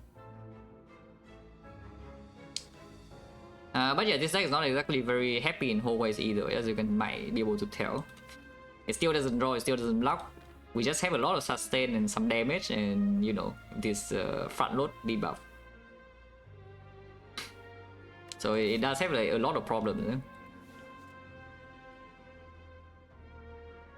Even if I play in Flame Demon form, it doesn't necessarily mean anything for next turn yet, but at the same time there's nothing else to play. You can play the headbutt, I guess. Or 18 damage for 1, but you know, you can also convert this into Fin Fire, so it's not wasted or anything.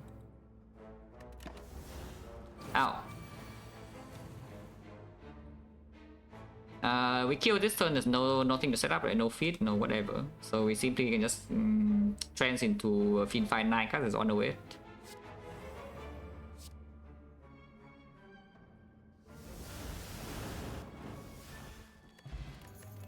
That's pretty good. Server Soul could be something. We have a Dark Embrace, but we also have the Fin Fire, so probably not. Just like +2, yeah. If you never find a solution, they just have more max HP and maybe it works. Heart of Iron over Distill Curse because we have a Fin Fire now. Would be reasonable. Distill Curse is pretty strong, huh? But this potion is maybe needed for the Heart First cycle now with how this one is looking, yeah. And against the Spear and Shield, we do have Preserve Insect. And turn 2 can still get destroyed, but the also me in the bones is not that bad. If you take Giga high damage, it's mitigated by 12 at least. Not sure. Well, I one way the Joker is here though. This draw maybe is fine. Oh, I get 1000 relics? How many relics did I have? 1, 2, 3, 4, 5, 6, 7, 8, 9. Yeah, 9 relics. That's quite a lot. But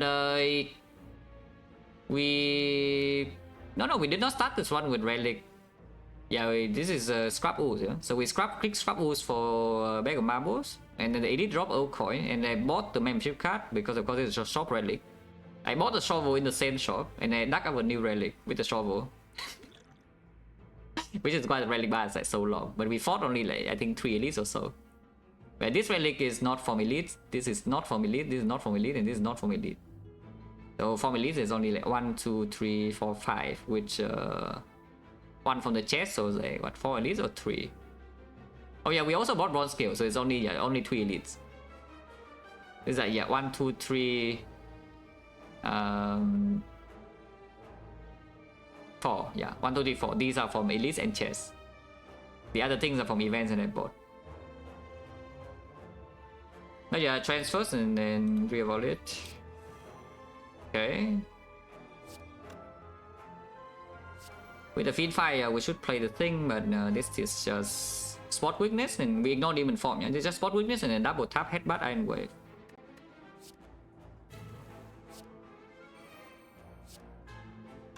Next time we do have trends into Fin Fire. You can also just Fin Fire naturally, but it wastes some damage. It's just that if you Fin Fire first, then you do get Dark Embrace draw. Maybe I should calculate whether the damage threshold for Fin Fire is good or not, but you know. You can double tap Fin Fire next turn, burn your entire deck, and then one of them still alive, but you know you could do that. Which honestly, I'm not opposed to the idea of double tapping Fin Fire. I'm not actually opposed.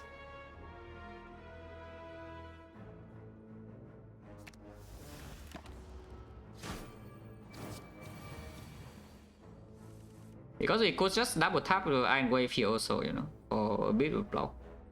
And double top Fiend Fire is just killing. You don't get to do this very often, yeah? Double tapping your Fiend Fire, that is. Even draw angle, that's perfect. Ooh, Fairy, that's much better than this potion. Especially with how big we are getting, and yeah, Ashes is a lot of damage with the Fiend Fire too. Ooh, Burning Pack. 4 energy now, Pyramid. We have some wounds in here, we have no draw. So we pick this. Also, we just pick up the Ashes, yeah.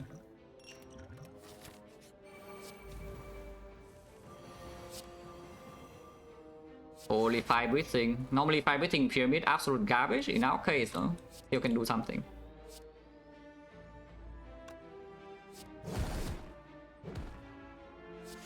We'll take damage this turn.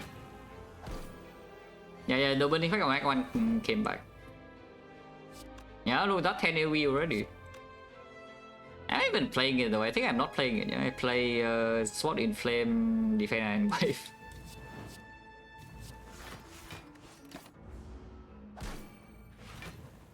Listen, Captain's Wheel. We can Headbutt Rampage. I have to, even though it's probably not good. Okay, if I Headbutt Rampage, I must play it. And no side quest, yeah, so we just kill. Because 2 Body Slam is something probably not what I want. No? We already have like a billion strength. Only good question marks left? Actually, no, we just saw good question marks, so the only bad question marks left. But I want to be rich. Damn.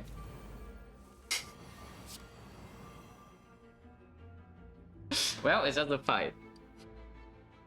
Yeah, it's just a fight, unfortunately. So we cannot be rich. 26, 46 damage is not killing. I'm not going to play Berserk, so, you know, let's just exhaust that.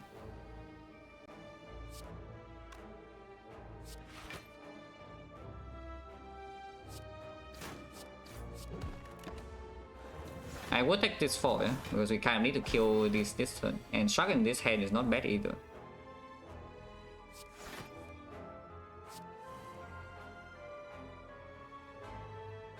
Does this kill? This is 9 damage rather than 9, 18, so yes, it actually does.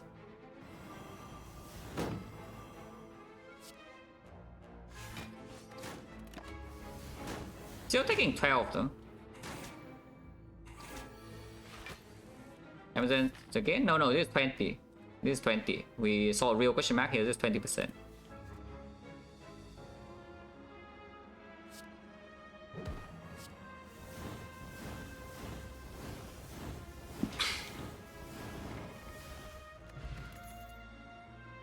Havoc plus, yeah, with the Feed Fire and the double tap, definitely will lead to nothing bad. Even with the amount of payment now we have Pyramid is just useless, yeah, so +2.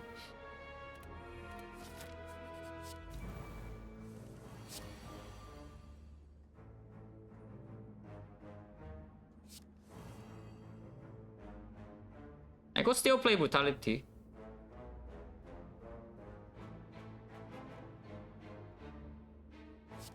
Because yeah, it does perform next turn. I think I should. Fire is like kind of spooky, to be honest.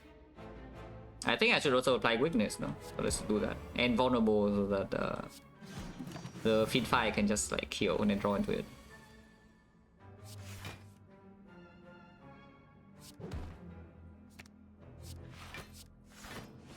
Still take 1, no? Okay, this turn we have Patterns Wheel and hopefully afterwards we have Feed Fire. But yeah, I mean, you can see this deck clearly has problems, yeah? Like, big problems, in fact. It's just that we are, you know, currently just like outvaluing whole wave fights. And elite fights, we do have the Preserve Insect, so we can probably also outvalue them. But when we walk into a fight like Act 3 Boss of the Heart, something really bad could happen. I mean, you can see the Collector fight. Like, the moment we see a fight that we don't kill instantly, yeah? You know. Something really troublesome happens that it demands us that we block. The moment you see a fight that demands us we block, we fail. And here's what Thunderclap is, yeah, probably not now Pyramid. And second struck if anything, but struck is just mediocre. And for energy, it's like okay, but it's still mediocre. Just take +2, yeah. Nemesis? No, with Pyramid we should be fine against Nemesis because one feed fire should still kill it. It's just of course on turn 2 it can hit it. Dig. How many fires do we have left? Oh, that's the last one. So if you dig here, you cannot rest at the last fire if you want to. Of course, you can dig up. If you dig up a relic here, then it plays for these floors. Yeah, so it's not even so bad. If you dig up some prayer wheel, whatever, like more bang prayer wheel or performing fire. You need extra rest. You can path away from the elite and go here. I'm digging. That could actually do something because it could. You know what it could do? It's minus max HP because you know now I would take a thunderclap, not thunderclap, but now I would take an uppercut plus. So it's minus max HP, yeah, with a saving bow. Oh, here's a Nemesis. Hopefully you don't get it destroyed in turn 2. There's a barricade in hand but no block. Yeah, thank you. It is weakened at least, so maximum 33 damage. Yeah, it's not too bad. It's doing a small hit.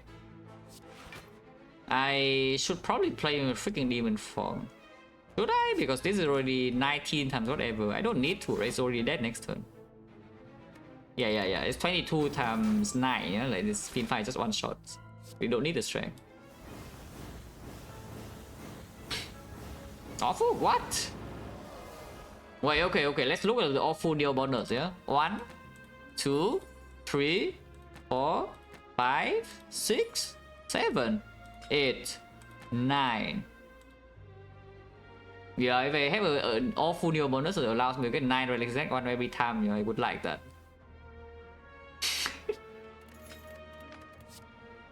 Oh.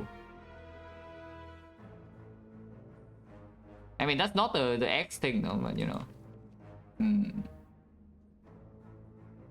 Has to be Dark Embrace over Corruption, right? Even though corruption is more difficult to come back. Yeah, in this screen it has to be Dark Embrace over corruption.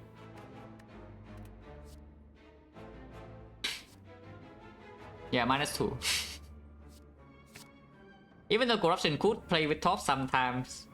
Dark Embrace can also play with top sometimes. Actually, no. Dark Embrace Fiend Fire already makes the top not play. But yeah, we can double tap Fiend Fire in Spear and Shield, for example, burn my entire deck and then lose because they have no attacks left. It still clears over the artifact, it's still the same story. Artifact just saves a lot of HP in the hard fight. Like 37, we also don't have disarm at the moment. If it's weakened, then it's only 32, but you know, it's still 32. It still clears, it's basically if you scale Act 4 elites, which we should be, but Act 4 elites sometimes you can also burst them immediately with the Reserve Insect, and if you draw Fiend Fire early, they will die. At least one of them will die. I think I still saved this, yeah. Okay, I'm stupid, I should have taken the other thing. My bad.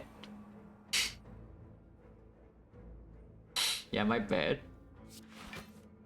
Well, I was thinking about playing the barricade to store 8 block, but if it's like this, we should probably play Demon Form, and if it hits me next turn, I get hit. Yeah, it is hitting me though, but not for a very big number.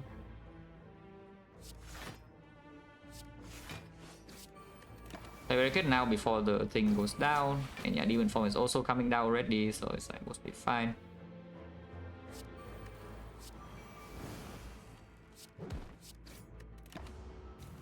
When you unblock Fiend Fire.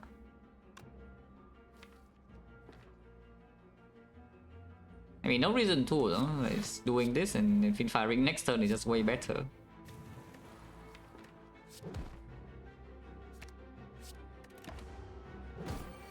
Like, way better, I mean, it's guaranteed 0 damage.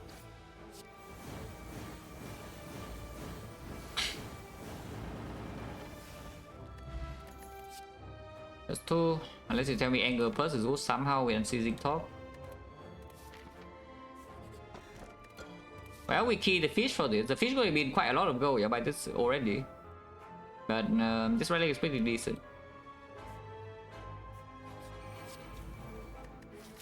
I could go to a shop right here because we have like 500 plus for one shop is maybe too much. But if I go to this shop right here, we are losing one elite or one dig, so it's just minus one elite.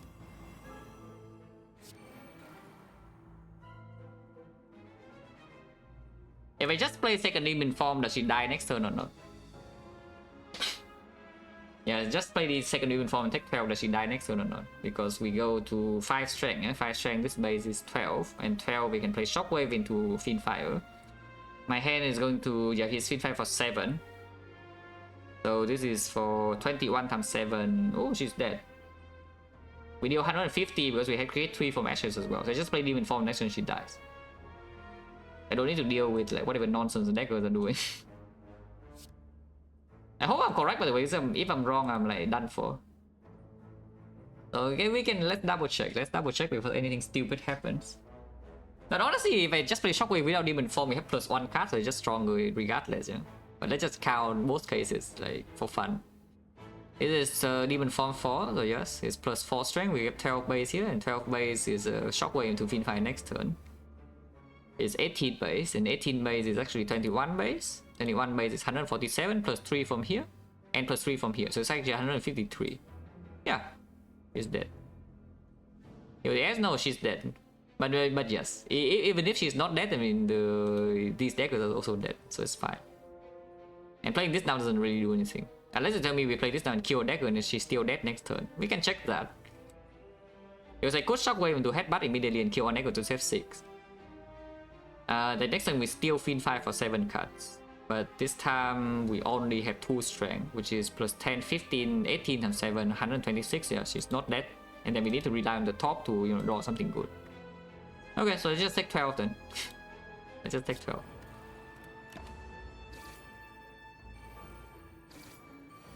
She's going in, but she's also dead, guaranteed. Let's not click a wrong target and we are fine. Yeah?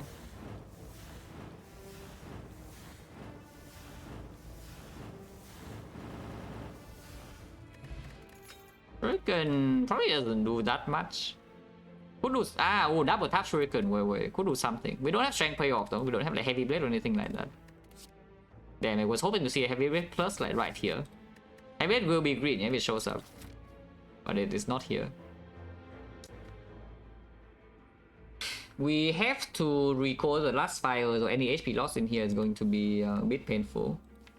Inflame Plus is not actually what we care about. We already have Spot Weakness, which we will land with Pyramid, the Inflame Minus, and the Demon Form. And not that many Strength Payoff attacks. So this is just not a good thing to add. Yeah? I think Vulnerable is even more than that because we have Asher, so it's 21. Plus 3. 21 times X plus 3 at the end. But yeah, 550 go, maybe it's too much. You know, we should probably just chop it. And going here, we can use Umamori as well. Immediately travel to the boss, yeah, and lose a run. Thank you. Oh, I love Portal. Yeah, I love Portal. Does this kill all of them? Because if it does, I would like to do that. It does not. Oh, now it does. Yeah, now it does. It's 52 now. Very cool. Oh, that though, that is probably good. The dropkick. Yeah, I did not even think about this attack, but you know, it's also here. Double tap dropkick with vulnerable, like Bag of Marbles, and Shockwave and Pyramid. And it's an attack that cycle yourself with Root Strength payoff. Oh yeah, sure. Now that's why we go to the shop right here so that we don't see this shop next 4. Bird Phaser is not the worst thing, but you know, if the best thing to buy is the Bird Phaser, I'm going to be quite sad. How is Exhume? Does Exhume do anything yet? On the Shockwave, on the Fiendfire, but on the Fiendfire it's unlikely because they drawn together, it can never work. So it's mostly on the Shockwave, which by the way is actually good. Shockwave Plus. And yeah, the Gameless Blue over Artifact Pot is a thing because, you know, it's very good against both fights, not just good against the heart. It's also good against Spear and Shield, like it can bail us out of any one terrible situation. As long as we have enough output afterwards of this, because if your deck doesn't have enough output in the first place, yeah, maximum output, ideal order, you're still dying. And it doesn't help. But I think this is good enough to take Gameless Brew and remove. Gameless Brew remove, we still have enough gold for rare relic. It's 115. So yeah, 115, we have 160, 180 something here till 360. So it's enough to buy whatever we want in Act 4.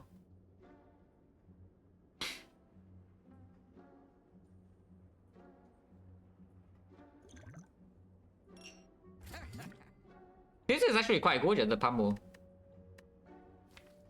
Yeah, the pummel is actually a giga sick, but now they have a drop quick and maybe we don't need to pay gold for it because removing is good too. So you know, coach I did at 18. Before I got 19 in 2022, coach had it at 18.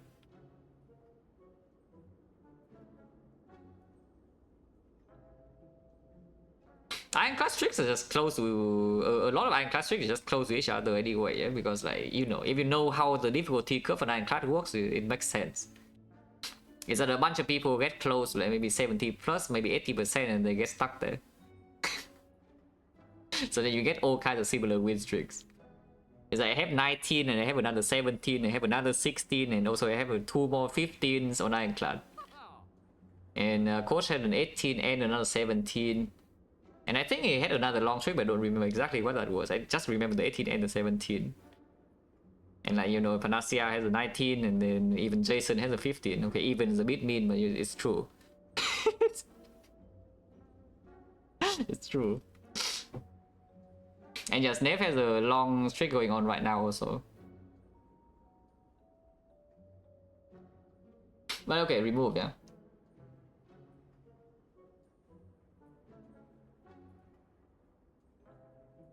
Do I have a streaming camera on? I don't even own a camera. But yeah, remove... Strike now actually is significantly better than defense. We still don't have anything to make defense matter. Unless I increase it into a corruption and then defense is much better. Well, cool. I guess defense is slightly better on turn 1 and then we want to burn all of them with Finfire anyway. It's just that strike can prop shuriken with double tap, but defense cannot, yeah. The fight has to be faster. I think we're just, you know, hitting the heart and hopefully it dies before.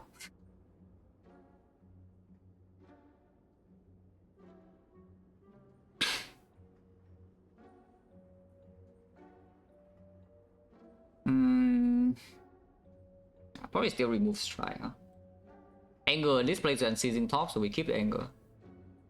Yeah, this time we keep the anger. The barricade will still play, so we keep the barricade. It's a funny part. It could actually still play. It doesn't even take that much. We just need to, even we see like a clay in Act 4 shop, we buy the clay and then boom, the barricade.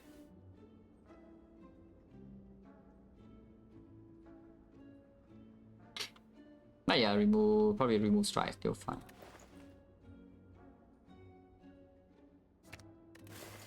There's still enough gold for Act 4 shot, man. I hope this fight is okay, by the way.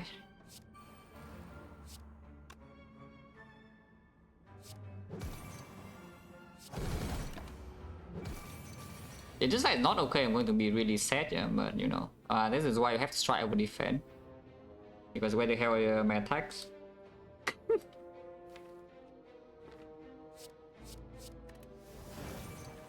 Okay, there's my attack. This attack is a bit annoying to play though, because I want to play Shockwave. That is the only attack in my hand. Well, very freaking cool. So now I need to make a real choice, yeah? Do I take 17 or not? Because I could take 17, yeah, I did not draw a single attack. I should not have removed strike, I guess. Because if I draw a strike here, we are also like fine. I can just double tap strike. If I play Inflame Feedfire here, next turn we do have the thing. And 16 top doesn't draw, but the debuff also runs out and the drop is worthless. Just seems really, really bad. I mean, not that bad, because next turn is still Vaughn, and they have 18. So headbutt needs to be late, and Demon Form is still ticking. I do have 7 strength coming. But if headbutt is late, I'm in trouble. If I take the 17, I'm guaranteed to not take any more damage. So we go to like 77, heal to 83, maybe 85, and then boss gauntlet is like that. With me and the bone, yeah, let's just not take an insane amount of damage for no reason, yeah. Let's just do this. Listen, Captain Squeal, we can play, yeah, Flower as well, so we can play Shockwave. And yeah, like this hand, for example, is already fishy.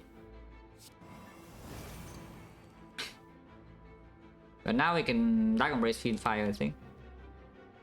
Do not double tap, man. Do not double tap Fiend Fire, you would die. But yeah, we can Dark Embrace Fiend Fire now.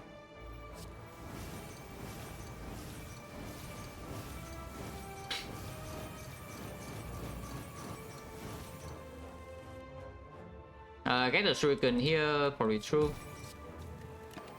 And yeah, of course now we do not take any more damage, yeah? I already talked about it. It's that if I take the 17, I would never take more.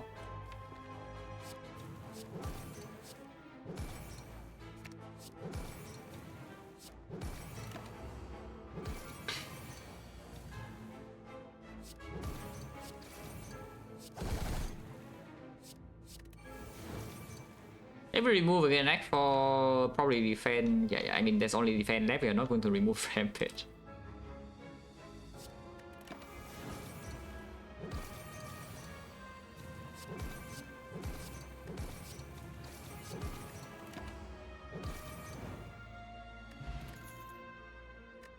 Oh, I hate this. Yeah, I hate that this shows up like right now, right here. It's a way to run 5 anyways because the dex doesn't really block either. I guess we could exhaust down to double tap drop kick, but that takes a while. Maybe it doesn't take that long on Pyramid Dark Embrace though. If that is the case, you don't need this for anything, right? Because it's only for the hard fight specifically, which in the hard fight it will perform, but it also can break me in early turns. Other choice maybe second headbutt, but I don't think so. Yeah, with Pyramid, the value of headbutt is already a bit lower. Yeah, let's just +2. Have to recall.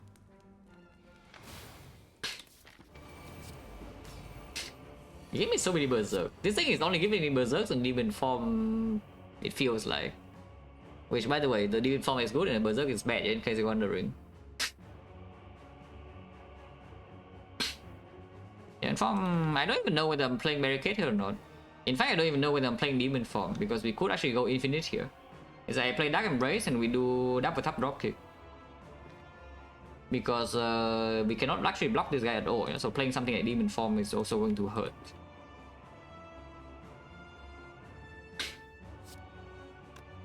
How do we have here? Do I want to headbutt the Iron Wave or not? I don't think so. So we start the turn with headbutt. Which is, I guess I could headbutt Bash. However, Bash is not the worst thing I've ever heard.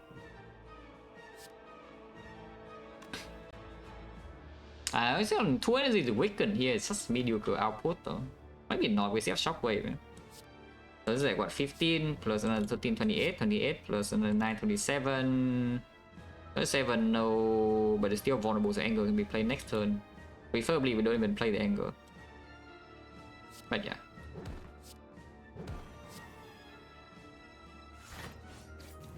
This fight is not so chill at all. In fact, none of the endgame fights are going to be chill. Okay, at least I did draw the Shockwave. But none of these fights are going to be easy. They're all going to be like annoying as hell.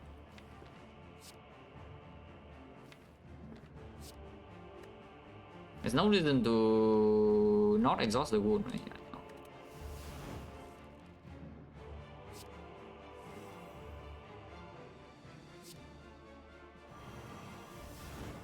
I don't need to play the angle now, so I won't. Now the slightly annoying thing about this though is that it's pretty difficult to... Oh, I can do it now then. Okay, okay. If I draw like this, I can do it immediately. Because I was thinking the double tap and getting the double tap out of the hand to play the Fiend Fire is taking 2 turns. Yeah? But if we draw in this order, we could just Fiend Fire immediately the entire hand. And then we have like this. Bash is still in the draw, so yes, we have Bash with dropkick, double tap, and then maybe we can do something about it. I could keep some other cards in here, or I can burn my entire thing. If I burn my entire thing, I will probably take a hit next turn, and then maybe a hit after that, but after then I'm fine. Yeah, so I think I just Fiend Fire here, and then hopefully we don't lose Fairy. that we are trying to go infinite here because we cannot block this guy, and demon form is not fast enough. Oh yeah, Unseen Top, I forgot. Oh yeah, Unseen Top actually like pretty freaking massive because we just need to feel our hand back. Also Shuriken Strength. Yeah, we just need to feel back our hand and then we are there. Playing the Dark Embrace is a bit weird though. There's only the Burning Pack. It just upgrades the Burning Pack for 1 energy cost and it makes this thing angrier. Let's not. But yeah, like now I'm basically already there. And we just double tap the dropkick next turn. So this turn we play what? Iron Wave, defend. Oh, 2 cards only, yeah, so that we actually can feel hand next turn. Yeah, let's just take more damage. Fine.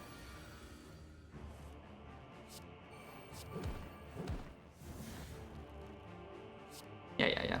And now we have to think. Do not exhaust bash. If we exhaust bash, we will die in the second phase. But we kill this immediately, yeah? It's already dead.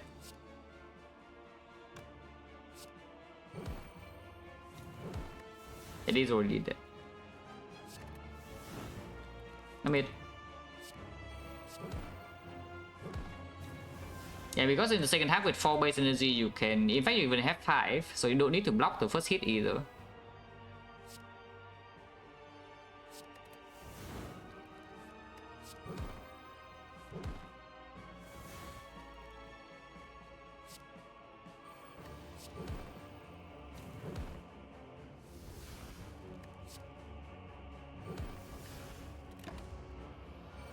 Okay, so yeah, just bash and double tap the drop kick. That is barely enough energy, right? If I need to keep the double tap charge here so that I can burning pack into the drop kick and play it again. So yeah, we bash in here. I mean, if you want to block this one turn, then you can attempt to, but it's not going to be enough block. It's weakened and we can only block 18, so it doesn't work.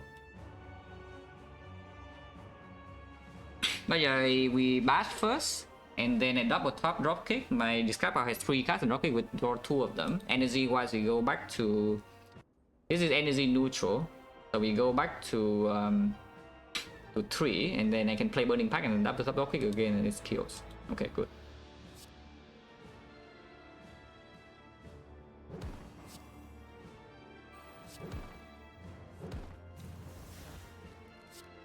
Guys, remember about what I said like last run or something about if you need to rely on like drop kicking twice or something to kill the enemy, yeah? Instead of just drop kicking once and be having enough output, it probably means your deck sucks.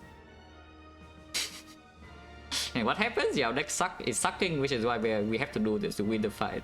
Otherwise, you can see the enemy is vulnerable. You have 13 strength and the pyramid, and normally you just play your cards and you block like a billion, you kill it instantly. But instead we have to play drop kicks. But it's fine, it's fine. Sometimes your deck is just kind of bad. So you have the double tap charger, so you play drop kick now. Yeah, and now we can keep doing this and it's dead.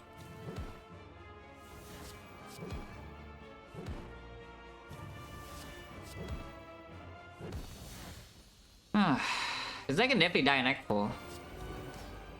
But we do gain another big shop, so hopefully they can be done. Something can be done. We need to feed fight a bigger hand, yeah. But yeah, again, like this situation with a double tap, making the feed fight 1 turn slower is just really annoying. Also, we actually just have to take this hit. There's nothing to do here, and I guess we should play the bash. I should play the bash. Because afterwards I do need to make, I guess the turn where empty hand with the double tap I can play the bash on that turn. But yeah, playing the bash now still applies the thing with the shockwave. So probably should. So we just take 24 here, yeah. I don't think I should play this defense, so I won't. Yeah, Rascal range.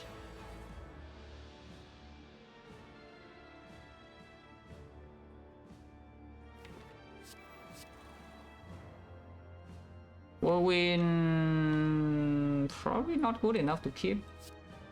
I could see playing 2 defense this turn sometime depending on what I draw. So now I need to make a real decision, yeah? Are we committing or not? Because if I play the pin fight here, we are committed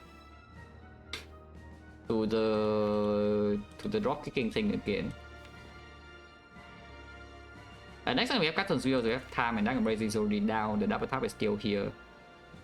I think I am allowed to. It's also a lot of damage. You can hit this guy first, but I think hitting this guy first is still better. It's not like the lasers are so terrible, you know, and this guy doesn't hit you that hard. And this guy is a little bit harder to kill. Actually, that's not true, because this guy actually takes the on Taunt, but this guy doesn't.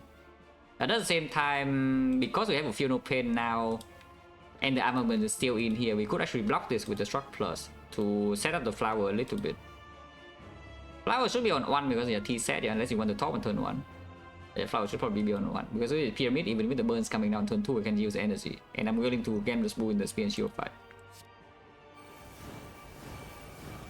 Yeah, burning down the demon form means that we are like pretty committed here. Yeah? I don't want to play anger, so I will not. Still taking 3, you know. Even after the Feel No Pain Fin Fire thing. And yeah, this turn Captain's Wheel. Can headbutt the pack, which I should. You can also double tap Rampage like and try to scale like that instead. Yeah, probably not.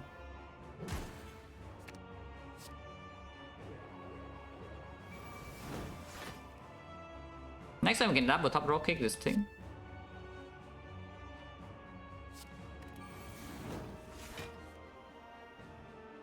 Ama this whole hand, yeah, is fine.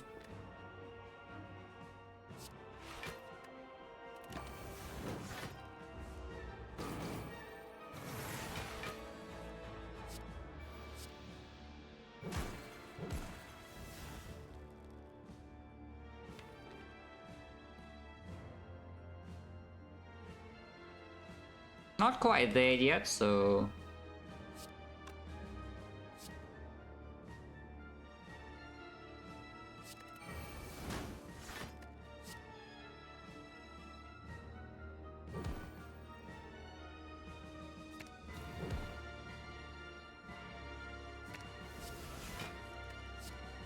oh, that's the wrong order. I guess it's fine. We can still block. But yeah, that's the wrong order. Yeah, I was thinking of doing it in the order to get a drop kick first, but you know, drop kick ended up being second. Still fine, no? We are almost there.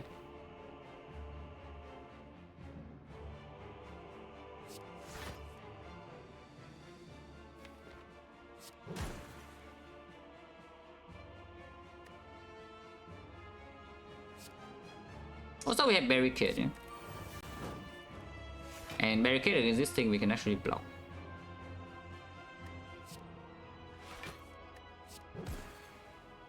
Yeah. Looks like we will be fine. This is already 31, so the armor is good enough. Not like the armor does anything, but you know.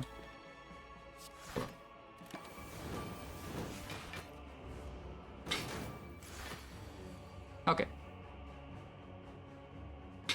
I'm highest win rate energy relic. Well, depends on character and depends on time frame. Same as every other relic basically. Because there are certain time frame where hammers at 95% win rate on silent, yeah? And there are other time frame where hammers at 40% win rate on silent. Not that hammers are any better or worse, but my way of playing just changes drastically. And then with that, the evolution of boss relic goes up and down.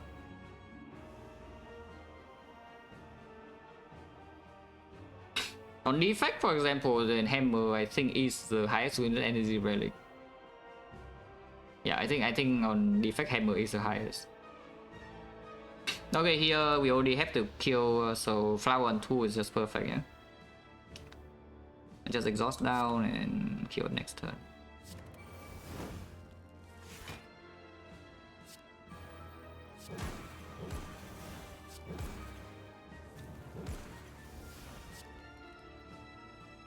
Can play the barricade for fun. It's also kind of like playing a pipe.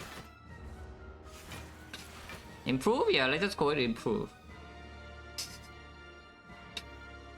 So I have 95% plus crown win character. Defect does not have crown. I don't think the defect has a single crown run except from squads.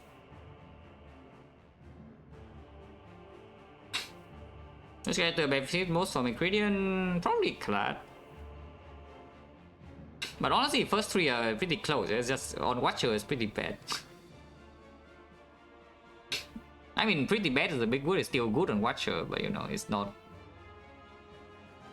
run changing and usually, and sometimes just give you something you cannot contribute, and it's annoying. But its ingredient is generally a good relic on like anyone. Oh yeah, kill here, flower on one is good, yeah. Oh, by the way, if you're wondering what our hard damage is, what our hard plan is, because you don't have bit of that solution, yeah, it's actually also this. And we just kill the hard before we die. We have a lot of HP to play.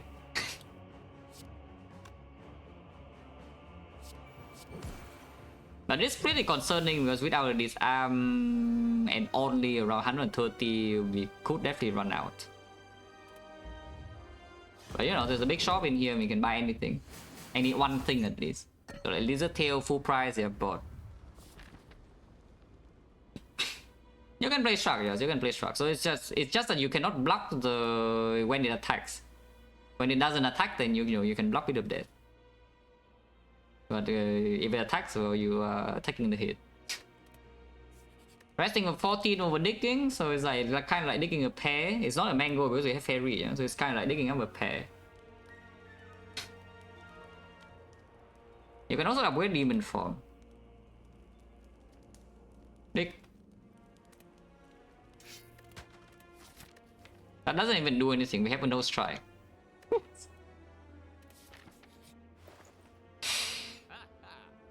That's not a race. That's not the abacus. That is a frozen eye, but I don't even know what the hell the frozen eye is doing. Yeah.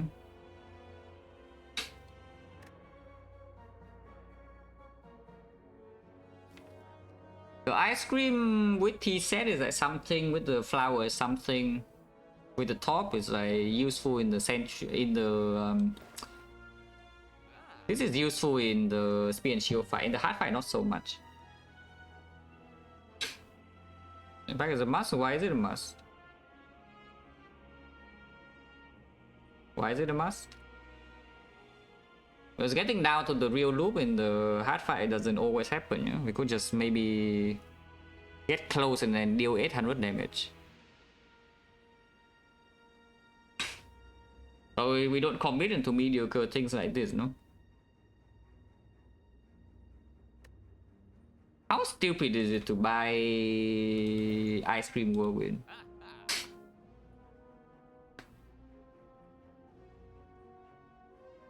Yeah, like how dumb is it exactly to buy ice cream whirlwind?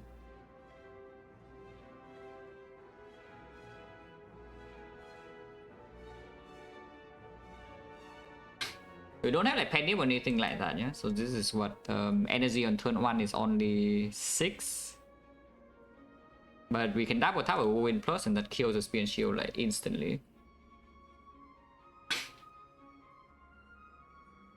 And in the hard fight, that's not exactly a bad combo either, yeah? It's like you deal damage one turn with drop kick and then the turn afterwards you have whirlwind to max out. In fact, you can double tap with whirlwind. Like every turn. Also, whirlwind 4 is just proccing shuriken and dumping your energy efficiently on damage. Because right now we sometimes have some turns that we cannot deal damage with all our energy, even with the pyramid. I just wonder whether if I buy the whirlwind, do I need the ice cream or not? Because I think the ice cream is positive, but I mean, of course it's positive. The relic is better than no relic, yeah. But is it 160 go positive? Because that seems a little bit strange. At the same time, the remove doesn't actually do much of anything for us, though. Especially with the Gambler's Bull right here. I think I will just do it, yeah. Yeah, I think I will just do it. The whirlwind ice cream thing. Rampage doesn't even remove anything in the defense. But yeah, I think I will just buy this. Seems really weird, but you know.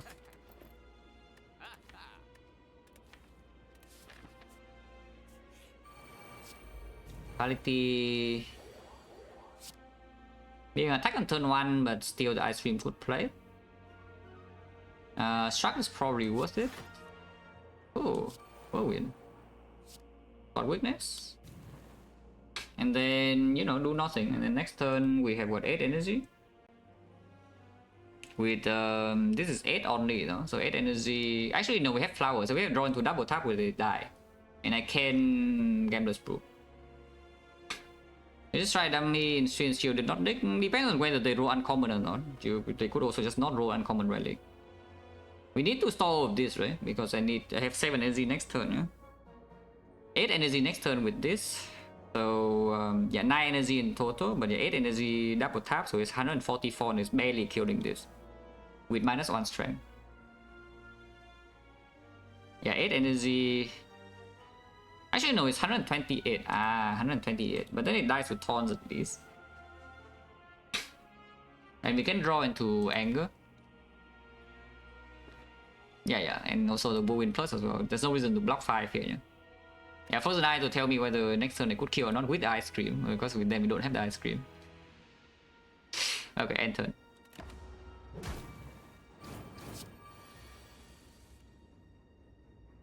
This 99 is barely off. So we can game this brew here for 1, 2, 3, 4, 5, 6, 7, 8 cards.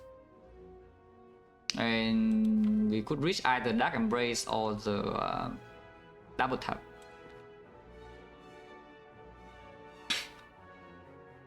Because this is not enough, yeah? And you cannot do feed fire into Whirlwind. Alright, let's gamble for 8 because this turn is way too much damage, and otherwise this doesn't kill, right? It's 13 times 9. But we can Burning Pact first for 3 more. So yeah, you Burning Pact first for 3 more, and then you feed fire this whole hand. How is it? This 13 times 9, 117, 120, 123. We're 6 damage short. That is 6 damage short.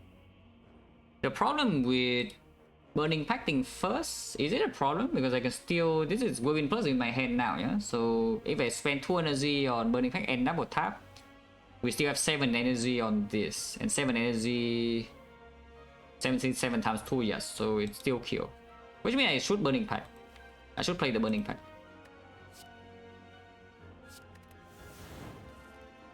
Oh, that works, no?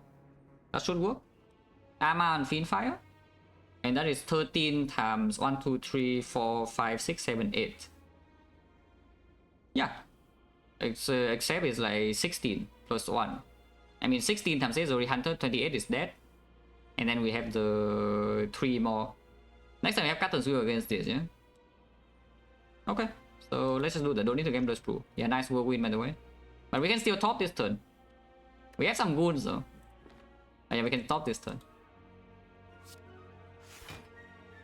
Can I play Demon Form or not? Suddenly now it's 16 times 1, 2, 3, 4, 5, 6, 7. Which is, yeah, not enough, plus 3. 115, yeah, that's not enough. So I cannot play Demon Form. I can, however, play something like Iron Wave. I can play a different attack so that maybe you can get Shuriken stack off this turn. And keep an attack in here to headbutt back. Not the Whirlwind, no. Dropkick is actually still good to keep because the Shockwave is coming and we can headbutt the dropkick to hit here. So I could see just playing the dropkick. It is 3 less damage on this. If we play any attack, it's 3 less damage on this immediately, yeah. But maybe it's fine. Okay, still kills, eh? It would be 16 times 7, which is 112, 123 plus 2 ashes. Plus 1 ashes, so it's already exactly to if I play dropkick. Okay, I need to check whether it's actually exactly to or not, otherwise I'm like stupid and dead, yeah? But yeah, 16, 1, 2, 3, 4, 5, 6, 7. 16 times 7, 70 plus 42, 112. 123. Except that the feed fight itself exhausts. So that's another 3 damage from us, that's exactly 2 here. And we have 4 energy left with Unceasing Talk.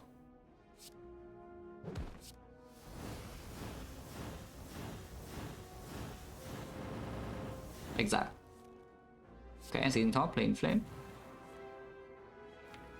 Should I play this or not? Because it could just so store energy. And playing the defense next turn is not bad, considering the next turn it will hit me for like 38 weaken to 28. If we don't to shockwave, that is. But if we don't to shockwave, I could consider doing this, but now it's weird. Because taking a bit more damage is also fine. Eh? We can go down to 52. So I can take 13 in here to heal 12. And the brutality is already -1. I just keep this. Yeah, like even if I don't draw into stuff here, it's like fine. I mean, it's not that fine, but you know, it's like fine enough. We take 15 here, but there's no way I'm potioning for 15 when we also heal 12. Oh, actually no, I can double tap bash and take only 10. Ah, I can double tap bash and take only 10. And taking 10 is good, right? Because we go to 54 and 54, 53 and 52, so we go into mid-range. You can double tap rampage as well if you want to. Like, why not?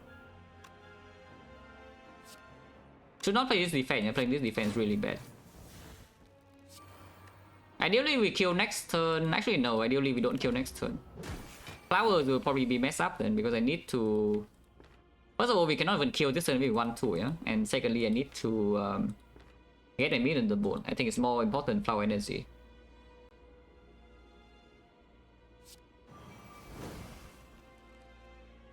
But yeah, it means that we just kill it next turn. Or you can play 1 HP to... Yeah, you can also play 1 HP to get your flower on 1. Or play 2 HP to get your flower on 2.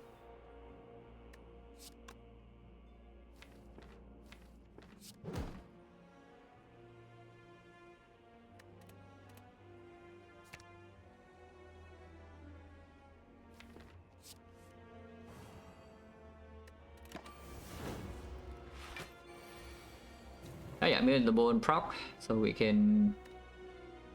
Next turn it's already doing the big attack though, so at most you can advance this to 1 because I don't think we can block 28. I mean, actually we can block 28 sometimes with the armaments. But armament's not in hand yet, it probably means that, yeah, we don't. So yeah, how much is the flower worth? 1 turn faster of flower with the ice cream? Which could convert into a lot of damage, but 1 HP is 1 HP, you know. And if Whirlwind is already over damaging at some point, then the excess energy doesn't matter.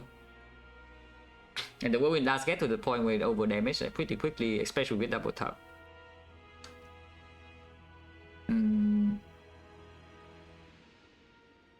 Yeah, I think we wait for 1 turn, yeah. But afterwards we kill.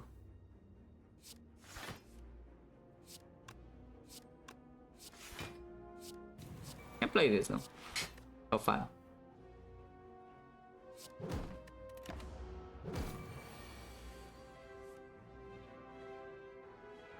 Now, could block 28 here if the pack draws into some stuff. It will not die the turns of the enemy to get to 99 block, which is easy. Getting to this 99 block is very easy, so you can choose now whether you want to play 1 more HP for the flower on 1 or not. Flower on 2 or not. But I think I kill now. My Sorter is 5 HP. Ooh, second dropkick, which is just damage. Or you can take Pommel Strike. Pommel Strike is more, a little bit more draw if we can store excess energy. But the second dropkick is actually a lot of damage, and damage is what we need to deal right now. We don't have that much HP and we are vulnerable because I did toss away my ancient pod. So we will lose a significant amount of this HP pool in the first cycle already. That needs to die very fast. We're basically in permanent rest skull after turn 2 or so. Oh, that is very good for the killing plan. In fact, I can double tap right now if we want to. Is it? What? Yeah, GG. We are going to like what 20 HP after 3 turns, yeah? But of course it's already over. Do I spend energy now or not? Because if I spend energy now, how much damage is it? It's before rest skull, and yeah, it doesn't make sense just to spend energy now. I should just play Demon Form and end turn. If anything, maybe I can play defense to block this 2. The defend Demon Form and store 3 energy. Generally, I could see that. Yeah, I think I just do that, just defend Demon Form. 2 HP could matter like a lot. Ulti first is...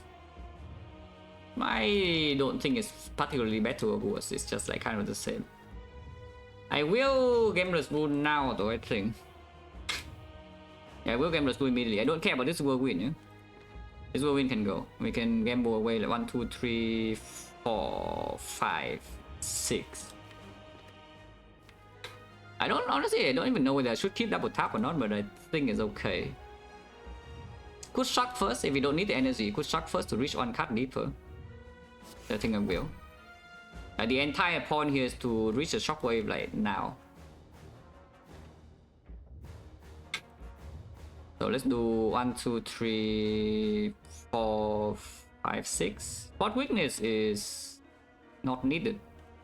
Yeah, spot weakness is not needed. So it's like 1, 2, 3, 4, 5, 6. Keep the trends.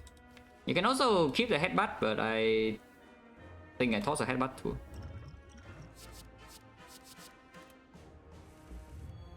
That's not very good. Well, I guess we are not having shockwave for this turn.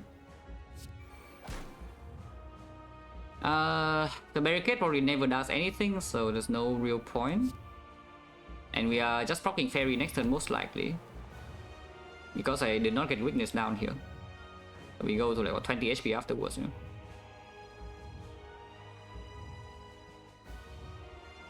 And is being clocked. But I need energy to play shockwave and, you know, maybe the second demon form. So I cannot play this barricade. And yeah, this barricade actually never pays off. Yeah? Which is a pretty rare occasion that you take an early barricade and it actually never gets a chance to do anything. Yeah, GG, right? But which direction though? Playing the pack now means that we have less draw reach for next turn, but next turn I don't need to actually draw many cards because we will just fairy most of the time. Yeah, I think I pack immediately, and there's no reason to pack barricade over wound, so we still pack the wound.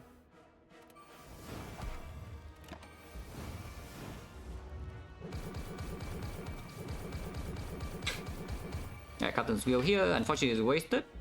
Oh, I did not. Still don't draw my demon form or shockwave on this turn. That's very concerning. We can max out immediately though. We can max out this turn and build up energy again maybe.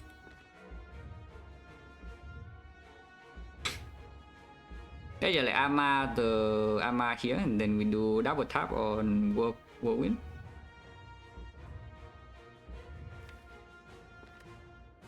How do we survive second cycle if my Arma doesn't land on block cards, and even with weakness and fairy we don't have that much HP, you know? We can also Fiend Fire this hand to draw and ignore the double tap. Like, how is it? Because I think double tap Whirlwind here might be too slow. Should I keep the armaments or not? I guess it's the next question. Like, what should I keep? What should I keep in this hand? Yeah, what should I keep in this hand really?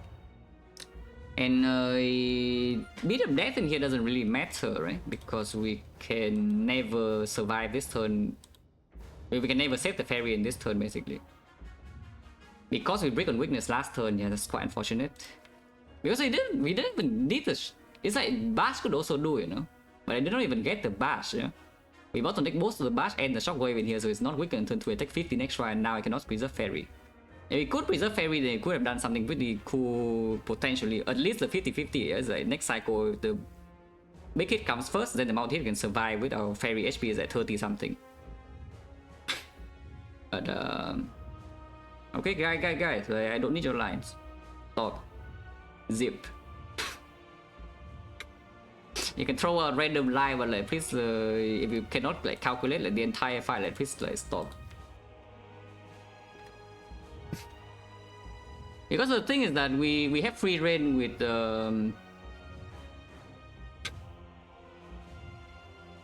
No, I see something pretty interesting here. Yeah? Is that we currently have free reign with a bit of that. So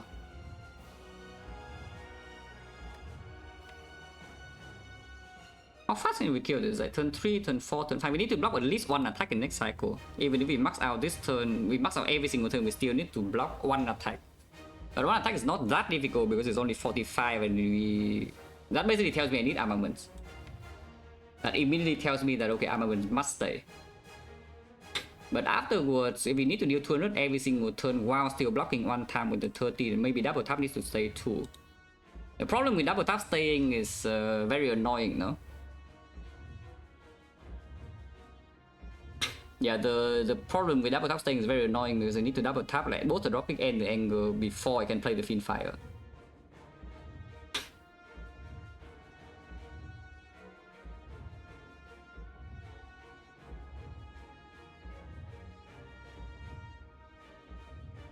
Flower energy comes in 2 turns.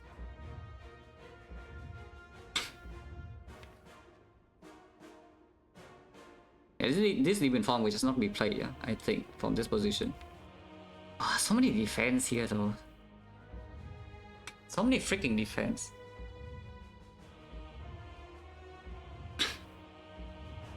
$45 and we revive at what, 31, right? I have no brutality, so we need to block at least 14 positive and also survive bit of that turn after while maxing our every turn. This turn we only need 155 though, so it's not that much. But yeah, I do see the armaments probably must stay. So armaments into Fiend Fire, we draw 1, 2, 3, 4, 5, 6, 7, 8, 9 cards. So we draw this whole thing plus 2, energy goes back to 4, energy goes to 2, we play dropkick and max out, and we play another attack, we get Shuriken Pro. The hand is only blocked though. The turn afterwards we do have maybe a Whirlwind. I should keep the second dropkick. I should definitely keep the second dropkick. So we play armaments dropkick, Fiend Fire. Yeah. We play armaments dropkick, Fiend Fire here. I need armor, right? Otherwise I cannot survive the next cycle. Like first attack like ever. Even if it's the... Big hit first, maybe I could do it, but it's like losing quite a lot of energy to do so, yeah. On the other hand, if hand plus, shock plus could do something.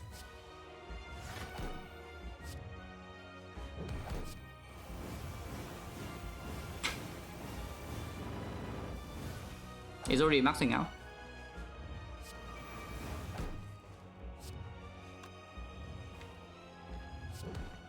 So yeah, Shuriken now play the slam to exhaust, so just keep it here. And Cloud is so bad though, and we have no energy for next turn already. Oh, maybe I should not play the dropkick.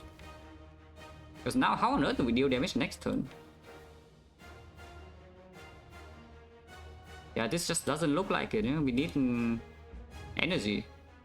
There's no energy here.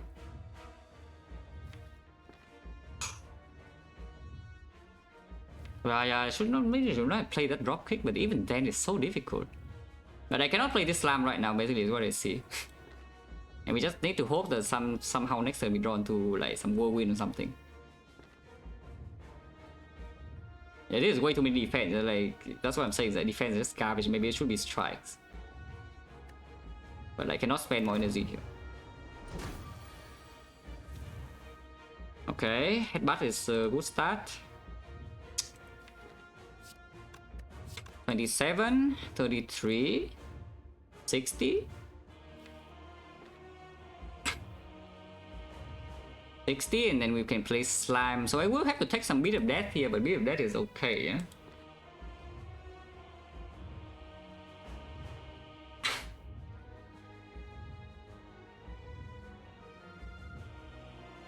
Yeah, so Iron Wave.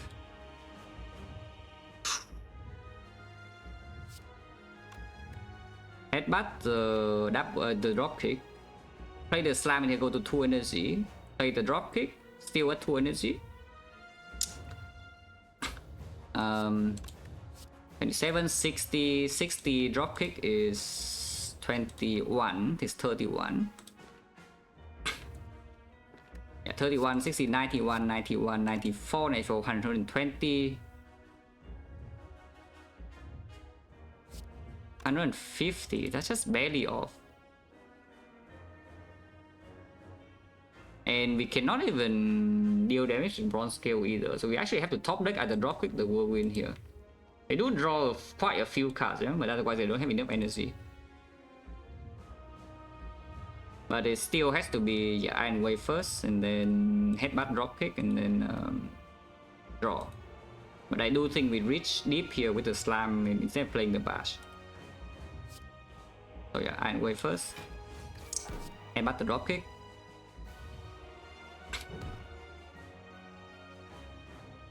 Play slam to draw into dropkick. Play dropkick itself to draw one more. Okay, that's a second dropkick. I could do something. It's 33.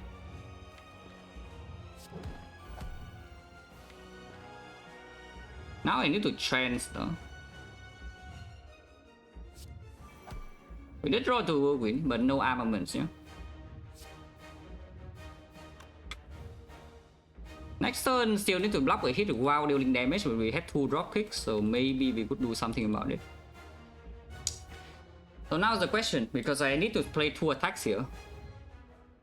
I either can play Rampage Whirlwind, I take 4 more, or I can play the Whirlwind itself. They are both working. They deal 66 damage and it's below 400. The other line gets 1 more strength, 1 strength stack. Next time we do have 5 energy. And we don't need to block that much, but we do need to deal 200 damage. And the only 5 energy, yeah, we do need to spend.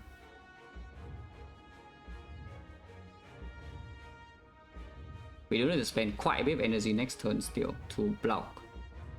So it's going to 20 in here next turn. Beat the death is still only 2. If it's doing the big hit first, it's 35, and we need to block for 16. 16, Ama is blocking 3, Struck is blocking 9. I see something about the Whirlwind over the Rampage though, is that I lose one strength, yeah? But at the same time I gain a Struck redraw. Again, a Struck redraw. And Struck redraw could be very important because we also need to play the freaking Burning Pact. Actually no, I don't gain Struck redraw because Struck itself will shuffle out. So that 3 plus another 9 is 12. I'm pretty sure if it multi-hit first we are dead, yeah? But yeah.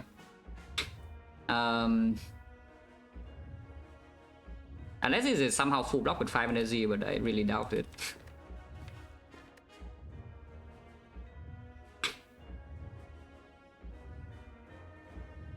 But yeah, it's like 5 plus another 3 plus another 9. 3 plus 9 is 12. 12 plus another 6 is 18. 18 is already leaving. So we can spend 4 energy on blocking next turn and then hitting with 2 energy left with 2 drop kicks. He is very suspicious. But he has an 18 with 22 HP. We still cannot play, so it just makes sense to play both the Rampage and the Whirlwind, yeah? And take 2 more. Can we full block with multi-hit somehow? Because if I play the Whirlwind, I could see doing the armaments into playing defense struck. And if that survives and it also blocks enough for next turn after, then we could do that. But this would be 9 block and they are 6 each, so that would be 27. 30 block only, we take 15. Ooh, that actually is possible, huh? Wait, that actually is possible, we just need to redraw block.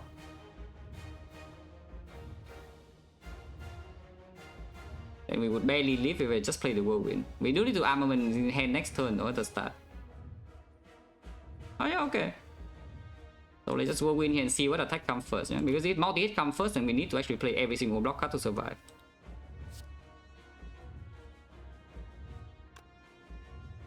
Is there a line to play Rampage and save the energy instead? We need hand space. We need hand space, so is it possible to just play Rampage and save the energy?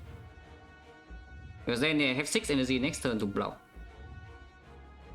Which I will always survive next turn. And the turn afterwards I have 5 energy instead. So I could spend 4 energy on block and 1 energy on burning pipe. Which maybe can actually block looking at this. Because weakness in Armament is pretty strong. Yeah, so I just play Rem. I need to play an attack steal to make hand space, yeah? Otherwise you don't run into armaments and I always die. But yeah, we play Rampage. The moment I do not deal 66 damage here, it means I'm committed to blocking. Because I can no longer kill. That's not always true because we could kill with the taunts like the second hit sometimes, but it's very rare. So let's calculate, yeah? I go to 22, and we did say that, yeah, Arma 3 plus this is, yeah, we play Arma triple defense and then struck. And we have 1 energy left, so 5 energy the turn after. And with that, we take like 1, 2, 3, 4, 5 bit of death. 10, but we block for 24, 35, 40. So we block 30, which means that multi-first mid come first, we take 15. And 15, we go to 7, and 7 is survivable, but only with extremely good draws. Sometimes you can actually, with the battle trend, you can make me shock twice though. Because I think going for the kill here is like so insane and unlikely. Just blocking just has a higher chance. Yeah, blocking actually just has a higher chance, so we just do that with Rampage. We Rampage and turn.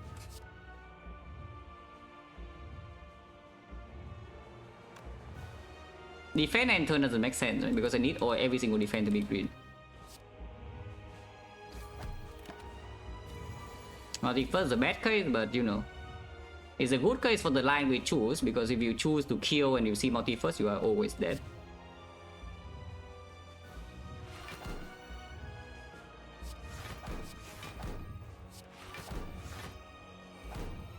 Top decking burn is exactly the worst draw, but... Oh, actually, you don't have shock in the redraw ever, huh? In this case, yeah, there's no reason not to burning factor with the burn, so I will.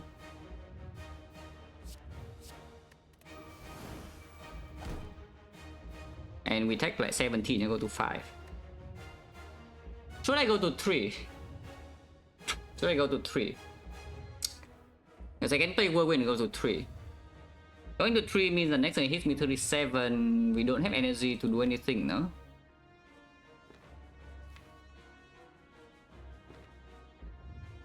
Going to 5... Still need to spend energy on drop kick. We are probably dead. Like this, we are probably dead. If the big hit comes first, I think we have maybe a decent shot, yeah? Because I have time to prepare for the next turn to block as well with the struck again. But like this, we have no time. And we are short by like 2 energy or so. Oh, so should I have kept the second drop kick? Because if we could have blocked this, I could have just feed fire immediately, like Arman to feed fire and don't even play the second drop kick. Maybe I could have, huh? It's just that the first cycle was like so incredibly bad, you know, with bottom decking. Even with the Gambler's Brew, we just bottom deck both debuffs, so I lost Fairy at a bad, terrible time, and Captain's Will did nothing. Like this, I'm probably just dead.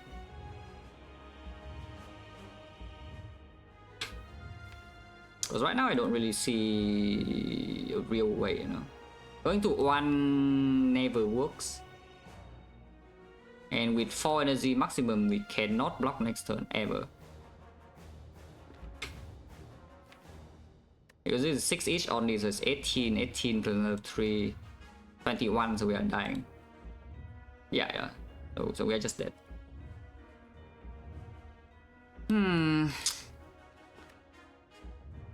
Maybe it chose the wrong line here, because it could have Gambler's Brew turn 3 as well. And this is playing for the good case, yeah? The Gambler's Brew turn 2 is playing for the good case, but maybe I should have played for the bad case.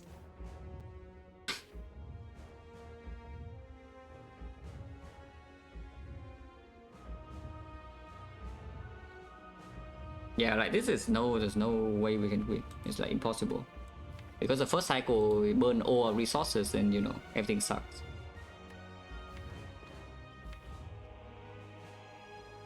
Yeah, there's no visible chance I can win next turn.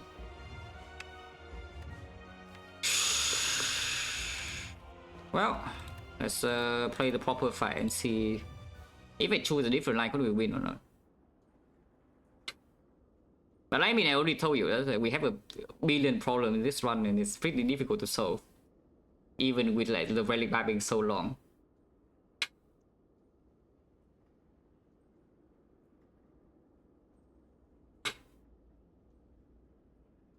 And yeah, it's like even for turn 1 doesn't actually mean anything because we don't have enough HP. If the first cycle goes bad, and first cycle was like terrible, of course, but probably could have still done something. This fight is hard. Yeah? This fight is actually super hard because you need to visualize the. You need to already commit. You need to decide by turn 2 or turn 3. Like what are you trying to do?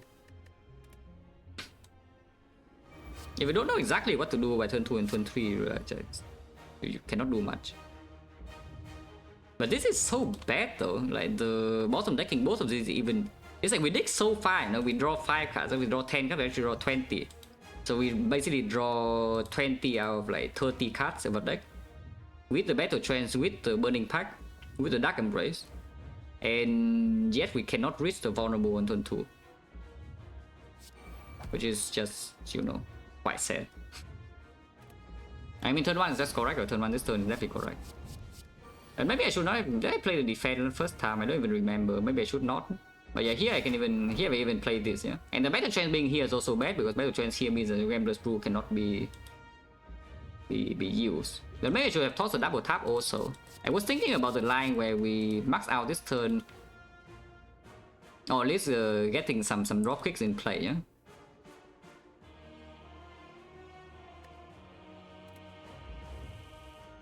But yeah, like this is just like, what on earth is this? Like what is this though? Like what is this turn?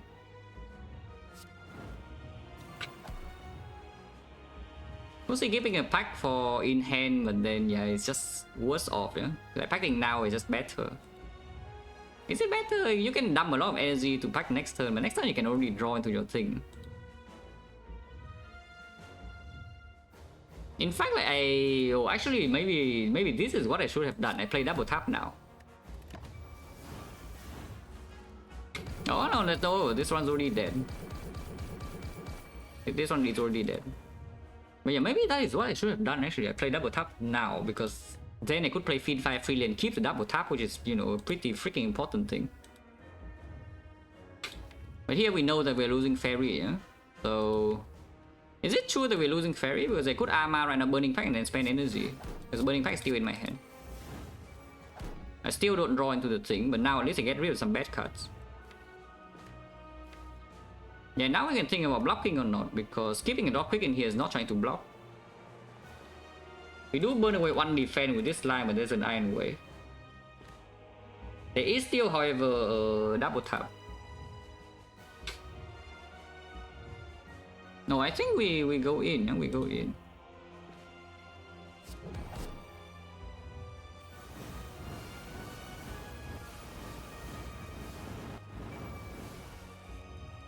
Imagine, guys. Okay, how many times do you have to actually say this nonsense? Yeah, just see the good cards. You see how broken Ironclad runs can be like every single time already.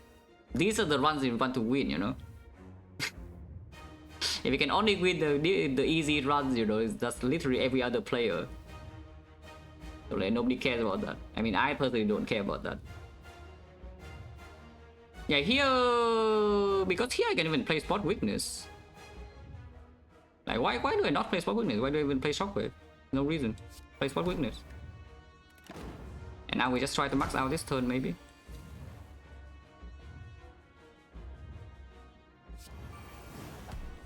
Like yeah, this here double tap Iron going to double tap drop kick.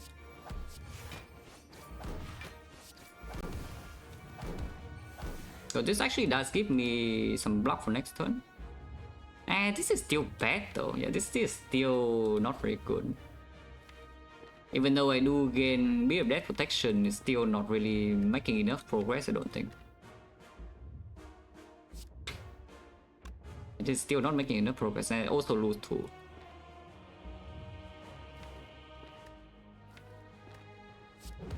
I do store a lot more energy this time though, compared to the last time. and it's still also below 400.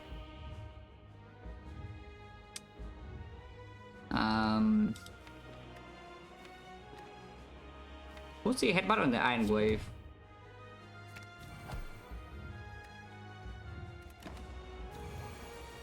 Yeah, now we have 7 energy instead. Shark being exactly bottom deck is also quite sad though, but yeah, this turn I could see Ama, Iron Wave. Maybe not Iron Wave because it could be double tap. No, but redrawing Iron Wave is just better, and it's also a freaking 39 damage. And yeah, defend. Pack away the bash.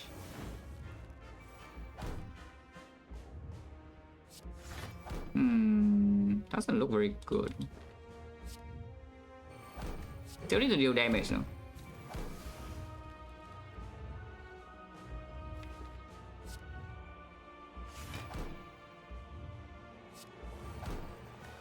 So like kind of dying. But if this survives, we can. Oh, this line is like so cool though. Look at this. It's now below 200 because I double tap Iron Wave. Yeah. Keeping double tap is actually important because I can do something like this. And now I'm 4 HP, but it's below 200, so I just kill it next turn. Like literally, I just didn't think about playing the double tap on the turn before the feed fire. That's the main thing. Like I see this the second time around when I play the fight because I realized that okay, without double tap I actually cannot do anything in this fight to kill. But with the double tap I can do something with a safe bit of death and also deal damage with Iron Wave. But yeah, that's the main thing here. I think is that playing the double tap the turn before, because I know the Fin Fire is probably going to come down next turn. Yeah, and now we are just winning, right? Because you know, it's at like 120 something. We're on 4 HP. 4 HP is plenty. And like, look at this. Bit of death is still 2, yeah. Don't play that though. You play that, you die. But you can play this, and it's already dead. But yeah, that's the main thing because I actually need to keep the double tap, and we cannot double tap feed fire, so it just makes sense to play the double tap raw for 1 energy with the turn before. Well, that is like hard to see though, but it's true. It makes sense. Yeah, it makes sense. It actually makes a lot of sense. Yeah, it's very hard though, but you can see it. I mean, I see it the second time around, because after playing the fight the first time, I realized that okay, without double tap I don't have enough output, and I'm taking too much bit of that. Not like no feed fight was already in my hand. What's the point? The feed fight was already in my hand. And the entire point of keeping the double tap is that you need to play it 1 turn before, yeah? As that, okay, Fin Fire is in hand, you know Fin Fire is coming next turn. Fin Fire is not being played on that same turn, because it trends into it. So Fin Fire was not going to play because it wasn't drawing. But we know the Fin Fire is probably coming down next turn, which means I should have played double tap the turn before. As a mod, no, this is not the mod, like this is actually just normal 7 quid. But I do have the mod, it's called Run Resumer. Wait, did I hear? Yeah, Run the Zoomer. Oh, that is good though, because I actually got something from this, yeah. Yeah, I actually got something from this. Messiah is like 2 page relic bar, super giga long. We buy out every shop, and then this one is still not strong enough. It's like pyramid with 105 max HP with the fairy and the gambler's brew, and 2 page of relic bar, and we are not actually strong enough like for. That is it's pretty crazy, but you know that's what happens when. That just happens on Ironclad sometimes, because Ironclad card quality is very different between the premium and the not premium. But this fight is interesting. This fight is actually very fun. Now also of course, but Act 4 in general, I think we are slightly favored here in Act 4, but we low roll in a sense we low roll both fights. We did not low roll speed and shield that hard. We could have rolled a lot lower. But we still took significant damage. We took like 50 damage or something. 40 damage. And meaning the bone heals 12, so we take overall around 30. And the first cycle, this fight went terrible, yeah? Because if you can see that if we preserve the fairy... If we manage to preserve a fairy or use a fairy at a better time than, you know, what really happened in the fight. And basically just apply weakness in the first cycle, then we have a bit more HP, and just a bit more HP is winning. Like this line is a bit more HP and it's just winning because we kill perfectly on time. Now run like this, Pokemon card speculatively, I already do is the thing. And here we also see like this kind of run shows you that Dark Embrace is not the thing. There are many things that you know actually overpower enough that you carry as curses. Dark Embrace is not one of them because you can see here this Dark Embrace doors that so much. And what do? Yeah, I do nothing because my deck is bad. I draw cards and then I die. It's pretty good, of course. It's still good. Yeah? I'm not going to say it's bad. It's very good. But it doesn't... It's not your one-cut wonder. Is a Feudal Pain, for example, right here would be a one-cut wonder.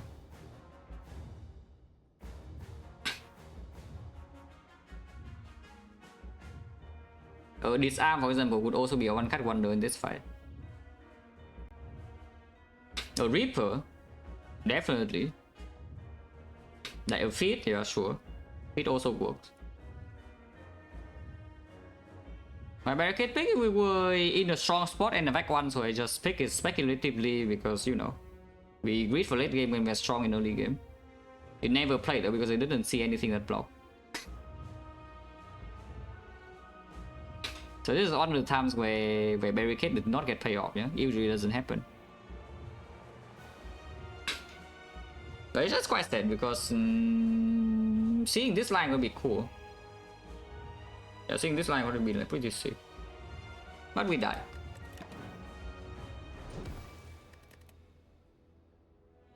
Yeah, it's good though, it's good.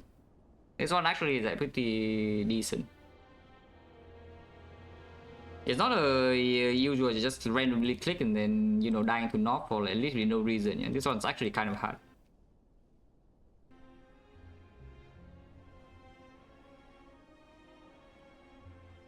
But yeah, it makes sense. It makes sense. Now click, no, it's true. No kappa, it's actually true. Now we click. Curse for rare, yeah, that's the fastest. I mean, fastest is actually the Lament. 3 elites. No shot before though. If you want shot before 2-5, that's still fine. That is terrible. Regret for garbage cut. These are all trash, yeah? I was telling you, from Neo. These are all absolute garbage from Neo. I don't even think this is good. This is terrible. You know what happens when you play Impervious in Act 1? Yeah, you play Vault. Except that the enemy is the one who plays Vault, not you. You make freaking no progress and then the enemy hits you because they skill. But the Juggernaut is also... I mean, the Impervious would be better in whole ways, yeah, still. But Juggernaut will actually make some progress in these floors. And, you know, if you want to Lagavulin, you don't die immediately. So that's something. But sure, right? Juggernaut. And regret must be removed, yeah? So we go this way.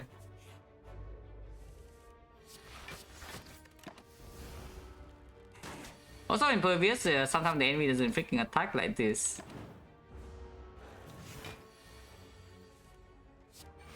But now with Juggernaut we can make some progress. Fight still freaking hurts though, but at least we are making progress, yeah? Instead of just blocking and nothing ever happened. Ow!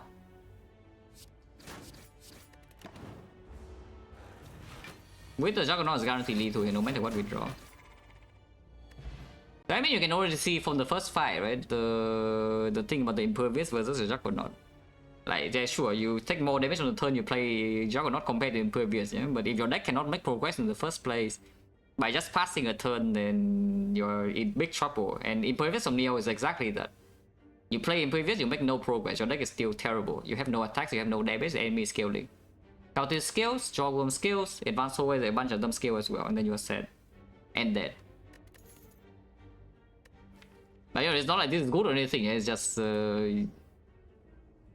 maybe better than the other piece of garbage. Burning Pack to pack away our regret. Or, you know, just take a damage cut. Ow! Okay, only 2 though, it doesn't hurt that much. Well, next turn, Impervious would be great by the way, but we don't have it. And this is not lethal even if I put all damage. Actually, if I put all damage, it will only take 12, but might as well just take 12 from this guy next turn. No? And sometimes you only take 8. Yeah, of course you take 12. Sometimes you also draw defense, but yeah, of course not. Impulse will be good there. Would it? Because again, if you play Impervious, the slime is still very healthy, and turn after you draw regret, and you still don't kill it, and then you still don't kill it. So I don't even know. Holy Juggernaut. 92 gold is so much though, considering we need to, you know, remove the freaking regret. So I guess Twin Strike can go, yeah? Even though next floor is still easy always. Ah. Wait, that's kind of good. Okay, what does that say then? I still have no potions, so I think mid and the bone is not actually strong enough for me to go here, yeah? That's still a little bit suicidal, but we could do something else here maybe. Like what about this? And just keep the regret in. What about the right side? Because this shop is still terrible. Yeah, what about the right side? Could see free remove here as well. Free remove our HP because advanced hallway is coming. Maybe if we see a potion here, we can fight the elite though.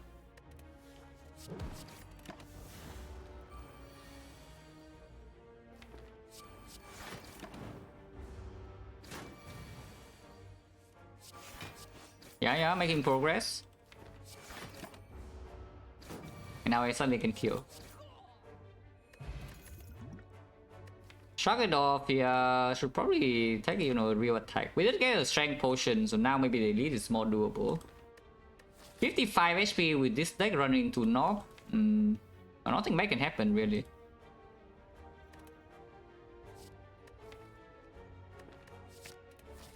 But I'm running in, yeah. Now that we get the potion and the fight from here. Ah, poor and sad. But you know, at least the regret is gone. Yeah, at least the regret is gone. What about the whirlwind?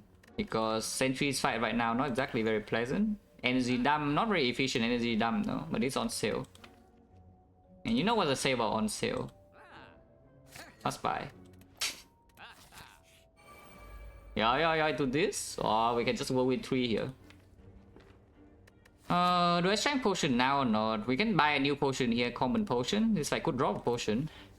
I am kind of in the mood to just strength potion because I'm lazy.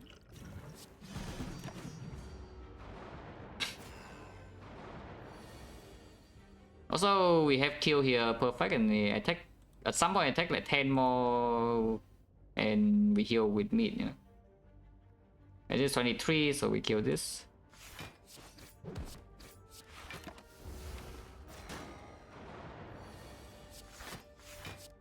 I want to take 10, so I should just hit here and take 10 for this next turn. I want to take 10, no? Do I want to take 10? Maybe I should take 5. Taking 5 is so awkward though, because we are depending on drawing like at least 1 block, yeah? But taking 10 if I draw lethal or 2 block is already good. I don't need to actually wait around. On the other hand, killing this immediately is already pretty good. Should we kill this? Yeah, if I take 5, maybe I should actually hit this guy. Yeah, actually I should hit this guy if I take 5. I hit a bit here, and then next time if I draw 1 defending, I can take 5, the remaining 5 from this thing. Yeah, okay, that makes sense. So like here, we prepare for lethal on both, yeah? And then maybe draw lethal on neither, and then take 10 into 10, and then I'm set. Yeah, like here we just play 1 defense and then 1 strike here. Yeah, easy. In the bone. No potion. Bottle tornado. Yeah, so that is why you take impervious, so that you see a better uncommon relic here. Yeah, if you don't have the Juggernaut, you do not see this relic. And then you actually get a real uncommon relic, like I don't even know. We only got the good uncommon relic though. So I don't even know, yeah, what this would be, but you're probably better than this. That's true, no, of course it's true. You have no power, of course the bottle doesn't show up. Like, what do you mean? Yeah, what do you want the bottle if you have no power? Also later, no, it's just gone. It's like skip over in the queue. In fact, like the queue is flipped to the back for one relic and then it goes back to the front again. Okay, real talk, do we bottle Juggernaut or not? If we do bottle Juggernaut, we can basically build our deck around that, yeah, so damage and shit. Also, Lame Shield show up, no attacks, that is fake news. You need to add at least one non-base card. If you haven't added any attack in to your base deck, Bottle Flame will not show up. Ah, whatever, Bottle Juggernaut is fun. Maybe, I think it's fun. Impervious is back, by the way, very expensive. If we bottle the thing, I don't think we want to care about the Carnage. In fact, we can even buy a block pot. Because it's 5 damage. It's 12 and 5 damage, that's like giga value. Okay, oh god, the knob. Okay, this guy maybe don't play Juggernaut. Especially if I draw Bash.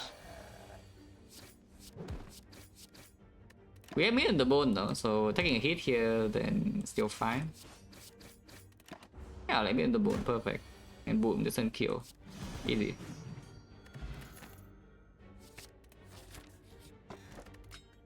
Juggernaut built.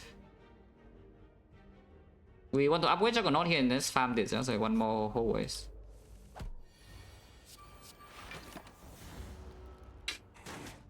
Ow! I mean, the bone is going over time, no? It's already healing at 36. 36 is assuming we survive this fight, but I think we would survive, right? Right?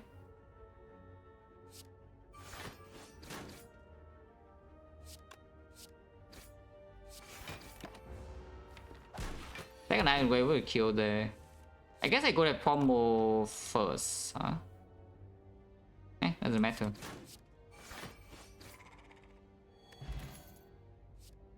Ah, sure. Yeah, Juggernaut built.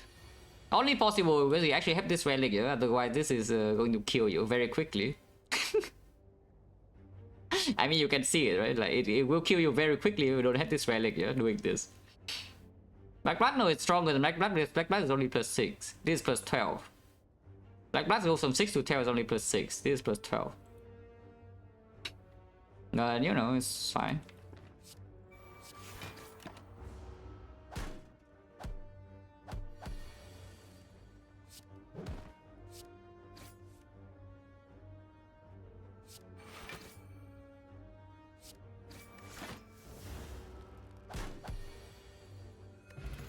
Elixir, probably Gabble.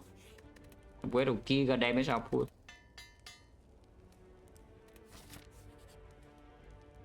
Buy potions.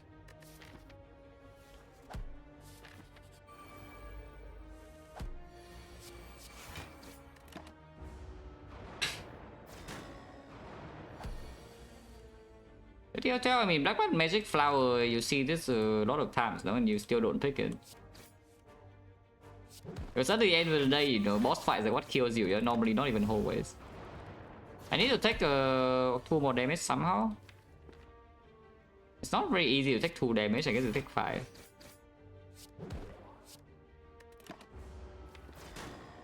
That is pretty confident though, because we could just take more damage in these turns. Yeah, like here. Yep, lost a 50-50 to take 5 more. That's fine.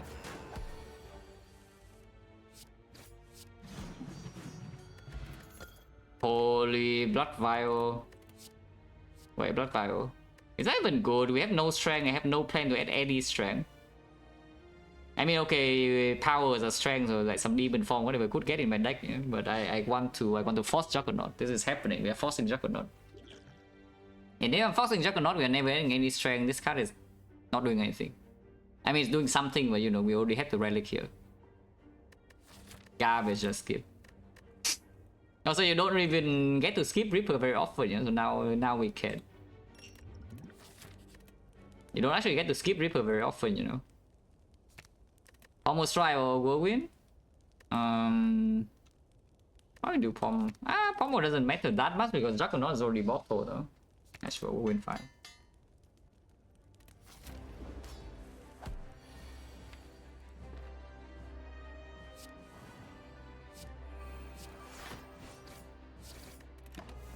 Is this fight okay, by the way? And we have Hourglass, so hopefully it's fine, yeah? But our deck is not exactly very good against this thing, in case you are wondering whether our deck is good or bad. It's not that bad though, this is 12 and this is 14, so anyway it's slightly more efficient. 55 split, but we have Hourglass and Whirlwind and Juggernaut. Yeah, amazing draw. Double hit here, ooh, that's slightly annoying.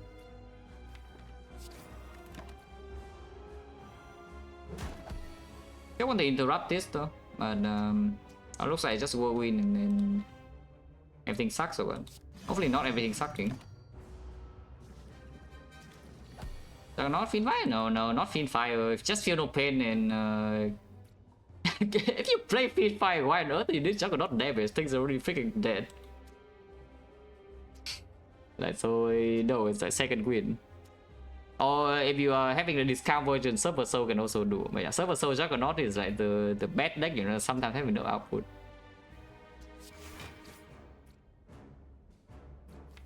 Well, Nunchaku is probably completely screwed, but I guess we don't care.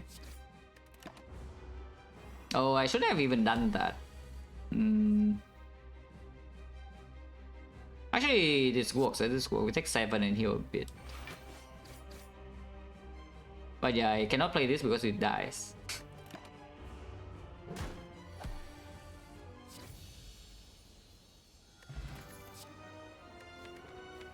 The feat is not exactly the easiest thing to land with this deck, you know? But you know, if this one wants to have a future, it probably is the feat. Unless they tell me it's time to double tap the iron ways with the Juggernaut.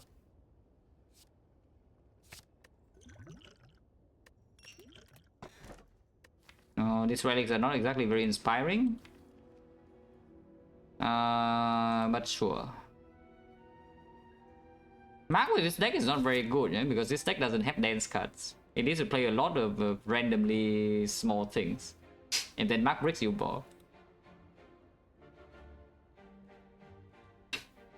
Okay, we have beaten the bone, not a lot of go. I am farming 2 elites, and if I die, I die. But before you don't die, maybe.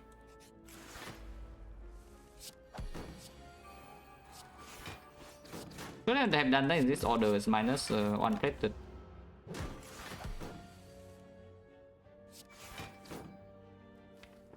Beating is not very easy though, with this deck, that's absolutely true.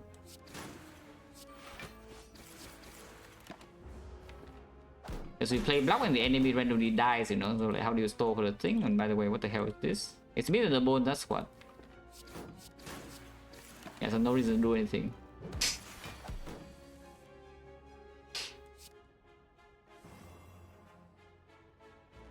But you play block when the enemy dies and then your feat is missed.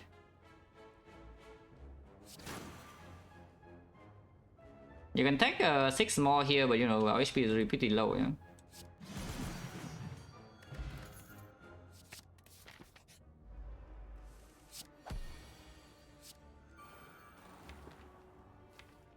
Pawn is probably still good.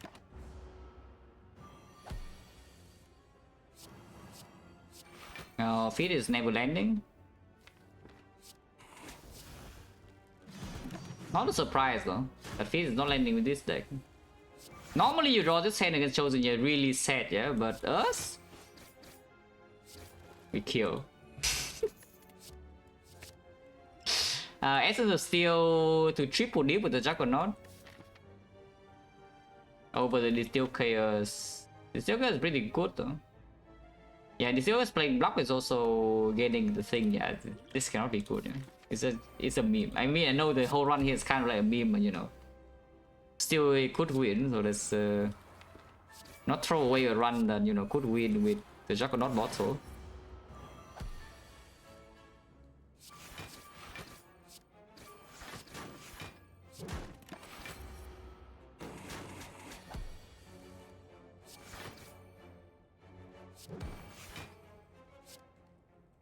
That's not enough. I mean, it is enough, but it's not like the feet.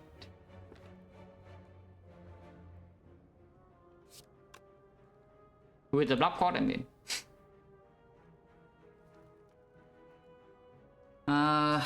Otherwise, we can redraw the feet sometime, but very rare. Yeah? If you distill curse now, then unless you hit Iron Wave, then it works. Okay, watch this. Yeah, it works. Block pod didn't work. If block pod worked, I would have used it, but it was not killing with the feet. It was killing with the metallicize after the feet. Power? Oh, yeah. Look at this. We open second wind now. Yeah. We second wind giga open, and now we do machine gun. This fire is not exactly the best thing to machine gun. We can feed this guy though, maybe. If we are not dead.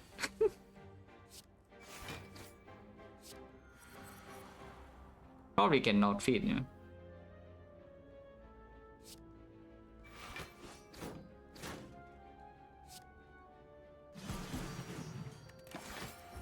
But yeah, me and the bone is trying his best. This thing is doing the root pattern, no?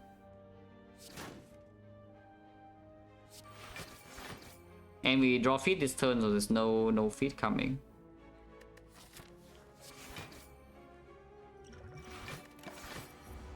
Ow!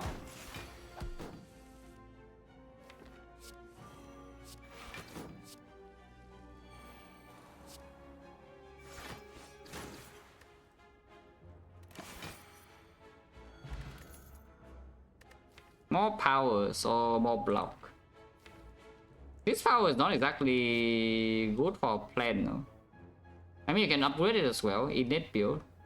I probably should take the barrier.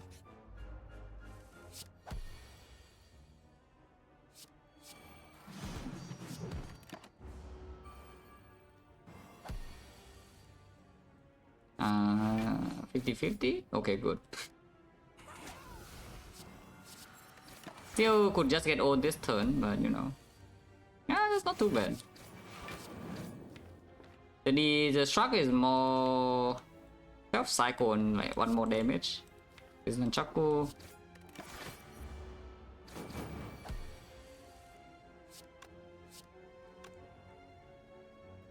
Unfortunately, there's no way to keep Nunchaku here, but it doesn't matter too much, I suppose.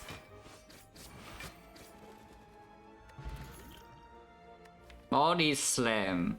Well, you feel like it should be good with this type of deck, but it actually isn't.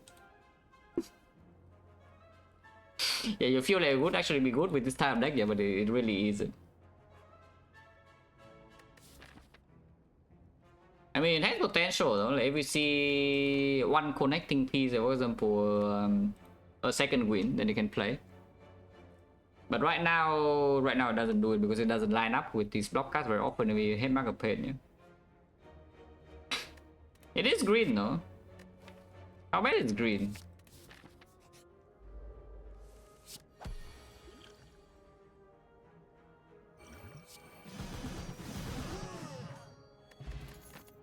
Oh, that is very good. That's very good. That's actually a giga sick. Wait, blocking, attacking, winning? What? Wait. I saw that we farm like what 1, 2, 3, 4, 5 whole ways in Act 2 and the elite, and how much HP do you have? Yeah, 60, 58. And you're telling me this deck is bad? Like, come on.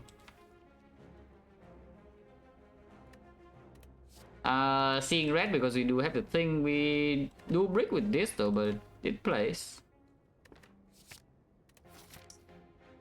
Do we question mark or do we fire? Fire, what does fire do? Up with Dark Embrace, what does it do? Probably also doesn't do much. Let's just go question mark and high roll some stuff, yeah. Like that, high rolling some stuff.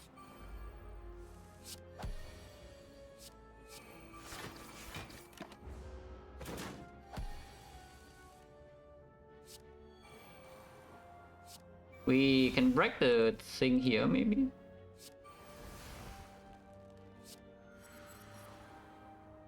This is already broken, but it's only doing 24 next turn maximum. If it's strong into apparition, at least we draw +1. Otherwise, I make progress.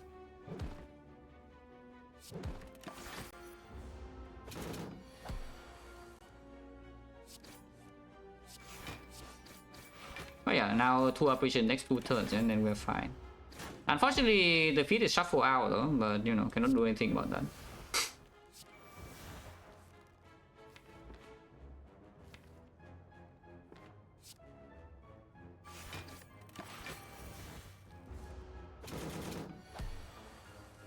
We need to kill it next turn, no? It's not quite. I mean, okay, it's guaranteed. But yeah, there's no way I can feed here.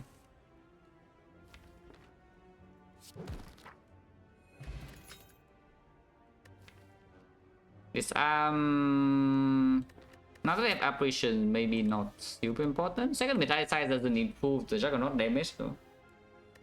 You know, pain will be sick. Or second feed so that we can actually maybe land 1 feed at some point. It's a thought, you know, the second feed so we can actually land 1. By the way, we do not have any plan against collector whatsoever, yeah. So we'll hope that something good happens. There's 1 more elite in the chest and some flaws. Yeah, improve feed density, right? Exactly. Oh, that doesn't help.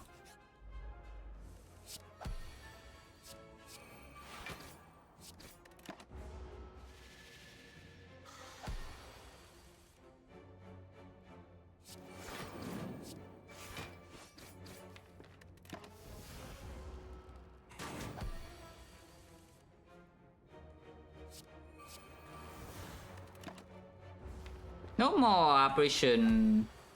I mean, we have 2 left, but if we don't draw 1 by next turn, we have issues.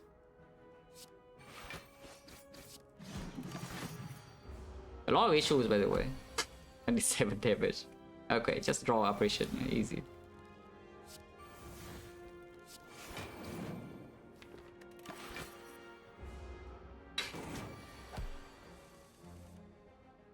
We feed now or not? Feed close even. Looks like we can. Easy. Oh, that could help. That could help. 2 random potions. Also, armor not good enough, yeah.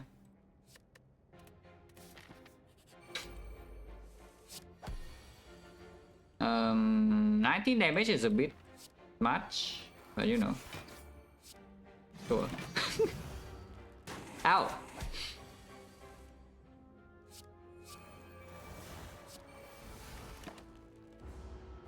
It's fine, no, it's fine. But it's actually fine.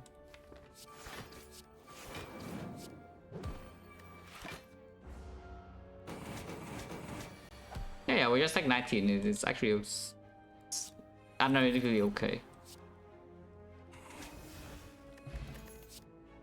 His arms back. Yeah, probably still fine. Not exactly useful in collector, but you know, it's good for other fights. Oh, fitting twice.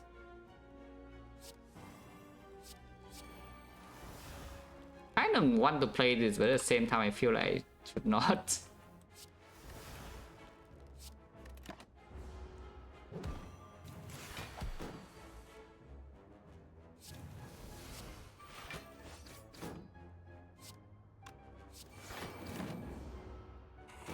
This guy dies Hourglass though, so no feat. We did not even draw the feat this turn anyway, so it doesn't really matter. Yeah, no more apps and no more italicized, so it could hurt a bit here, yeah? But at least we're not fail anymore. And block cards are green. I like green block cards.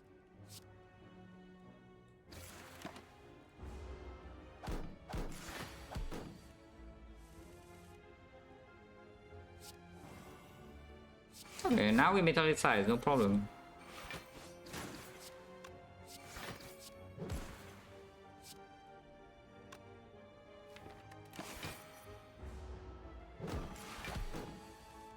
Ah, okay, fit plus. Perfect.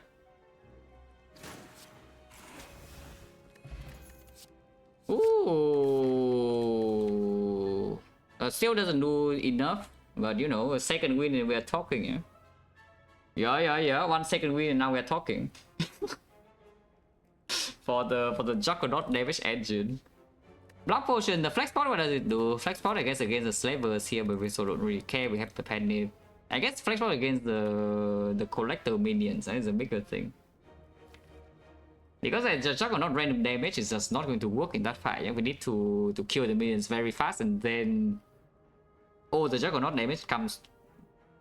Yeah, oh, the Juggernaut damage like hits the collector and then maybe you can do something. Which probably means I should not take this potion and keep this. Because I think 2 random is still stronger than this. What's the upgrade? Probably Dark Embrace now. Yeah, probably Dark Embrace. Also, yeah, if you have Exodia, Corruption, Philippine, Dark Embrace, then it's also very strong. We don't play Arma then, yeah, just Juggernaut, Philippine, Apparition.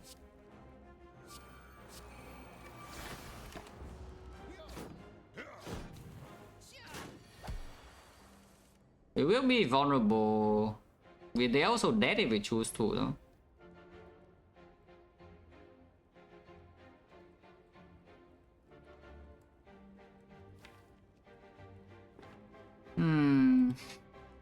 Killing them right now, no feed, yeah? We have 2 feeds in there.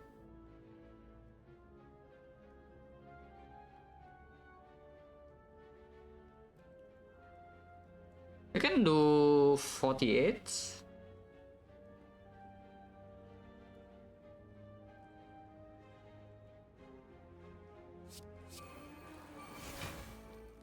Ah, okay.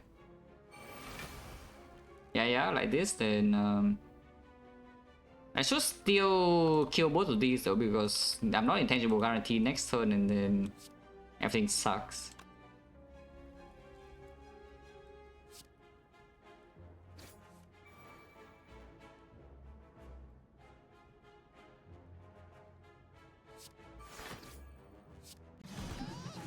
This guy would die to Hourglass though, so we can feed this guy. Maybe. Okay, it does work. So at least we get 1 feed. Oh, Ice Cream. Oh, Ice Cream Whirlwind. Wait. Dual Wheel Juggernaut. Juggernaut's bottle, so the Dual Wheel, the Juggernaut probably doesn't lead anywhere good. We just must draw this on turn 1, but maybe it's still good to take regardless, because Dual Wheel power is full heal. Dual Wheel Body Slam, sometimes Dual Wheel Feet. Dual Wheel Whirlwind with Ice Cream, and yes, now we actually have a way to maybe kill Collector. Maybe, but it's not so simple because we still need to spend 2 energy on turn 1 to play the Juggernaut. I think we upgrade 1 apparition now, right? I think it's time to upgrade 1 apparition.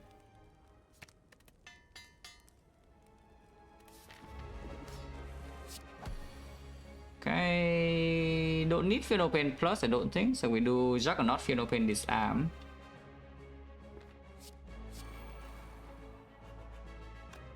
Other choice is Armaments and Phenopain. It deals the same amount of damage this turn, she's just not disarmed, but our Phenopain is green.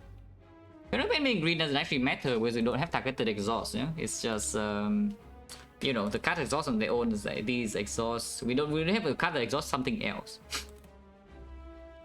I think I should just play the disarm. In case she doesn't buff me, I can even block her at some point. Yeah, thank you, Dual Wheel, very cool.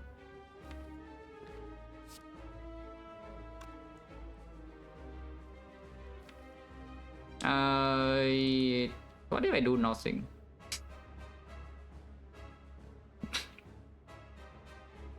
Yeah, what if I do nothing? Have you considered? I think I'm doing nothing. I could play Anger, but I don't want to redraw Anger either.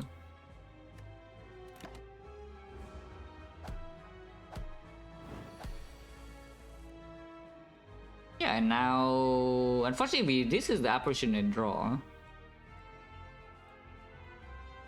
I guess I could do Seeing Red, Flame Barrier, and then Whirlwind. And keep the Apple around, yeah. Pack 4. Don't need to go in for 7, I could defend by taking 1 Pocket Watch still. Pocket Watch means that these are probably going to be drawn, so maybe intentionally breaking Pocket Watch is better. Okay, so let's just block the last one. And then, yeah, we'll go in for 6.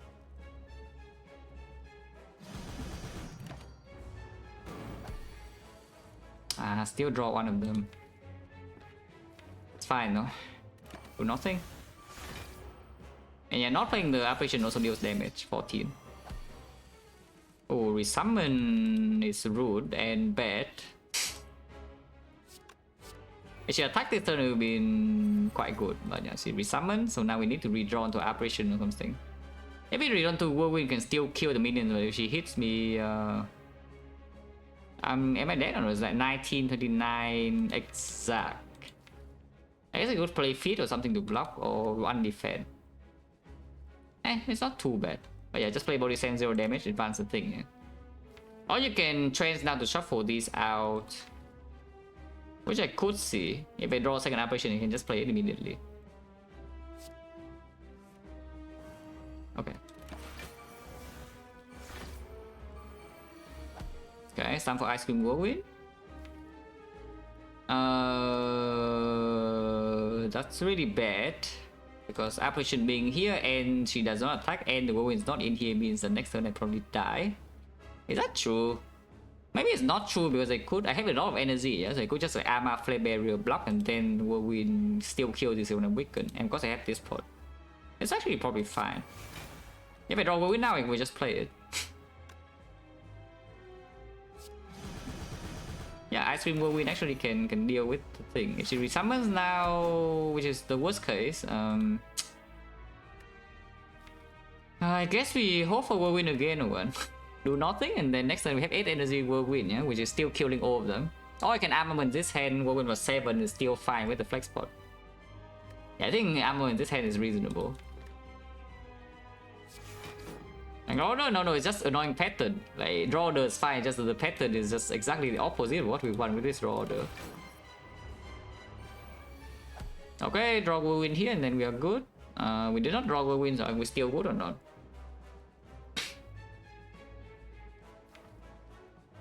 Because I could draw whirlwind next turn. I mean, this time we don't die, even if we do nothing. So we gain 11 energy. 11 energy, I'm still weakened, no? But 11 energy, let's say flex pot in here is like 99 damage only, she doesn't die. That's so annoying. We need to break other, basically we need to break Pocket Watch here then, because when we next turn is not solving any issue, yeah. We're taking 17 here also means the next turn I cannot block her when she hits me with 8 strength. So I could see doing flex pot this turn to just kill 1 minion here. Can I keep the Pocket Watch if I do that? We flex pot and do strike feet. This would be 14. 14 is 10, so 10, 10. Plus the feet is 11. So if we hit one of 3 Juggernaut, then yes. Strike feet would kill here if the Juggernaut hits here.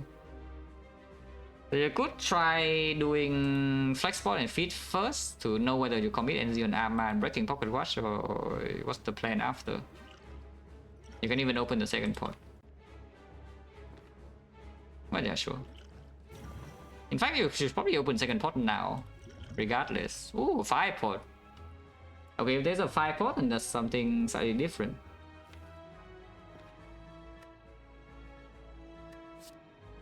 I still hit here though. Okay, did not hit the 1 out of 3, but you can try again. This one hits though, and you can strike plus here and then full block. And keep the other war.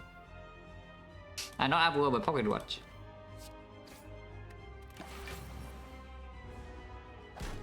If she attacks here, we might still die. But maybe we don't, because we can panic this whirlwind. Yeah, we have a very big whirlwind here. Because we did play 3 attacks last turn. So now I could bash into Pommel into whirlwind. And energy wise, have 6 energy with the whirlwind vulnerable penip. That's like 16, 24, 24 minus 6 is 18 times 6. She's dead. Is that true? 18 times 6? I mean, if she's not dead, I can 5 point, but you know, I'm pretty sure she's dead. Pretty easy fight. I told you this fight is free.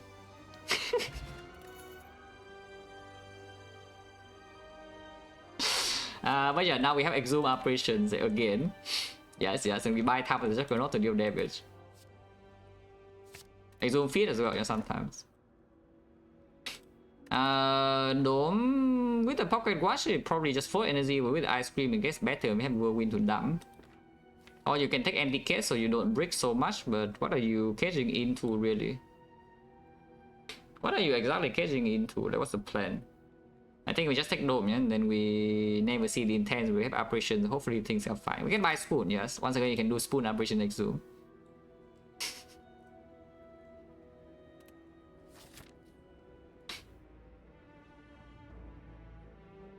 Okay, burn elite is where? 3 elites. Can double shop to scout for the Spoon. I honestly don't mind at all. Start to do shop scouting.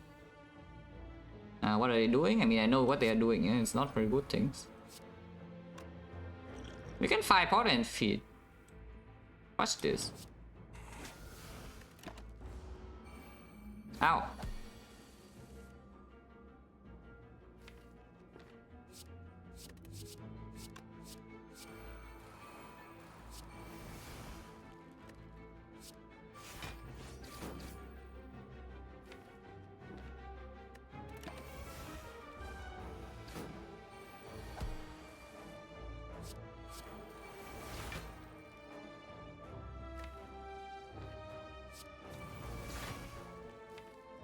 There's one more operation. Not very easy to fit twice though, and by not very easy I mean like very difficult.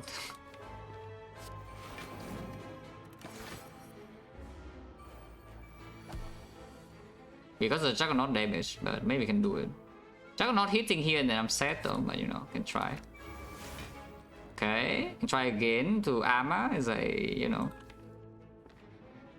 I don't think I reached the armor, and we probably should just feed here.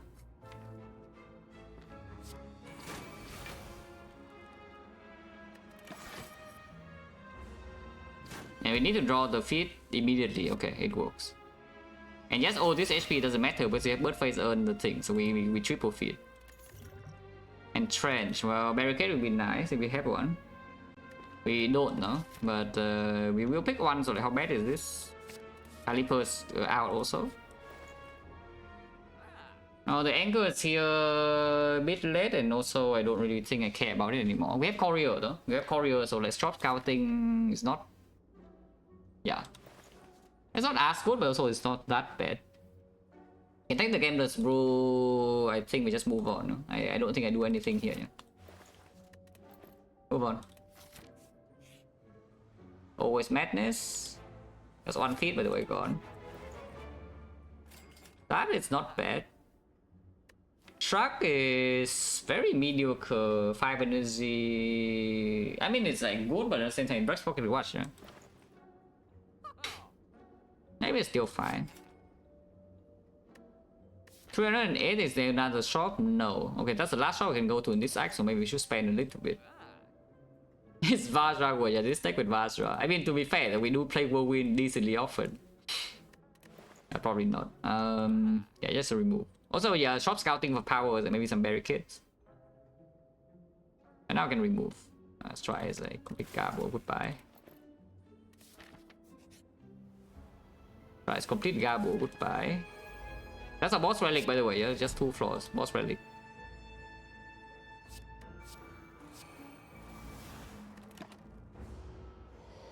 This guy is very annoying. I can upgrade its hand and then get on, but I think I want to upgrade the hand.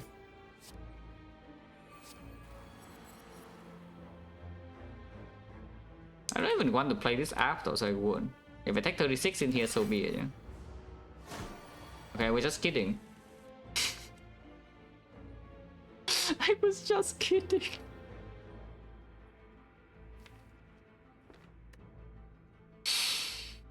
Okay, now it's annoying because now I actually need to prepare for every single big hit 36. Like in the multi there was fine because like one pocket watch for this turn to like prepare to these things anyway. So this turn is the turn we can deal damage, so I really want pocket watch for now, yeah. But that's very unpleasant. So is there any line that kills it this turn with 1, 2, 3, 4, 5, and then we penny this for 16 times. How much energy do I have? Spend energy, go to 7, go to 8, go to 9, go to 10. So this spend 3 energy here, go up to 6, and 6 times 16 is 96 damage. That's not even close. Unless we have the vulnerable from attack potion. And I am willing to spend all my potions here.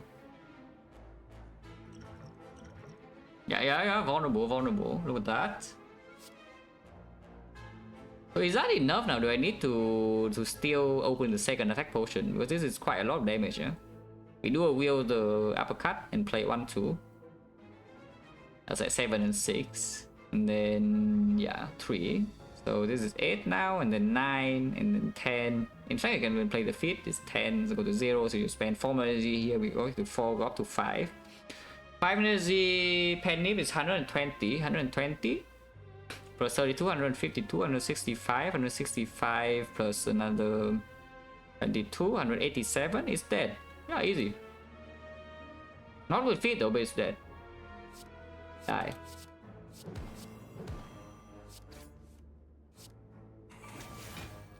Oh, it's like Giga dead.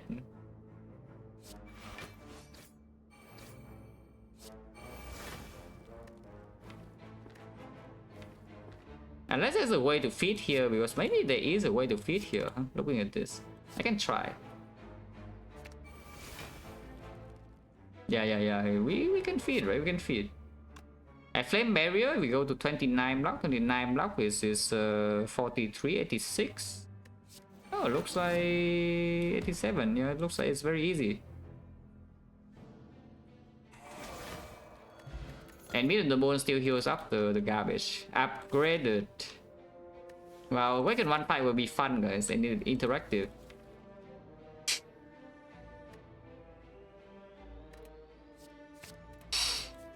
Yeah, Waken 1 fight will be really fun, guys.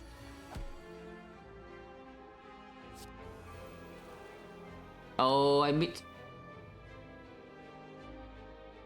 Don't worry about it.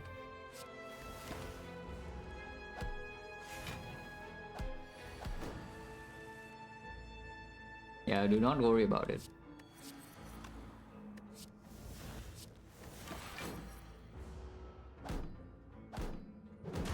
Hitting this side is pretty hard though. Mainly because I just need to work with some stuff. Going for 5 is good enough. Let's go in for 5. Oh wait, no, block please. I know it was so done for. It's freaking metallicized. Your feet now you can only feed once. Shock it off or True Grit. True Grit actually can lead us somewhere, but it's excessively slow. But Shock it off on the other hand knocks 12, or you can pick a second Dark Embrace, which draws a lot of cards. What does it draw into? What is the payoff? No one knows. Yeah, what's the payoff of your draw? Yeah, nobody knows.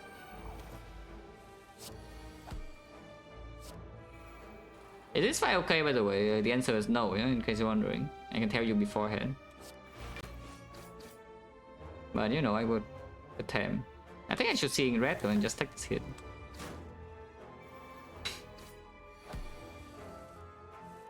Okay, Apparition Reach. All good.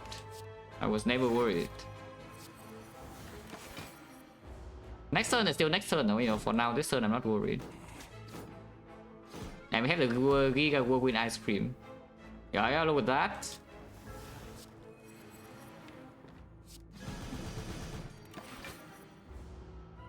I didn't even resummon.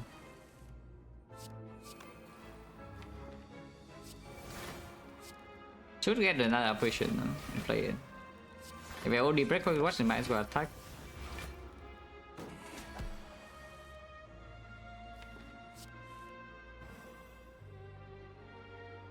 Can we kill here or not? Don't have pen name, yeah? That will be what, like defend and trench, dual wheel body slam, and body slam twice. That is 14 damage plus another 24, 38. No. What if I do a wheel feet? If I do a wheel feet, does it work or not? It probably doesn't. Actually, no, it might, because the feet is more damage than the body slam, and it's enough energy. So defend and trench at 14 damage, and then body slam another 12. That's 26. 26, and I do with the feet, and each feet is 17. But only the first 17. Yeah, 53 damage. That is 1 damage off. That is 1 damage off. So I've been metallicized to kill her, yeah, but we don't want to do that. Oh well. What can you do? You could luck, but yeah, I don't think so, yeah. We just pocket watch and then maybe kill later. Oh god, should we summon?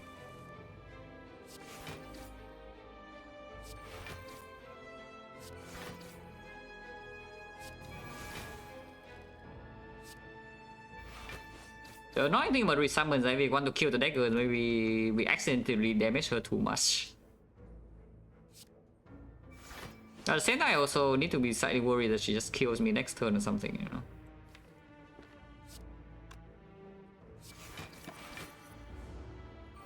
Summon again.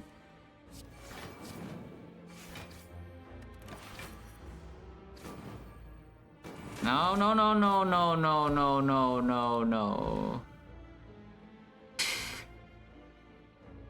Yeah, she definitely multi-hit, yeah. If she single hit, then we are fine, but multi-hit flame barrier is a bit too much. Now, what can you do? Fire breathing for evolve and more powers? Yeah, that's definitely doing something. Infinite. This guy cannot be fed, so you know, sucks to be me. Also, I cannot do a wheel my thing here either, yeah, so let's not try. We just play Funeral Pain Juggernaut and Apparition.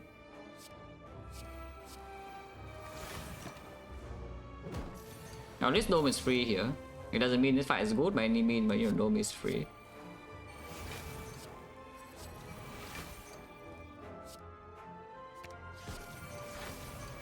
So I play this, yeah, I did not play Seeing Red, and I missed one metal side. Maybe it's okay though.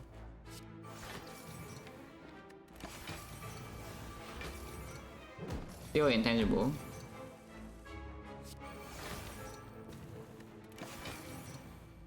Now it's doing 80, but we have a billion energy, so hopefully we can do something.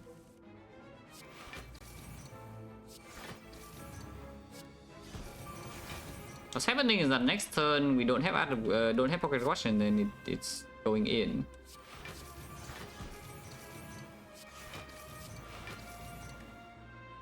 I think I want pen nip though, so let's just get the thing now. Okay, oh good. In fact, you can even heal with the dual wheel. See? Easy. And we can pen nip this to advance even further, yeah.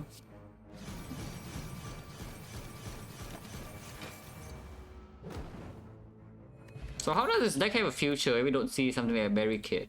I cannot tell you.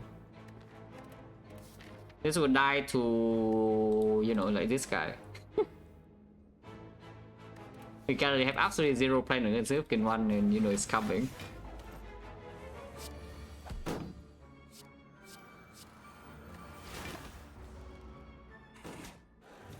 Maybe, yeah. If I see like a burning pack or true wit right now, we could have a plan. Because they could exhaust down, then we just struck, and that is strong enough. Maybe.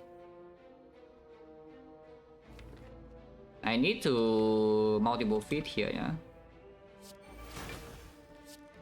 But I still need to play the apparition though, so they don't die. And then we try to feed.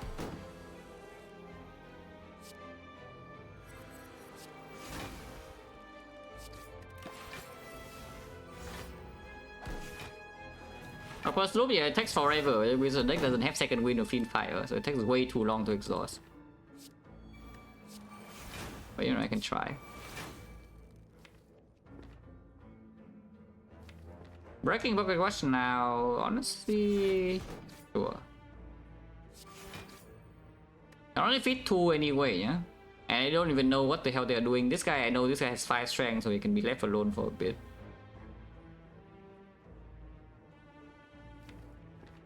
Should probably just kill this now.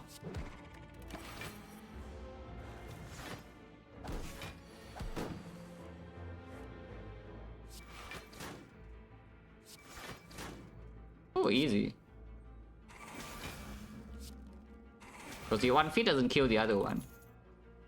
More struck, yes, we are just keep playing struck. If we keep playing strucks, then maybe we can win. The fire doesn't do anything though, but it does open up an upgrade on the thing. What cards am I looking for if I want to have a chance to beat a weakened one? The deck doesn't have weaken either way, yeah? And the deck also doesn't have weakness. So it's like barricade, maybe second win. Burning Fire is a bit too slow already. Another disarm. Oh, actually, I should just go here and upgrade my disarm. What am I talking about? So I should recall first. Yeah, I should recall first. Yeah, we should just upgrade the freaking disarm and then disarm it twice, and maybe we can do something. Can discover a new deck. We can transmute a new deck. This is transmutation with the ice cream, which we can store a lot of energy for. And it's indestructible, yeah, that first of all we cannot even exhaust any card, but even if we can, it probably takes I don't even know how many turns. The next is Breaking Pocket Watch, and Breaking Pocket Watch is bad unless the impact is high, for example Discovery or like playing it's a big armament's turn or dual wield turn. Oh no. Whatever transmute, yeah, gold. Can we defeat the giant head actually? I didn't even think about this, but now offering we break Pocket Watch then, yeah.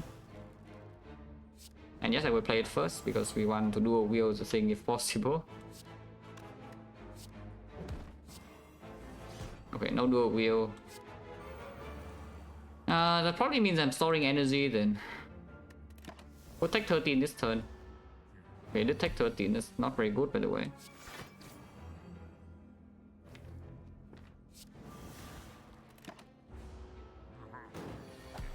How do we beat the giant head? Just asking for a friend.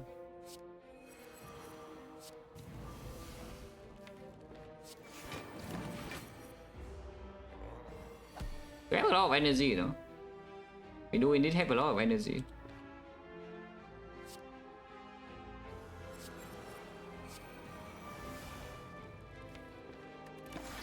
Next turn is already hitting 45 and I have like kind of nothing. That's what you think, but you know, I actually have something. I spend energy here, break Pocket Watch, and next turn I have 50 and I'm set. You know, it's still only 45, so I take 4 there. I only take 2 versus this arm, easy. Oh, wait, I see it. Look at this.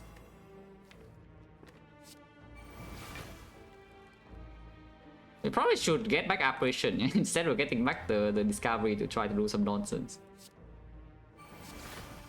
But this is actually pretty good, yeah, this turn. Just look at this turn. Just look at this turn. Boom.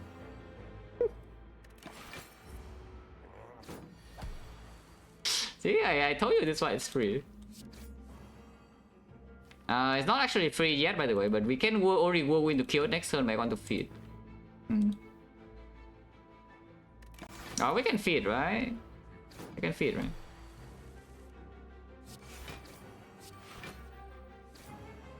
Oh, yeah. Can we feed?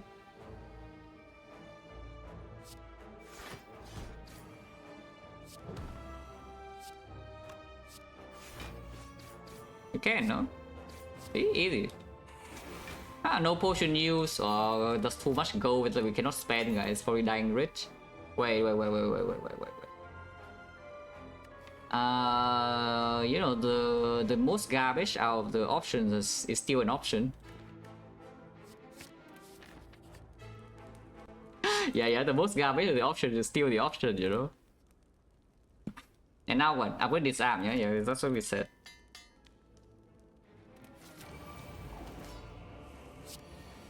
Oh, okay. Promising. I cannot play my Juggernaut though.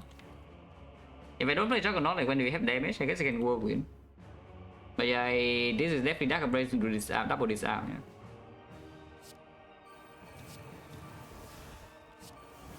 And yes, this fight we need to double this arm and not play the apparition. I can still play my apparition here, which I will, because Pocket Watch is already broken. In fact, we should play attack here. There's no other war. It's -2, and yeah, I mean, it looks like it's free. What does Rage do? Yeah, nobody knows. Maybe that's something. Storing energy for Transmute. Okay, sounds good. Chilling for cycle already take 0. Do we Silver Soul this whole hand or do I Transmute? Because I think with the Silver Soul now, we can kill this guy, you know, with some Struck Body Slam idea. There's still one more feat here.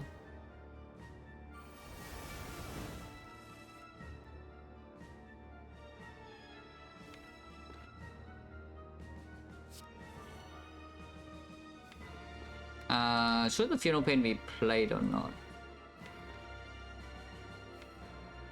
It's not even good, you know, it's a Funeral Pain. Maybe it should not be played and just play the Metallicize name. It has no strength. Yeah, what about that? We just play Metallicize. No. We double this arm here, it doesn't even have strength, you know? So we don't need to do anything fancy in this fight. We just raw our value with upgraded block cuts.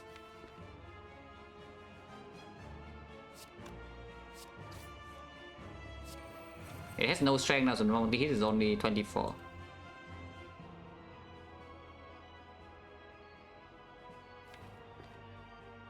Drawing into this now is good. Shuffling is good too. We have another feat which is landing immediately. Oh, perfect. See, chilling.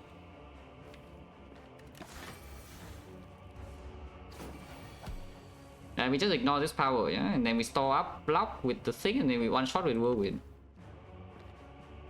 Sounds good to me. Sounds good to me, no? It's like multi hit is only 24, so we take at most 2 damage. Easy. This fight is so free, guys. We double this arm. Just don't play your powers. Take like forever to actually kill it, but you know, forever is still better than dying. Taking forever is better than dying.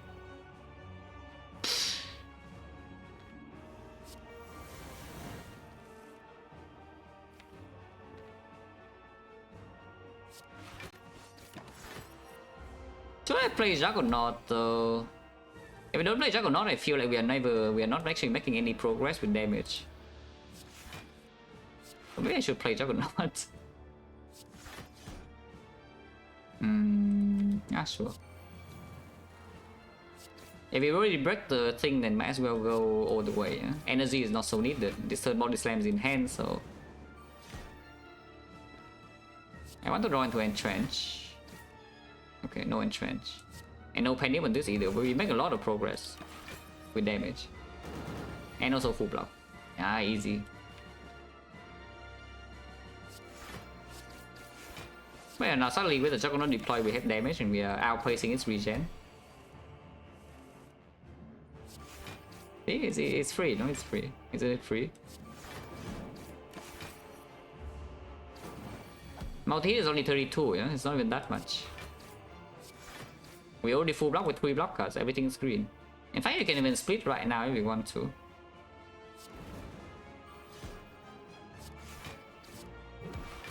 I don't want to split this turn, no?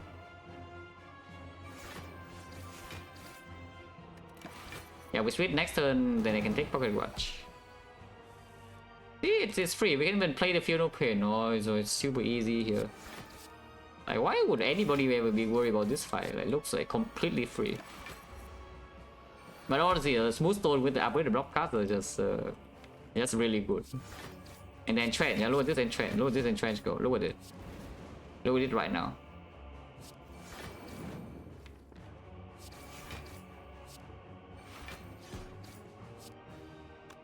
I can even dump all my energy on this thing, which, you know, I will. Boom.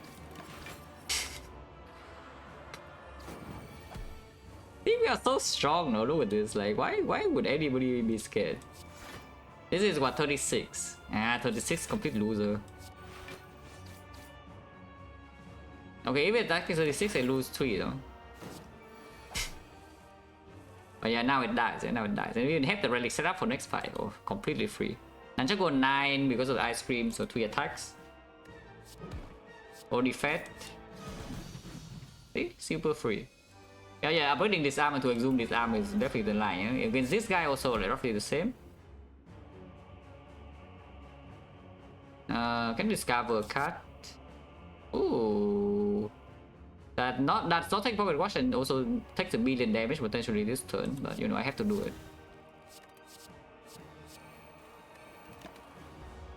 Ow! Yeah, always start with draw down, by the way. And just what this guy does.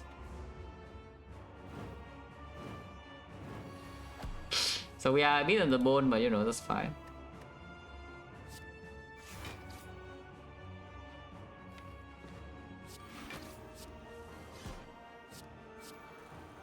We proc the clock this turn.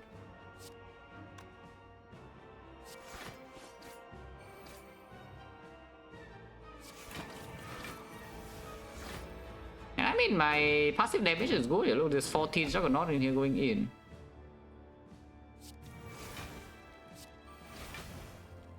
Are we going or what? Probably not, right? I need Pocket Watch to draw into, you know, my actual cards. And cycle back into my block cards, otherwise I will. Ah, okay, it's fine, it's fine. Silver Soul is here. Silver Soul is here to save the day. Is it saving the day? It doesn't even block that much. It blocks like it draw 3 cards and block a tiny bit. Like this is just blocking more, you know, struck it off. And this is blocking the same, except it heals 2. Can I die this turn or not? I hope not.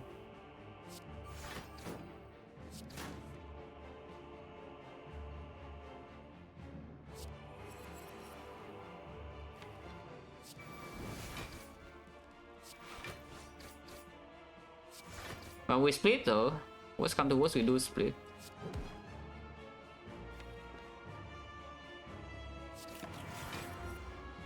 Ow!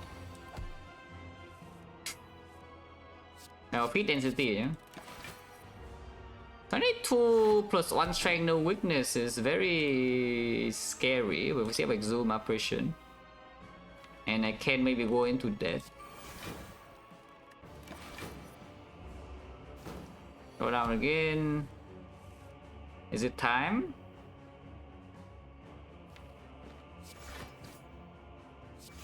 It could be time, you know, it could be time. I think it's time, guys. It's time to go, yeah.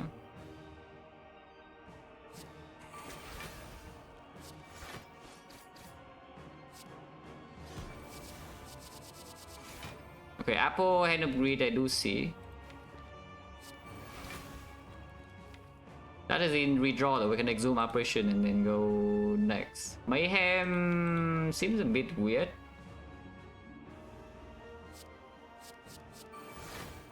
Maybe not that weird. We have a second win now. Okay, it's freaking dead. Die.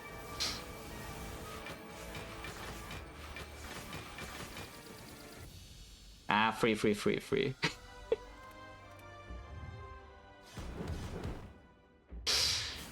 Oh, this run. This one's so fun, dude. How much is this heal? Yeah, 132. Wow. I mean, after operation, it didn't heal as much anymore because, you know, we saw operations. What's the upgrade? What is the anything that, you know, does anything here? Yeah, what is the something that does anything here with this deck? I could see second apparition because I don't want to spend. Yeah, I could see second apparition for sure. Otherwise, it's Funeral Pain, but Funeral Pain, I guess with the Silver Soul of Funeral Pain upgrade does matter, especially with Dual Wheel. You can upgrade the Dual Wheel itself so that it can multiple metallicize or Funeral Pain, but I think Funeral Pain Plus is just stronger, yeah, with the Transmute too. You can also upgrade the Transmutation itself because you go to upgrade the colorless, which honestly is not so bad, but it's also not that good. I assume Seeing Red could do something, but it's basically just allowing you to whirlwind first and then feed.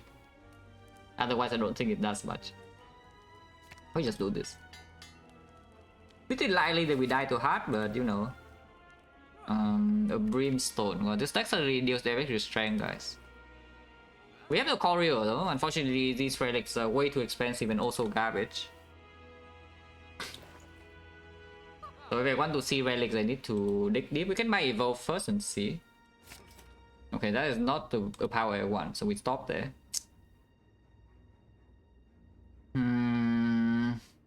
Yeah, it's shop scouting so many things and there's still all the garbage here. You can keep giving powers to hope for barricade, but it's a rare power, so the chance of it showing up is very low, yeah. And with only 600 gold, it doesn't exactly happen very often at all. Because it could roll corruption as well. But you can, I mean, you can see in the shop there's no rare card, yeah. This does reflect the rare chance in normal card rewards for you.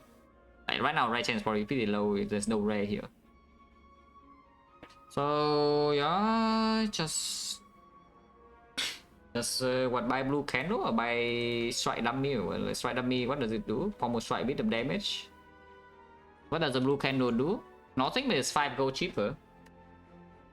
You can buy potions. Actually, I should buy a potion. I buy this. That is probably not that good. But yeah, these are both kind of like nothing, but this is 5 gold cheaper, yeah. Oh. That also doesn't do anything though, the vulnerable, we have no debuff. So I could remove the strike and call it a day. What does Panacea do? Does Panacea do anything? It could. It could. Yeah, it could.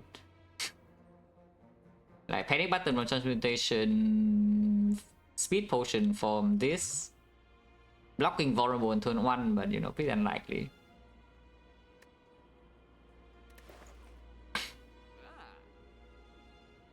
It's pretty unlikely. Do I want to draw Panacea? Do I want to play Panacea ever? I guess a little bit, right? Sometimes. But yeah, and we have Mega Prep, so the chance of drawing this on turn 1 is not that low, yeah. Okay, and I see the card underneath. Ooh, combo. Combo alert. This is really bad before Panacea though. It's not that bad, it's not actually so bad. It's good. Let's just buy it, yeah. And then, you know, suddenly they have no gold left to remove, so move on. Nothing here, unless you want to Sentinel or you want to buy a skill pot. Let's move on. And very easily die in this Act 4 with the shop. I don't think it's good enough, but we'll see. Breaking Pocket What's his hand is a thought, because you know there are a lot of things we want to play here.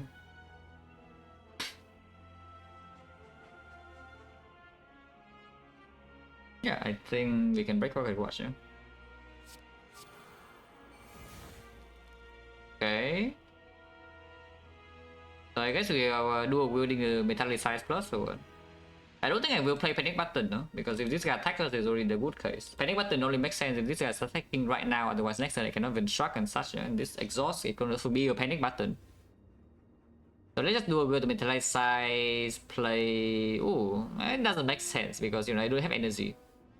Yeah, I don't have energy even with the Seeing Red to play 11 Metallicize and the Juggernaut. So we just play Juggernaut and 2 Metallicize and break the Pocket Watch over. We'll see playing the Iron Wave as well. Probably true to play Iron Wave.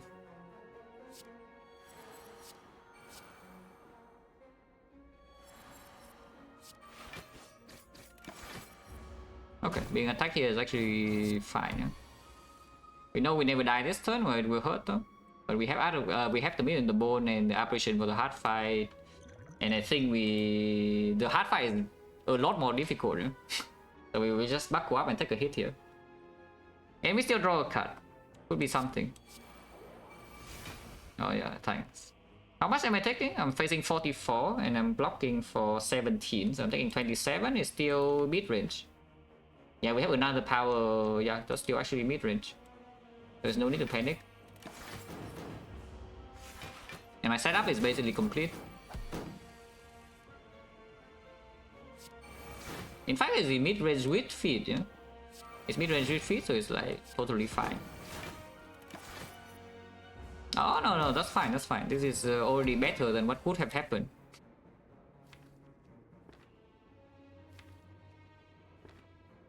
With the Panacea, I transfers. Okay, Evo is fine. Vitality I don't want, no? We break the thing here for sure, whereas Body Slam is in hand, yeah? And that's a main attack.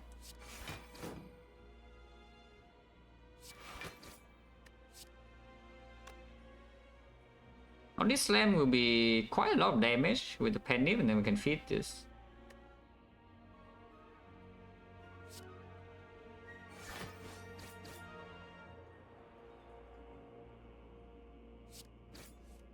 Yeah. It's already dead, yeah?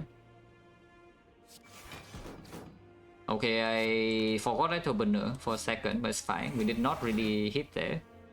So all is well. Yeah, I forgot that to burner, but it's fine. So now we can still feed this guy and we're in mid-range and heal 12. Very good.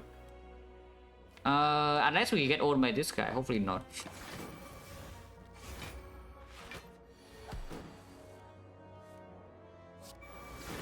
We have another real feed in here, so I should just play double apparition now. Do not get owned next turn. You can break the Pocket Watch now too, though. I think I will.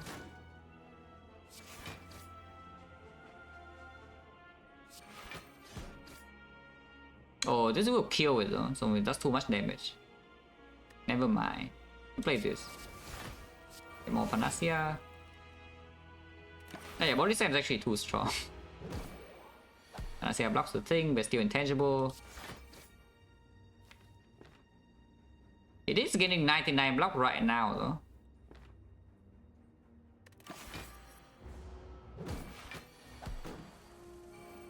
And I draw the feat this turn.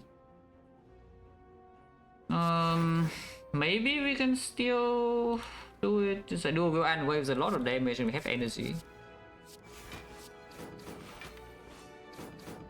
I can play this.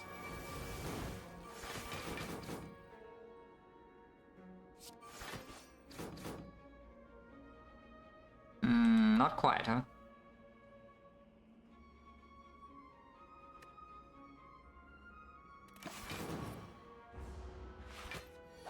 So now I don't have the Pocket Watch. It's still fine.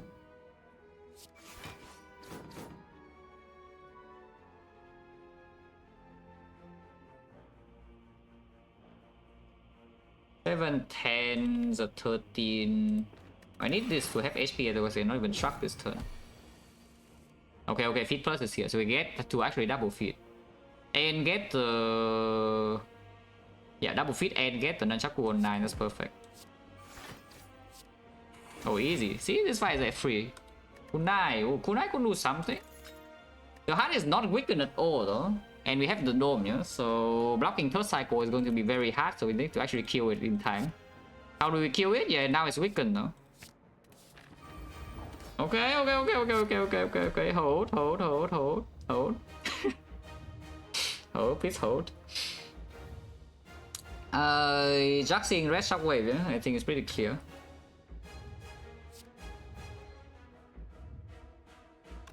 I guess you can open this right now for Panacea, but then maybe you lose out on the Seeing Red. And it is already weakened. Yeah, I think we just play ahead. Seeing Red Shockwave.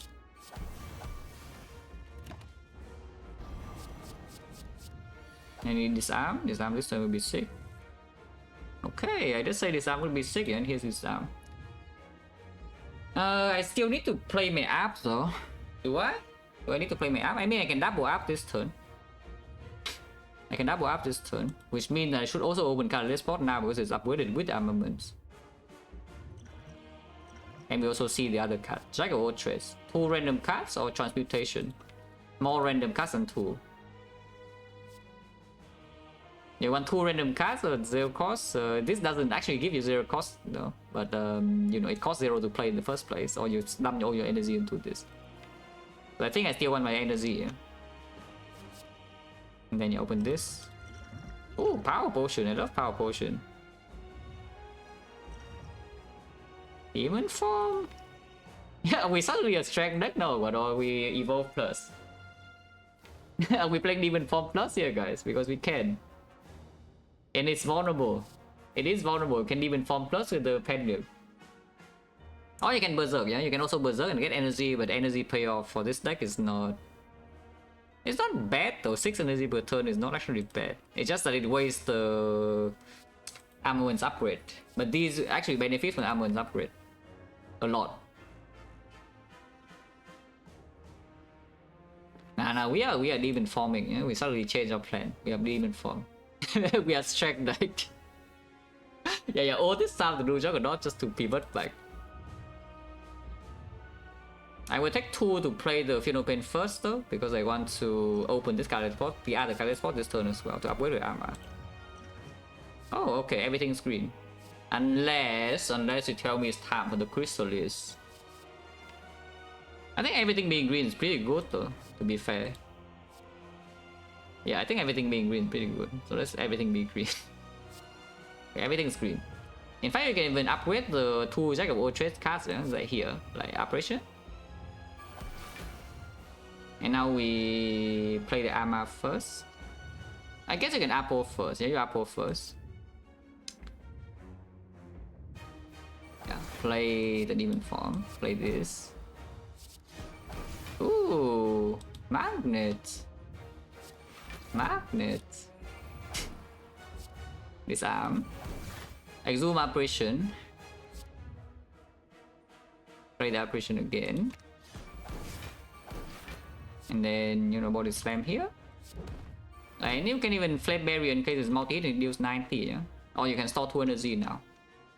But I think I want to deal 90 with the 50-50. Ah, 90 damage, so easy. This one's such a beam though, but you know, it's maybe it's winning, you know, looking at this. It's such a freaking beam. Just bash and end turn, you can hand a grid. But I think we can end turn. It's still weakened for 1 turn of next cycle, but we also intangible both turns if we want to. I kind of want to be intangible to be honest with you, but there's no more apps, right? That's all our apps, so the 3rd cycle will die, which means if I play apparitions now, I need to kill by 3rd cycle, and it's wasting 1 turn of intangible. We have 60 HP. Let's not, right? Let's not. That just seems wrong. Yeah, that just seems really wrong. In fact, like, you can dump the energy here on Whirlwinds, like 105 damage. So why not? It's still weakened this turn.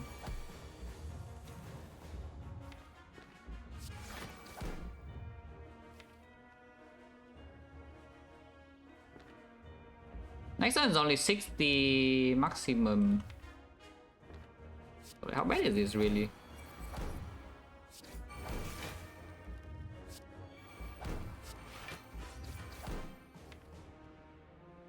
Probably play this. Yeah, so now we know it's doing 60, yeah, but 60 no problem, we can block.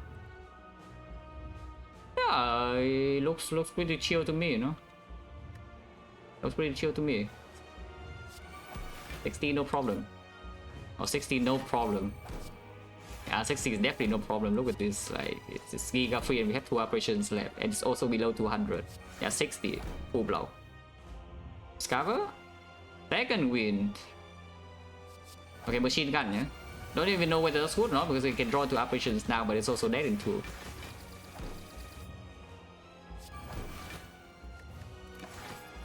It is completely free. Guys, this deck is actually overpowered, yeah? As you can see. We storm every single endgame fight, no damage taken. Okay, actually we took half our HP and also used like 5 potions in this fight. And also get like everything upgraded in our deck. And the power, and the demon form plus, and the shockwave plus, and you know, a billion things. But this deck is broken. Yes, many things went right, but this deck is also broken. And we can even hand a greet this guy if you want to.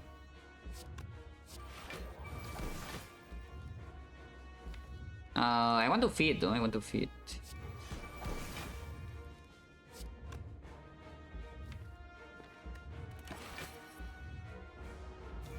Yeah, this turn it could be doing 90, but it's dead. Ah, stupid.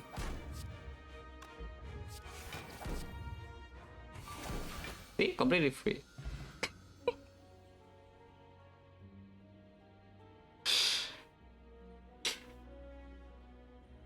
No, Juggernaut is disappointing. I mean, I know. I have played with Juggernaut many times. In fact, like from 4-0. This is not the first time. Because I clicked random rare for science a lot already, and I also choose rare for science a lot when I know that I take any single downside. I need to play with all of them. The barricade for 0 I have played, brutality, the corruption, the juggernaut, the impervious, like all of them. I played with every single one of them like at least 5 to 10 times. So I know, I know what they're doing. And when I tell you the juggernaut 4-0 is not good enough, you know, it's not good enough. And this one is only the ideal condition for you know, we saw me in the bone first relic, yeah, which is why we don't die doing this nonsense. And then you saw all the good cards to go with it. You see freaking apparitions, you don't die inside Act 2. And then you saw the Feel No Pain to actually double your damage, and then you see like Bird Phaser, so you can sustain to the entire thing. You see Feet, so that you can actually, you know, have enough HP to play endgame. And then the relics are also good. It's like Pocket Watch and some Ice Cream and then some Bag of Prep. But then let's run not much. I mean, not for me, but maybe for you. Maybe you can see Juggernaut is not very good. The cool thing about this run though is that the collector fight, the collector fight was actually really cool.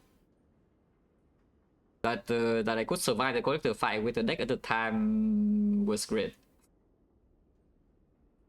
Because I think the win percentage when we walked into the collector fight with the deck at the time was pretty low. But it worked. And then of course you still need to play like good lines in late game. Like even this fight, of course, with Giga, Hyro, I guess this fight is the easiest fight of all the run because with Giga, Hyro, like all the resources, we have way too much. Let's look at this. Like, just look at this entire buff bar. Like, what the hell is the HUD doing? Like, what can it do? Yeah, what does the HUD do against this? But you know, so there's, yeah, Spear and Shield need to play the good line, also need to play good lines beforehand to feed, and boss gauntlet was not like super trivial. Act 2 was tough. And early game it got carried completely by the Mirror and the Bone, which was why the Juggernaut was bottled in the first place, yeah. Like, because this relic does allow this to happen. When I started, yeah, we did not actually even get one kunai because like, we're just playing intangible. I was not even playing any attack, I was just playing block card into body slam into intangible, and then, you know, it deals enough damage. Not cool.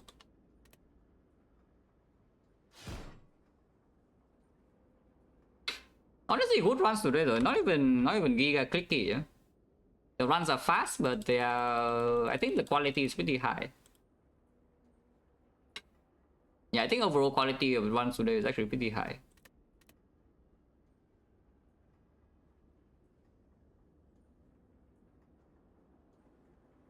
Even though, you know, it's like half meme build, but I still try to micro properly, at least.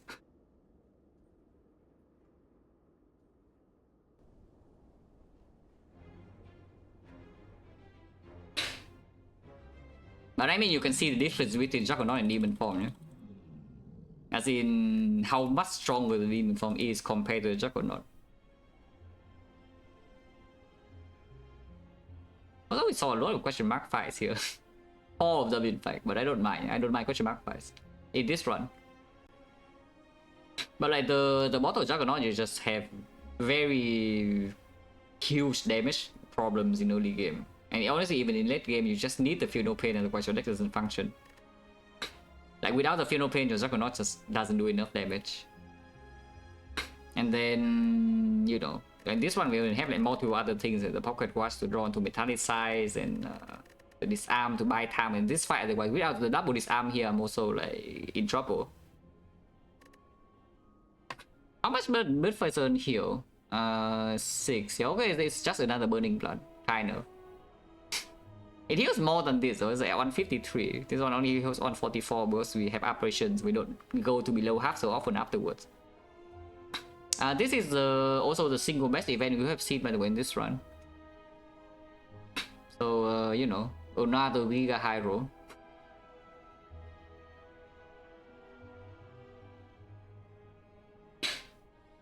Normally, I would tell you that the Act 1 Juggernaut performs the best is when you fight Hexaghost. It's like the usual thing, you know, it's like you fight Hexaghost and then you're dying, so that Juggernaut is there to help you. But what Juggernaut actually does in the Hexaghost fight is that it does allow you to pick up a slightly better deck for Act 2. And your deck that kills Hexaghost could be slightly better into Act 2 with the Juggernaut in the deck. Instead of just doing some strength into, you know, playing attacks and then you walk into Act 2, you big boss relic, you die instantly. That is what the Hexaghost does to you. The Hexaghost for Ironclad is almost the same as the Slime Boss of Silent. It's forced you to build a deck that is very unpleasant if you don't see the premium stuff. And the Juggernaut is there to, you know, allow you to still build a functional deck. Instead of just ruining your entire run using all your potions and you die instantly in Act 2. Which, by the way, if you can want to know like what happened when you get owned by Hexaghost into instantly dying in Act 2, that's one of the examples, yeah, but that's not the only one. There was a run that died to, yeah, like this one for example. This one died like here, yeah, but because I misplay, but even not, then this one's still very unplayable. It's mainly because, you know, Hexaghost is here, I need to do something to kill it, and then I also need to use my only pot. Because the deck is still not enough. And then I walk into Act 2 with no potion, no boss relic, no deck. And I die. That is what the Hexaghost does to you, yeah? It's very unpleasant. But it's not as bad as Silent Slime Boss matchup at least. I think it's slightly better than Silent Slime Boss matchup, but it's also not very good. On Crown, yes. That was a run where I said that I should have picked the Crown. And yes, I should have picked the Crown.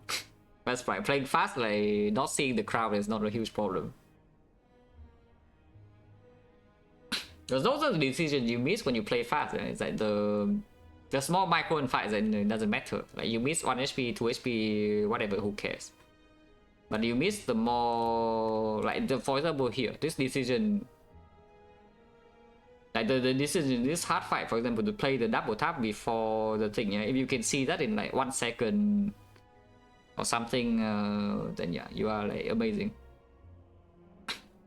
I can probably do that like sometimes, but not always, definitely not here.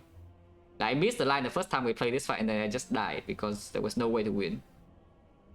Then you play the double tap before the fin fight at 1 turn, then you would be able to win the fight in a very close fight. And those are the things, those are important decisions that playing fast will miss, yeah. But in altogether, they actually don't contribute to that much. As in, they don't convert into so many difference between wins and loss. Because usually when the run is tricky enough that there's such an important decision that you cannot see with, you know, just the initial feeling, then the run is difficult in the first place. And if the run is difficult, you already have a high chance to lose. So maybe the run outcome is just changing from lose to lose, you know. It doesn't necessarily change from lose to win. And all the easy runs are still easy. Unless you die like this. If you die like this, then it's bad, you know? Okay, not that one. That one is okay. If you die like this, then it's bad. Literally just forgot the line you calculated 2 floors ago. Because, you know, we had exactly the good plan against this fight, and then I went to the fight and I just did not play the plan. I just forgot to play this arm and I died 3 turns with like, no counterplay. So don't do that. But these are not the kind of mistake that you play, that you make even if you're playing fast, if you are like paying some attention. Playing fast doesn't mean paying no attention, you know? It's just playing like, you don't think too deep. You do not think very deep when you're playing fast, but you can still make good decisions consistently. It's not so funny though. But yeah, these are the type of runs that would never happen if I'm sampling Ironclad, yeah? So like only here that you can see a run like this. For me at least. Like for Baylor you probably can see this like, you know, almost every day. But for me to play a run like this, you only see it in this kind of environment. That I just, you know, force the Juggernaut. Juggernaut floor 0 and then we just force it because there's a bit in the bone. Oh, thank you. Yeah. Felt longer? No, it only felt longer because most turns have passed. Is that the fight take forever, yeah? As you can see, like every single fight is pretty long. In Act 3 in here is like Retroman, so 8 turn transient. Yeah, okay, transient is also always 6, but this is 5, and then Giant Head is 8, and then Waken Run is 14. Like these fights are all long because you just pass turn and play apparitions. But like it's no, that's not a stray at all. That's definitely not a stray. Like why on earth does it imply that is a stray? Because this kind of run is very cool, you know. It's just that I know it's not optimal, and also he knows that it's not optimal. Like come on. Like, I think you are. I think maybe you are the one who's like giving Baylor a bad rep if you think that, you know, that he thinks that what he's doing is like optimal all the time because he doesn't do that. But he goes for these cool runs, you know, and then it can work, and then it's cool.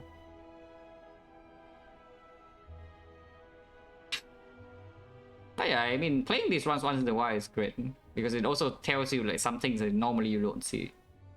Because normally when I tell you, okay, this is good and this is bad, yeah, you don't really see my example. Because if I tell you this thing is horrible, I probably don't really pick those things in my deck, so you don't get to see why they are bad. I mean, you saw with the Blizzard, for example. In this run, maybe you can see with the Juggernaut, yeah, it's just not enough output. So after the Juggernaut, you still need a different plan, and that is a little bit too much resources to commit.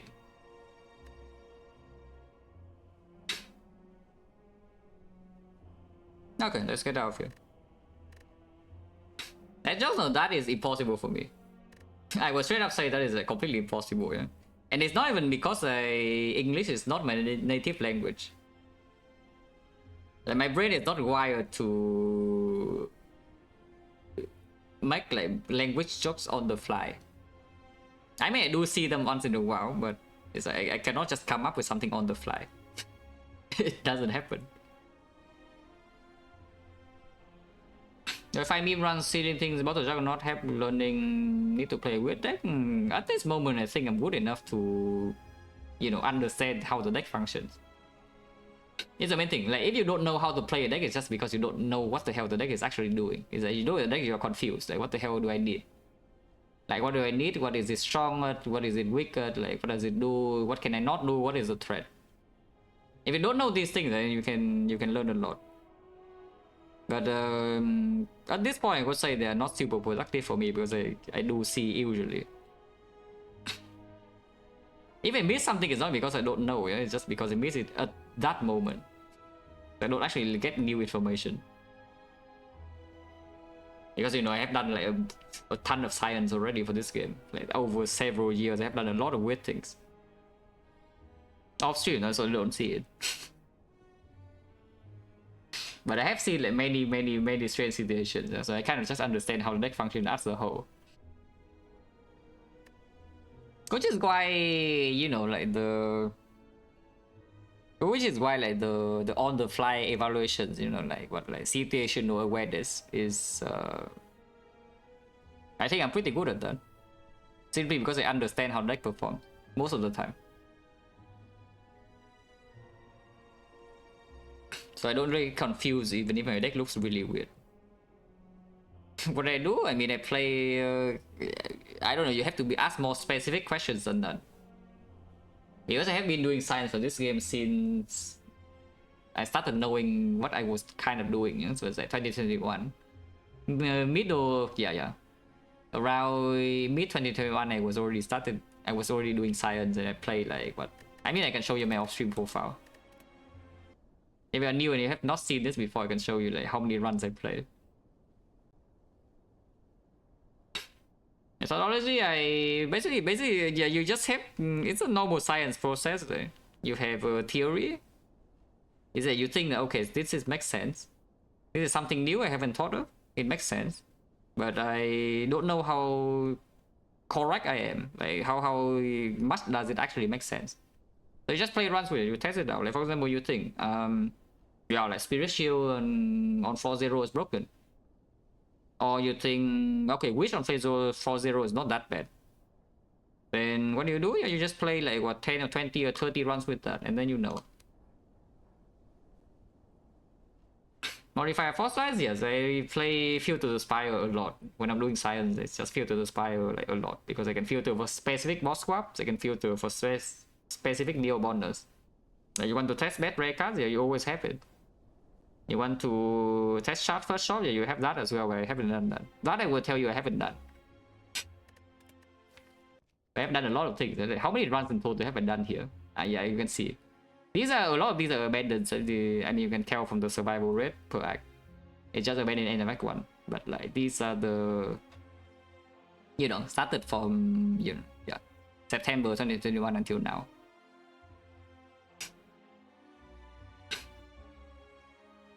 It's like almost 4,000 runs.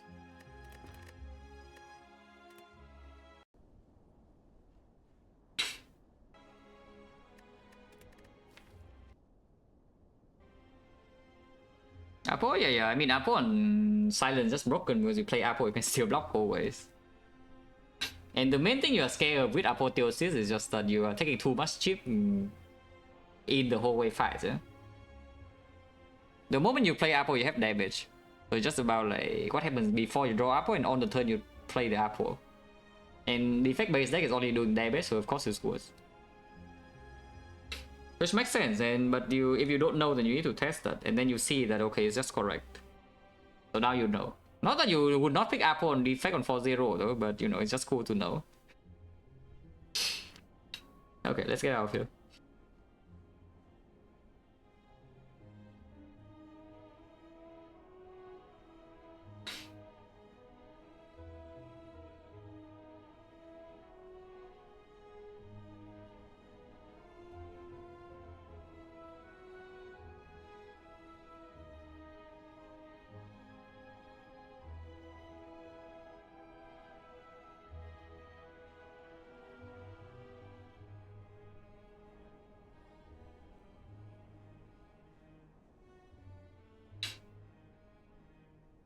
But yeah, thanks for watching guys as always, and see you.